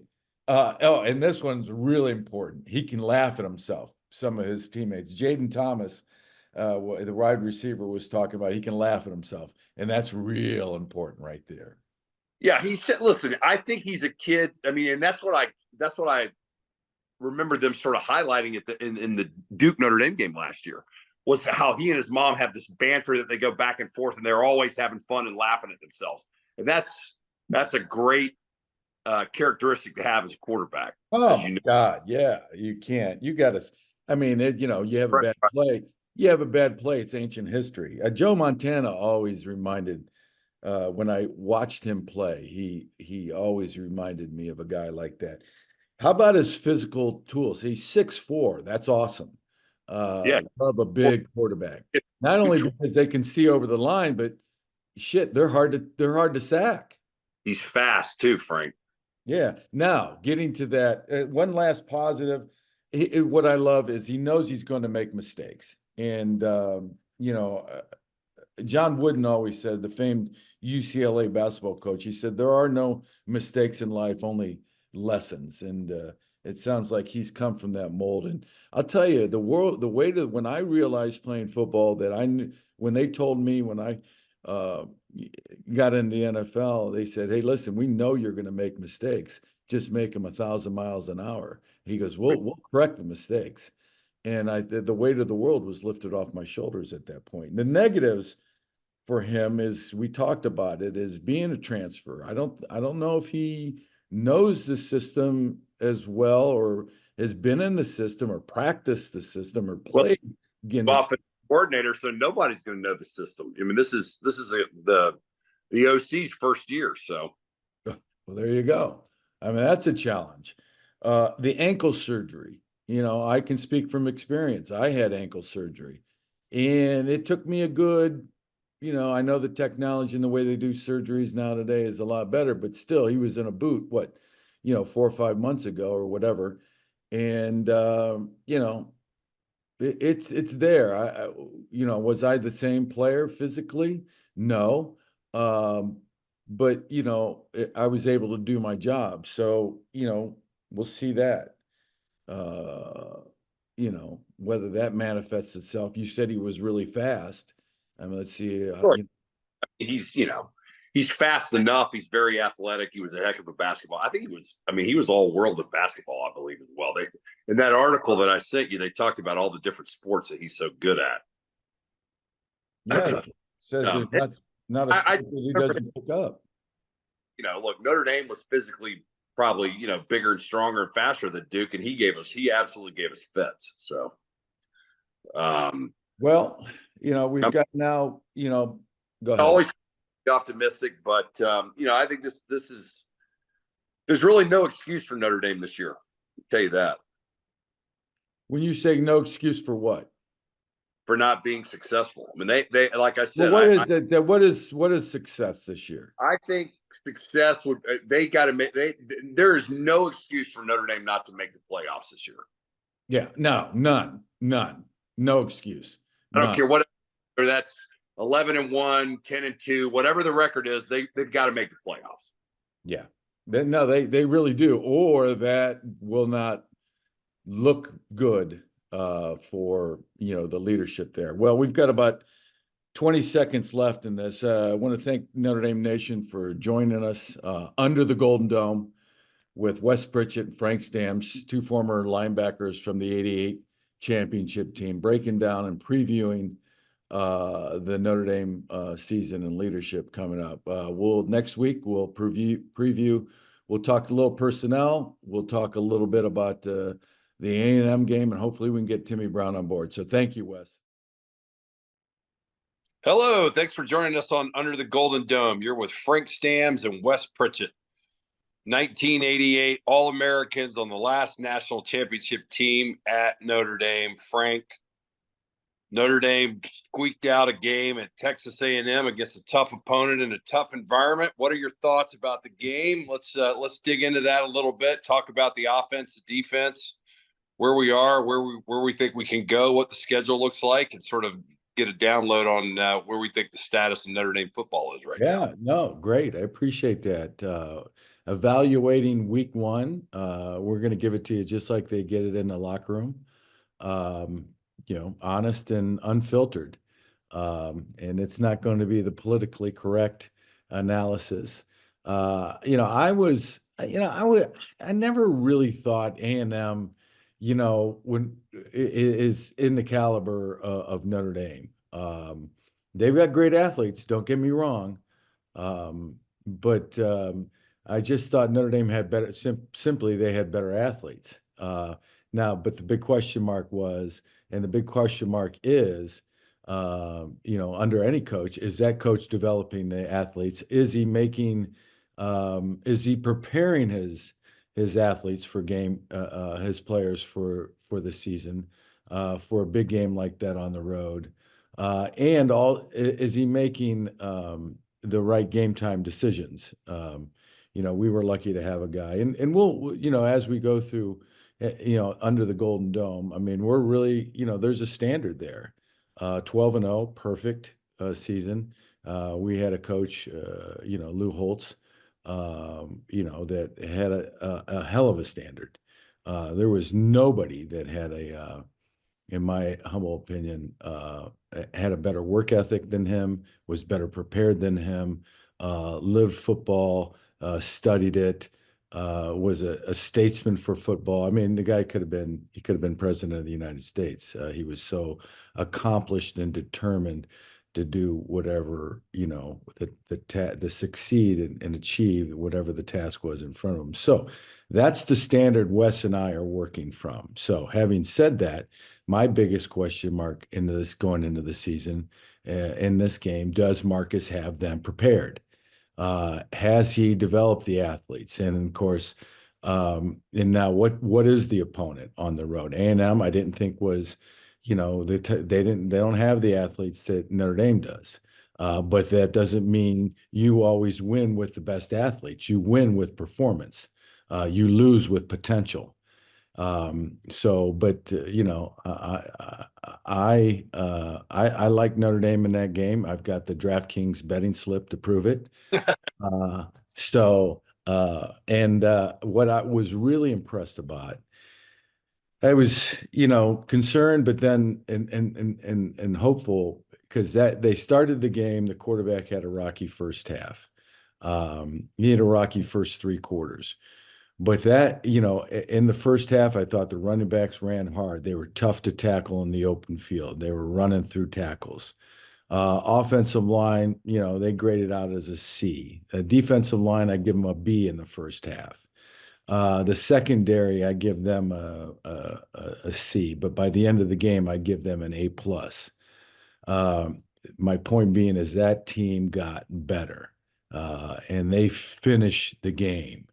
They dominated, I think, the last 4 or 5 minutes of that game and put A&M away on the road, and a huge win for Marcus. That team matured a lot down there at College Station, and let's hopefully, Marcus is keeping pace with that and manages the team, because I don't care if you're playing A&M on the road or Northern Illinois at home. Every team is going to give you their best, and you better bring your best, or there's a chance that you may be beat. So those are my thoughts. What's your analysis coming away from week one? I would agree with a lot of the things that you said. We definitely had a very high standard with Coach Holtz. I mean, Lou had a lot of experience. He had turned a couple of programs over. He had a platform and a program that he plugged in day one. He said, these are your priorities in life. And, it's my way or the highway. Talked about trust, love, and commitment. Said he wasn't a patient man, but to say the least. you look back at it, we laugh about it. I tell my kids this, but the players were scared of him. The trainers were scared of him. The coaches were scared of him. Hell, I was scared to death of the guy. I laughed. I think the first time I ever relaxed around the guy was when we played golf with him at Augusta.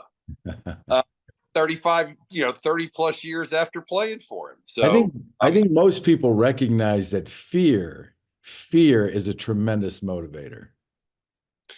Yeah, it was fear, because here's the thing: you could be a starter. There's nothing wrong with that. You could be a starter and have a couple of bad games, and he's going to put the guy that's performing better or potential to perform better in front of you. So you knew that. I mean, you couldn't miss practice. You had to show up. You had to be accountable, and you had to play your butt off. And we did that. And I think over time, that standard just became the accepted way that things were being done. We didn't realize that we were working, like when it first started, it seemed crazy, but we were working so much harder than we had before. Yeah. And then after a couple of years, that just became the standard of what we expected out of everybody. And it raised everybody's level, up. So the bar raised a lot higher for the whole team. So, let's apply it to now. How do you do that? I think it's, kids. And I don't know exactly how you do that now. I mean, what I'm saying is what's your, having your experience, we're one of 70 guys that have that experience. What's your analysis of the Notre Dame team going into the season, going into the A&M game, having, lived those hard lessons and knowing what now. If you were coaching or broadcasting the game, well, I think there was something that I heard people under the Golden Dome. I thought there was something that I heard Marcus saying to the kids that I really liked, and that was, you knew what we went over this in practice. You're prepared. Lou used to always say, you have the best coaches. You've been prepared the best. You have the best game plan. You're going to go out. You're going to win. The other team is going to flinch. And I heard Marcus saying that when it was 4th and 2 at the end of the game. He's screaming at his players, we went over this in practice. You know what they're going to do. We're going to stop them here on 4th and 2. And they did. So, I'm not there every day. So I have to, make an observation from 30,000 feet. But look, here's the bottom line. On game day that week, Nick Saban said that last time he played at A&M, he lost, and that was the toughest place to play in the SEC at night. So we knew the environment was going to be incredibly tough. I don't know how talented A&M is. They've got a new head coach, but they definitely had some dudes on that team. We had 2 true freshman offensive linemen starting. So those guys hadn't all been in that environment together ever. You got new quarterback, you got new transfer wide receivers. So I think the way that they didn't lose their composure, I think they played very poised. Yes, they didn't play a perfect game, but I thought, like you said, the team seemed to get better as the game went on. And I think the last 5, 6, 8 minutes of that game, Notre Dame was a superior team. The quarterback didn't play great in the first half, but he was getting pressured a lot. And it was a big environment. But here's what he did do, Frank. He managed the game. He didn't make mistakes, and he kept us in the game. He didn't have silly mistakes. I think he made, for the most part, pretty good decisions. Maybe he didn't execute his passes at certain times, but I think the defense is pretty good. I think the secondary is legit. I think our quarterbacks are really good. The safeties seem to really come up and hit people, and I was really impressed with the linebackers. I watched some highlights of some of the plays. Drake Bowen, the new, the young star kid that got to play a lot. They were blowing up those counters. The linebackers were playing downhill. I mean, it made me excited. I love seeing linebackers, kill people. So that was exciting to see. I think the D-line played reasonably well. And, here's the bottom line. If the defense plays great, if you have a great defense, you have a chance. I mean, Lou used to always say defense wins championships. I mean, it's the truth. So I would say, first game, you get a victory. All the games are tough environment. I give them a B+, I think, overall as a team. I think there's things they can work on, certainly get better. I saw some things in the offensive line. I mentioned it to you earlier. when it was when they were driving down the field at the end of the game, they showed the close up of the offensive linemen, and they were looking at each other and smiling and like they knew they were winning. And the next play, we rattled off a 29-yard run and scored the winning touchdown. So those kinds of things are exciting. I think that'll give them confidence going into that environment and winning a game like that. But like you said, you can't have the second game letdown. You can't have a letdown after the big game. You know, we had the Marshall game a couple of years ago that Notre Dame had the letdown. We can't have that against Northern Illinois. So it'll be interesting to see if Marcus can keep their level of intensity high and get them ready for the next game. I mean, I think that's what Lou did very well. You know, he always broke us down on Sunday, told us how bad we were, told us how great our opponent was the following week, how hard we had to work to prepare to beat them on Saturday. And, you know, then slowly by Wednesday or Thursday, we were getting a little better. Then we had the best game plan. We had the best players. We were going to be superior and, you know, all the positive mental image. So, yeah. So, you know, and listening to you talk, yeah. So, you know, what I'm trying to draw out is, you know, the similarities between Marcus and Lou Holtz, and the differences.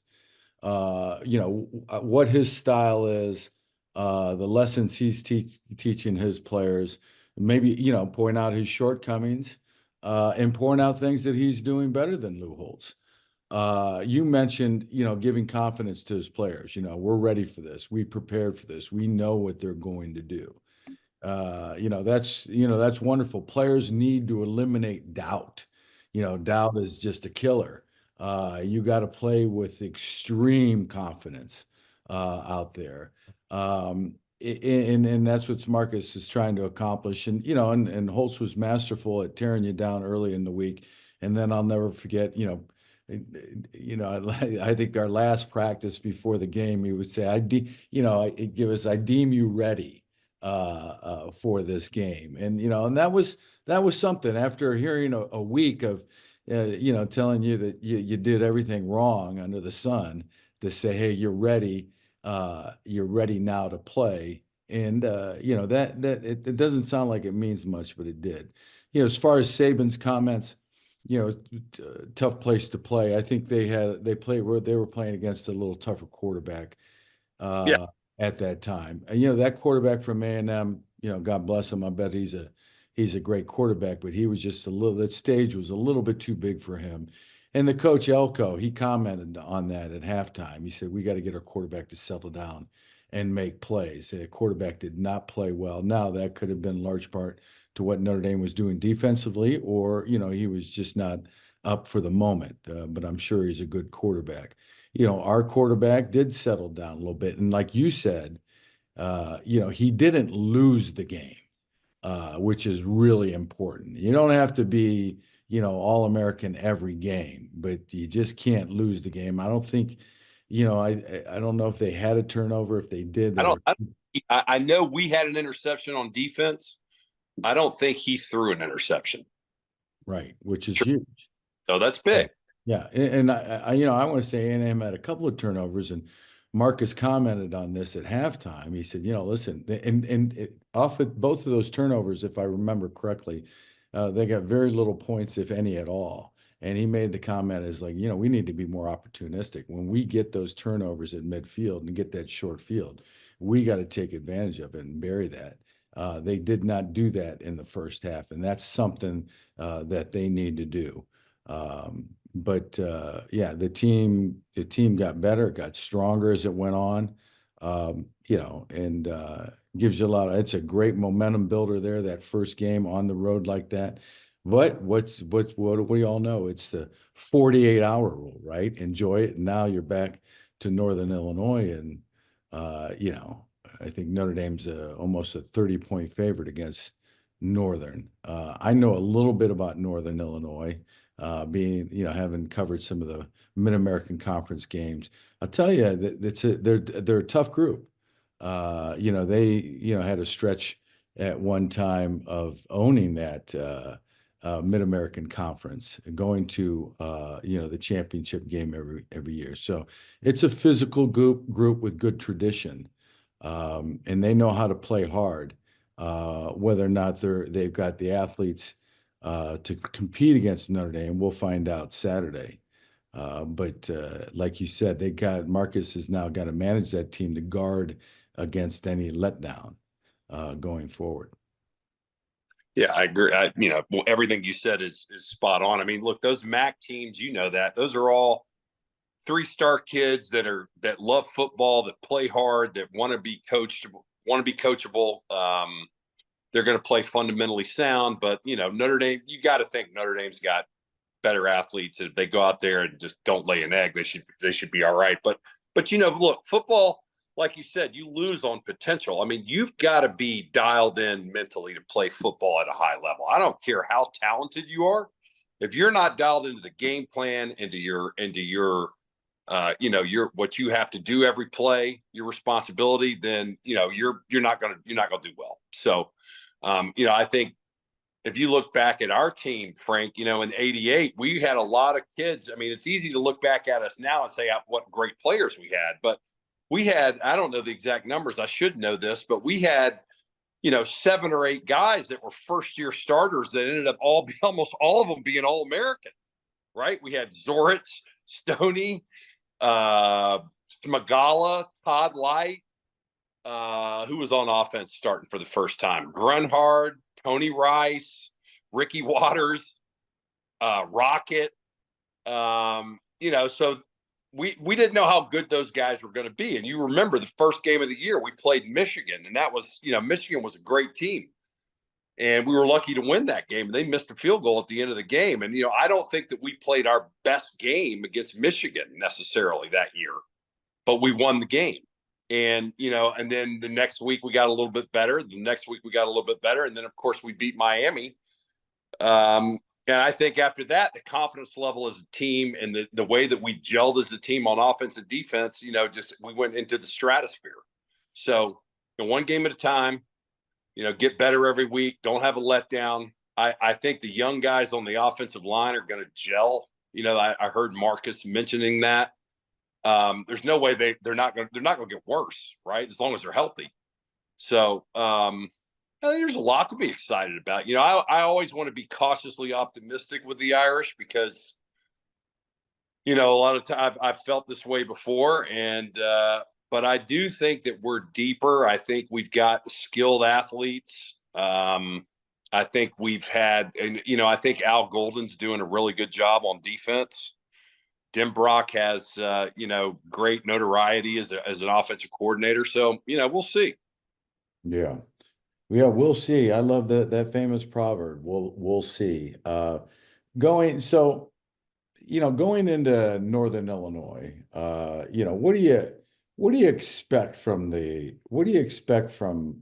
Notre Dame going into this game? What do you want to see? I mean, it sounds like a simple question, and it probably is. But what do you want to see, and especially out of that quarterback position? Well, I want to see them execute. I want to see them convert third downs. I want to see the offensive line, not give up sacks. I want to see them look like a cohesive unit. The running backs run hard. You just want a tight game plan. You want to see the defense not give up big plays, play hard, and most importantly, play hard. Emotion and effort is such a big part of football. And I think, Frank, you and I would both say that our team in '88, at least I know, speaking for myself, I may not have been the most talented guy, but I guarantee you I was given 125%, and I was playing with emotion, and I was playing with enthusiasm. And I'd like to see more of that. I feel like old school guys like you and me, we wore our emotions on our sleeves. We were out there. Everybody could tell. We celebrated after every play. Everybody was jumping up and down. Like, we were emotional. I was yelling at guys in the huddle. I'd like to see more of that. I'd like to just see the emotion kind of running out of the kids and letting it go a little bit. It feels like, to me, too controlled sometimes. Well, you know what I mean? I mean, they're talent. Look, the kids. I know what you mean, but I don't see the game. I don't see the game today any short of emotion and short of celebration. But I think what you're saying is in what I wish I would have done more is, enjoyed it. Remember Joe Moore, the offensive line coach? Joe Moore would always say the guys that play the game with a smile on their face play it best. And he's right. You mentioned that with the offensive line there in the second half, I think it was against A&M, that they're smiling. When you're smiling in a game, you're confident. When you're smiling in a game, typically you're winning the game, or you're not worried about going in for the next series. You're actually kind of looking forward to it, to the next series. Worry and doubt, those are the kind of things that just never need to creep into an athlete's head. I don't care whether you're playing tennis or football. So yeah, that'd be outstanding that they get to that level. And going into this week, you mentioned executing at a high level, protecting the quarterback. I look to see at every position dominating at every position. Um, how they execute. Defensive backs come away with interceptions. Defensive backs the challenging for the ball at the point of the catch. Defense or linebackers and defensive backs, it's not a sin to let them catch the ball, but you don't want them running with the ball wide open afterwards. You got to, they catch the ball, you got to tackle them right away. Defensive line, what I like to watch is that line of scrimmage opening up the game. Where's the penetration? Where, is the defensive line getting driven off the ball, or is the defensive line penetrating into the backfield? I always look at that. And, a lot of times you can tell how the game's going to go by who owns the line of scrimmage. I look for defensive linemen to contain the ball, not let it get outside, not break contain. Same with, backers and corners if they have the force. I look for them to be tough against the run, pressure the quarterback offensively. They should have over 200 yards rushing. The quarterback needs to be better. The team needs to be better than 2 for 12 on third down, which I think they were up to maybe in the game or at least through 3 quarters against A&M. They need to do a better job. What's his name? Riley? The quarterback? Yeah. Yeah. What's the full name? God. Nice. Yeah. Well, anyways, we know he came Riley up. Riley Leonard, right? Yes. So yeah, he needs to be better as far as his accuracy, his rhythm. I never thought Notre Dame starting that game last week had a rhythm offensively. It looked like they were late. There were a lot of last minute adjustments out there as far as him getting the offense set. They were bumping up against the play clock constantly. And there just was no rhythm early. Well, let me be devil's advocate for a minute. Elko is known for his defensive schemes. Lots of different fronts, showing blitz, backing out, looking like a zone, coming up in man. So I think you have crazy amount of crowd noise out there trying to get checks and calls and stuff in there. I mean, that was tough. I mean, you saw how loud it was. 107,000 people waving white flags. I mean, it was I mean, I'm not saying he can't be better, and I agree with the points that you're making. I'm just saying that was a tough environment in a first game, and they didn't have a lot of delay of game calls. Thankfully, they didn't have a ton of penalties. They didn't have an interception. No, so let me ask you a question. Now, this is my chance to harken back to the standard that we talked about. And if the show wasn't named Under the Golden Dome, with Wes Pritchett, Frank Stams, 2 members of the last national championship football team at the University of Notre Dame, 1988, and N88D.com. Go when you get a chance, people watching. And Wes, we'll talk about that another time. But the standard, and I'm listening to you talk, well, I can imagine we would never, and you know this, and we would never hear out of Holtz's mouth. Well, we didn't have a lot of penalties. Yeah.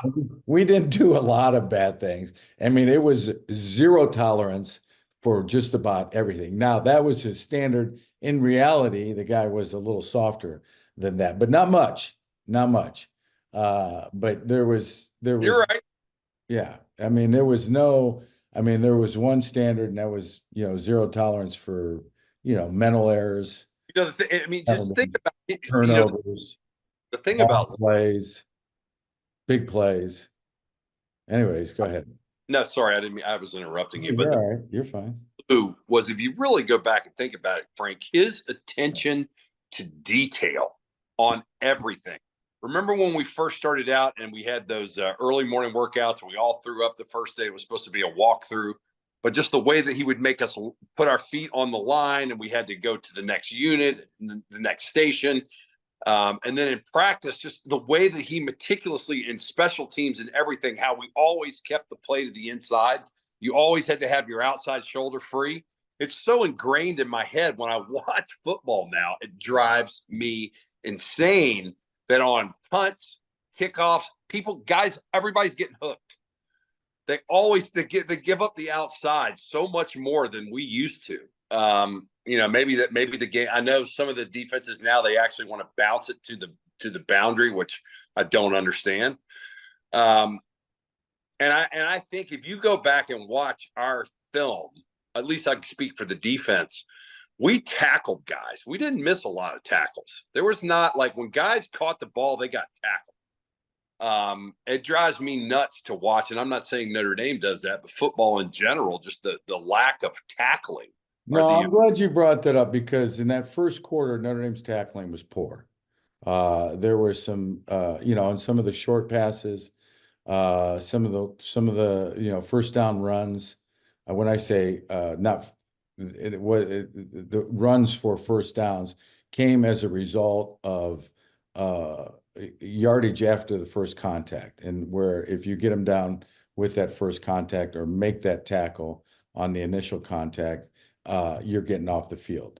But no, you're right. Tackling today suffers. It's not the kids today aren't tackling as well as we did practicing right 5 years ago. But that's because it's a less physical, it's a less violent game. True. And because I see just even how my kids practice, like you remember our two-a-days. Our two-a-days, that was like a rite of passage. It was miserable. We out there twice a day, losing 10, 12 pounds. We were in full pads. We hit. They don't even allow them to have two-a-days anymore. And then in spring practice, we had, I can't remember if it was 20 or 30 practices, but I mean, I don't remember ever having a shorts and shoulder pad spring practice. To my knowledge or my recollection, they were all full pads, full go. And if you remember, Lou used to say, you make the team in the spring. This is the time that the players play. You're going to earn your position for the fall. We beat each other to death in the spring. Now you got to remember, a lot of those sayings he was full of shit. Because listen, if you came out in the fall, the mofo, we were hitting them. I loved because that's what I did. I was a hitter. No, you could make the team in the spring, but let me tell you something. If you showed up in August and you had a kick-ass August and preseason, and Lou, Lou would have found a way to say, well, you just made the team in preseason. But, listen, what you're saying though is Lou's going to play the best player. Absolutely. And that's the thing about Lou. We absolutely. all Lou, if you were the best player, you typically were going to play. Well, he was a little political. I don't want to get into it. But there were some political things that happened on that team that I look back on it and I'd say that wasn't right. But hell, that's the world we live in. That's the world we live in. Right, wrong. Huh? A lot more rights than wrong. Yeah, right. There's always going to be politics. I mean, you know that. But for the most part, I don't think Lou was promising kids playing time when he was recruiting them. I can tell you that. No. Maybe he was. That would be counterintuitive to I don't know if guys supposedly they do that some now. Who knows? No, This so whole that I mean, let's talk. All right, this is a great segue into the NIL. exactly. So let's talk about that. When we were getting recruited, we bought into the whole concept. At least I did. That I was committing 4 or 5 years to whatever school I went to, and that was what my dad, beat into my head. I've told the story before. When I was a freshman, I was the only scholarship player that didn't travel. I was on the scout team. I wanted to come home. My dad got on the phone one night and said, "I'm tired of hearing about this. I don't stop feeling sorry for yourself." He said it a lot different than that. God damn it, we're not going to talk about this anymore. Quit feeling sorry for yourself. Go out there and work harder than everybody else. Click. So, I mean, that was it. And you know what? It changed my attitude from that day forward. I was like, you know what? I'm going to work harder than everybody else, and I am. Right. And now, we didn't get all this crazy notoriety that the kids get to on social media, 4-star, 5-star, 3-star, whatever. So, I think a lot of these kids are getting to these programs now. Like, okay, great. You sign a great class and you got a good team. How do you keep those kids that are disgruntled that have no penalty to transfer to another school? I mean, think about it. We had to sit out a year if we transferred, which was very penal. The kids now they can transfer every single year. And now they're going to let them come back if they want to come back. So, I mean, it's a tough. The only thing that's similar is nothing. I mean, I think the amount of money that the kids are making. You have to talk about the money. What's a player worth? They're trying to slot the kids at different positions and what they're rated to how much they have to pay them. It's crazy for sure. I mean, what do you think about? No, listen, man, it's the wild, wild west out there. Hey, listen, everybody's trying to figure this out. I mean, it's before, I don't know what court. It could be the Supreme Court. It could be, it's in federal court as far as, what's, if the NCAA is doing the right thing, if they're exploiting the kids, if they're not, I mean, it's just crazy. Nobody knows. I mean, I Well, think I'll tell you, I got to. I think if Notre Dame, I think with Notre Dame and a lot of schools, talking to some Notre Dame people, they want to see this legislated. They want, there's some, I think it was, it might have been Rubio or it might have been Cruz that's got legislation before Congress to regulate what's going on here in college football. And, I'm totally against that. It'll find its path. I think it's starting to I think you're starting to see some of the unintended consequences to this jumping ship all the time. Even Notre Dame, I think I heard from last year is like Notre Dame's going to start getting away from, bringing in these quarterbacks for a year or 2 years Because because it goes back to you want to win consistently, you have to have a process, which is why Saban got out because he saw the writing on the wall. He was the end anyway. And look at Dabo. Dabo refuses to change his process. He won't take the transfer kids because he's built a culture at Clemson. He buys into it. The players buy into it. I don't know if he's going to be able to win not buying into it, but we'll see. I think what I was going to say is, with going through the process of recruiting with my kids, every single program that we talked to had a different interpretation of how they were handling it, how they were paying the kids, how they were using the collective, what they saw was going to happen in the future. How, it's just, I mean, like you said, it's a wild, wild west. They create NIL, name, image, and likeness, and they put no rules around. So it's basically up to everybody's interpretation until they're told no, how they're going to do that. I think part of that's kind of insane. But the NCAA, apparently, from what I was told, knew that they were going to lose a lawsuit and they were potentially going to lose billions of dollars. So they just put their hands down and said, okay, fine, NIL, Right. you go at it. Right. No, that makes sense. And so the unintended consequence to all this could be in the mid majors, schools like Northern Illinois, Mid-American Conference schools, are crying, they're not crying, but they're saying, hey, listen, this is going to make us, we can't pay players $2 million. So Ohio State has got now a $20 million roster. But these kids, being these kids coming out of high school want to play football. Yeah, the money's nice, but they want to play football, and could be the unintended consequence. So like if you're looking at Notre Dame and you're a quarterback and you say, well, hell, if I go there in 4 years, they're just going to bring in somebody else. So maybe I don't want to go there. Maybe I want to go to Northern Illinois or Akron and play 4 years, 5 years and develop. And then maybe in my fourth year, maybe I can take advantage of maybe going to Ohio State Yeah. or Clemson or something like that. So and this is something that I told my kids are a senior and a freshman in college, a freshman in college and a senior in high school. And I've said the point to them, I said, don't worry about NIL.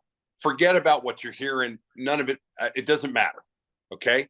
You have to go somewhere and play. Just worry about getting on the field, because if you get on the field, your value is going to go up, which is what you were just saying. So maybe it does make sense to go there and get on the field and get tape and play, so that then you can transfer if you want to, or you can test the market to see what your value is. I mean, I think you're right. I think what's going to happen is you're going to get all these kids they're going to have all the great players are going to go to the same schools, and then there's going to be a lot of matriculation of kids that fall through and go to these mid-majors to go play. Well, so, that's probably, at the skilled position, but where the tragedy probably still lies is schools like Ohio State and Alabama say, hey, listen, we got $100,000 for everybody on the team. Now, how do you pass that up? How do you say, well, maybe, I want to go play, but this guy's guaranteeing me $100,000 to play. And right now, I think Notre Dame's given each player on the team $20,000. If I'm not mistaken. They're not. No, it's $5,000 or $6,000 a month. Yeah, they get. If you're a scholarship, then it's more. Then it's more than 20,000. It's a lot more than 20,000. If you're a scholarship athlete, I'm pretty sure you're getting paid.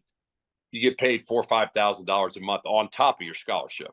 Wow, that's what a lot of the schools are doing. I mean, I know, like at Georgia Tech and North Carolina, that's what they pay the freshmen that are on scholarship. Those kids are getting. Can you imagine? You're getting a check for $5,000 a month to go have dinner at the Morris Inn, and I thought I'd hit the lottery. I can't. I mean, oh my God! The countless nights anyways, I mean, how much we pinched pennies there. I didn't have anything. I had no money. Yeah, crazy. Well, anyways, you're Notre Dame Nation. You're listening to Under the Golden Dome podcast with Wes Pritchett and Frank Stams, two members of the two linebackers from the 1988 national championship team, the last champions at Notre Dame, talking Notre Dame football and the standard that we learned under Lou Holtz, that perfect season, 12-0 national championship. Not everything that happened 40 years ago is a bad thing. There's a lot of things that carry over to now. And we had a wonderful coach that gave us those life lessons, both on the field and off the field, that we used on the field, and now we're using with our families and our children. So how do you want to end the show, Wes? We'll wrap it up here. Northern Illinois, you got a prediction for the game? Yeah, I think Notre Dame. I've seen, I've been reading. I think the line's 28. Here, I'll get it real quick on my DraftKings. Hold on, give me a second.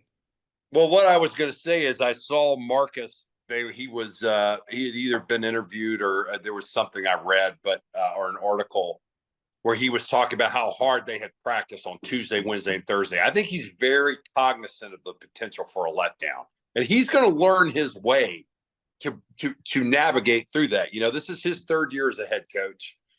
And I think that the thing that I've always liked about Marcus is that he does not pretend that he knows everything. I think he's a sponge. I think he's learning. I think he's willing to accept when he makes or admit when he makes mistakes, and he strives to continue to create his own process and his own standard, if you will.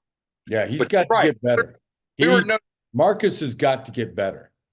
He's got to get better. Well, I think he's getting better, but he's got to get better. You know, you can't expect a guy that's never been a head coach be thrown in at Notre Dame in his early 30s, mid 30s, and be perfect. Good point.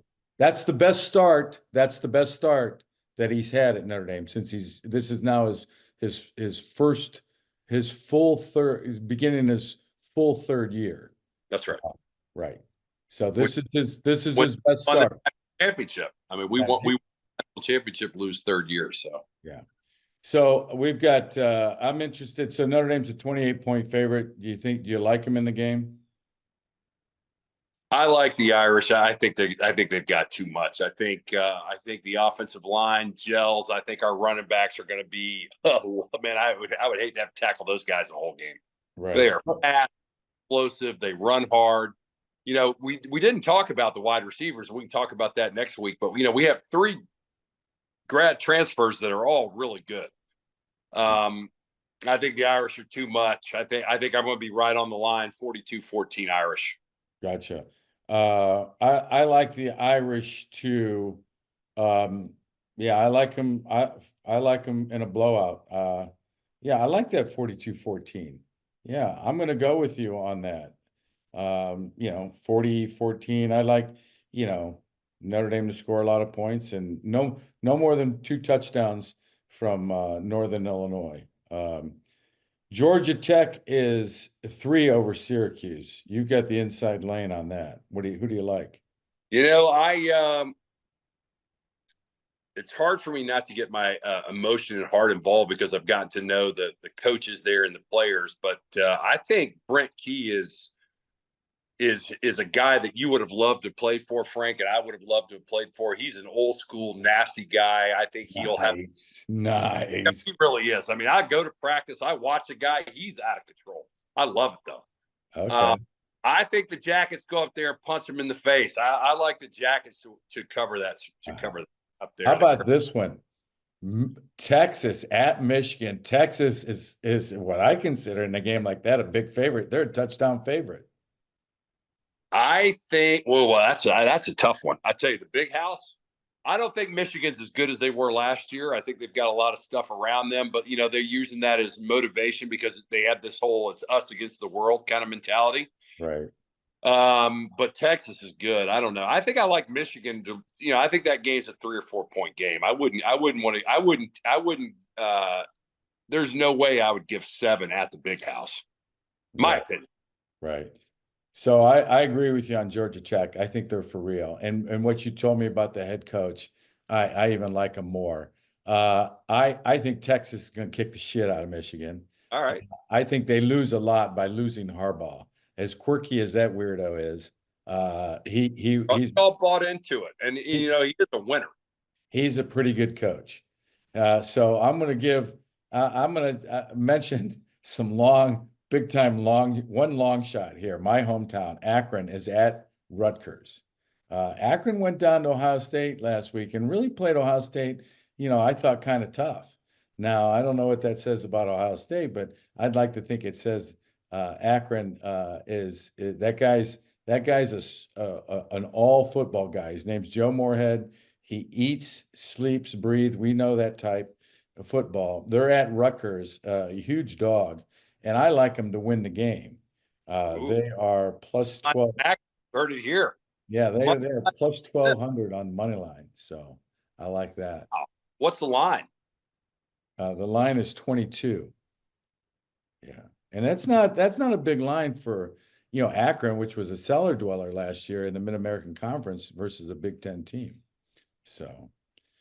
Well, week 2 is in the books under the Golden Dome with Wes Pritchett, Frank Stams, a couple of linebackers from that 88 national championship team talking about the standard, what needs to be done, what we learned, what our experience was from, that season under Lou Holtz and applying it now to what Marcus Freeman needs to do going forward. So it's not another, 40 years before we win a national championship. When you get a chance, ND Nation, N88D.com, go to it. Wes, I will fill you in on that. Any parting words for the faithful? No, I just have to say go Irish. Wish them well this week. And